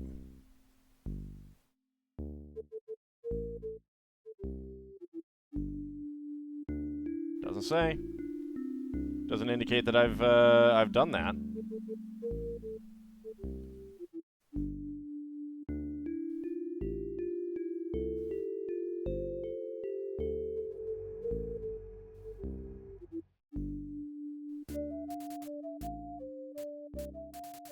Do either of you know Anghammer or Duke Darkwood? Like, is it just wander around until you find him? Is that pirate that I encountered the one that it should be, even though he wasn't anywhere near Koliar?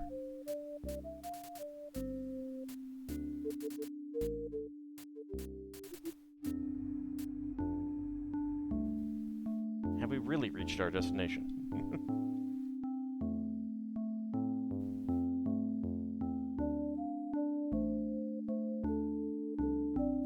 Because I'm kind of inclined to go back to the earlier save. If this, well, okay, just zipped right by. You don't remember it well enough?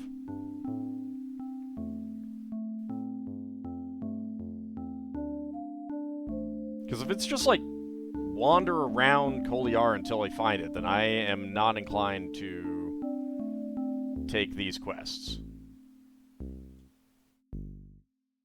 It seems not worth the effort and time involved in having to do this.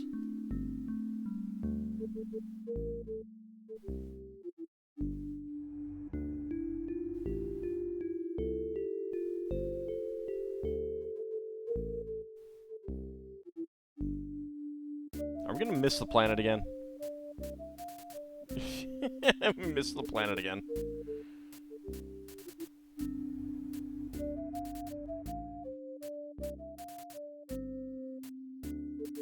Alright, where am I go at taking the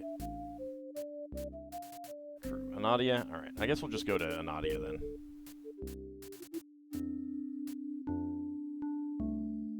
Maybe he'll be between here.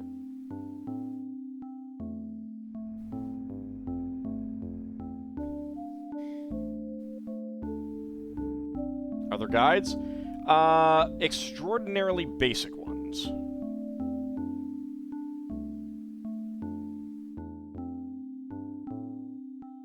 I mean, there's 29 of you. You guys have access to Google too. Trying to remember what you did? You suppose you'll have to take one of these jobs and refresh your memory that way?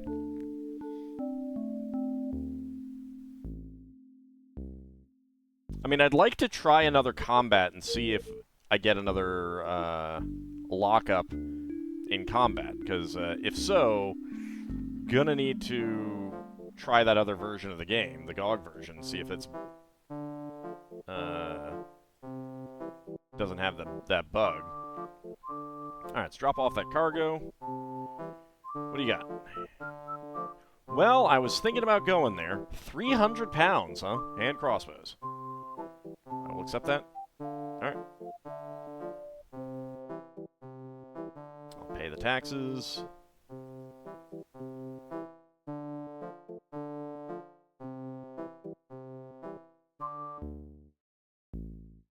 I should have repaired the ship. Oh well.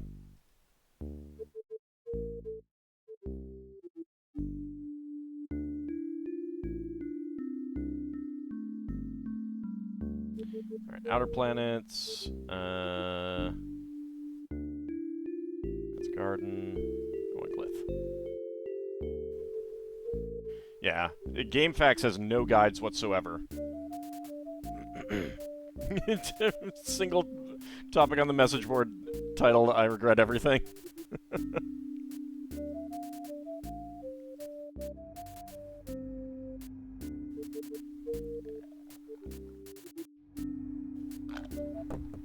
Alright, well.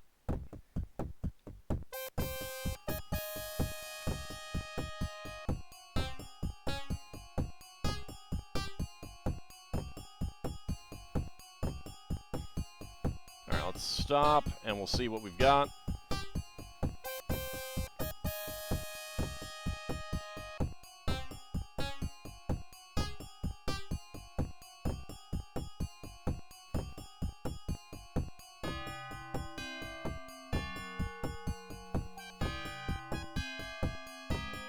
Okay, they seem to be moving away from me, I think.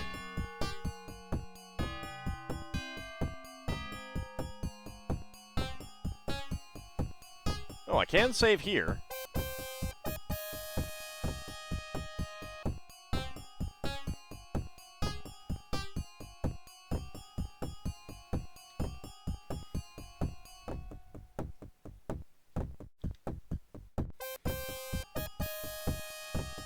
Alright, that works. Alright, looks like a hammer ship. Let's talk. Alright, no response.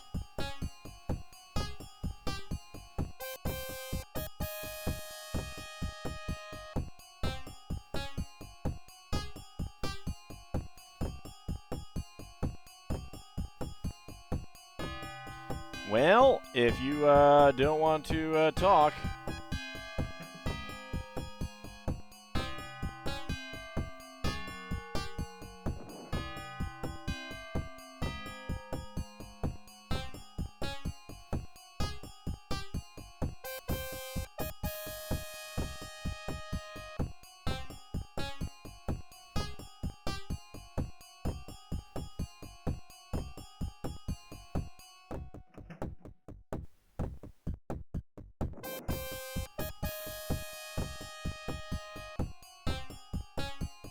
Oh, it did say it's a pirate.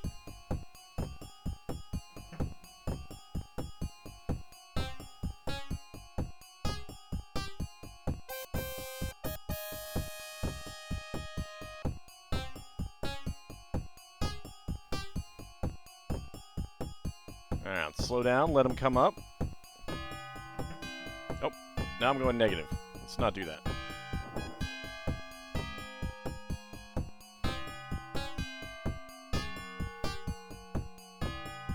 Until we get some reloads. There we go.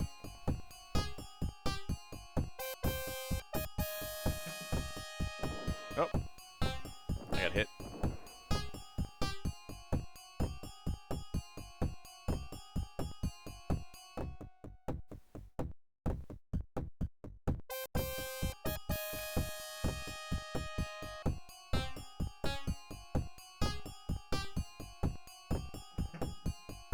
Fire at you.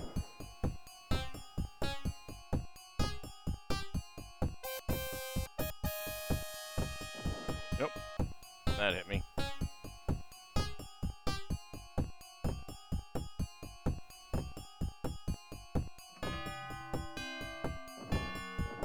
Got him.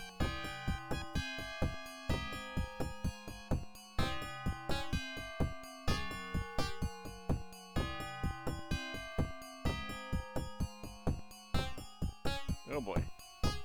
That seems close. There we go.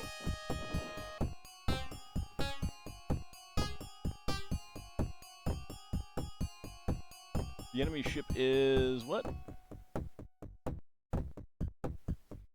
Sorry, part of my screen is a little bit closed down. Oh, nope. You are not getting away. You are not getting away, sir.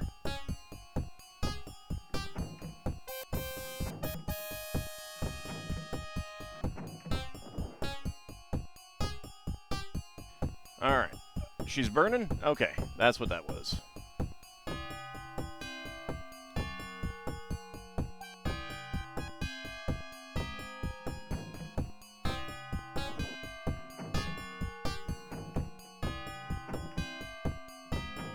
Preparing for combat, alright. Alright, Title Rabbit, have a good night. This is about what we're... Oh, mummies, okay. And it locked up. Okay, yeah, the fact that it is locking up, I think I'm going to have to get the GOG version and try that.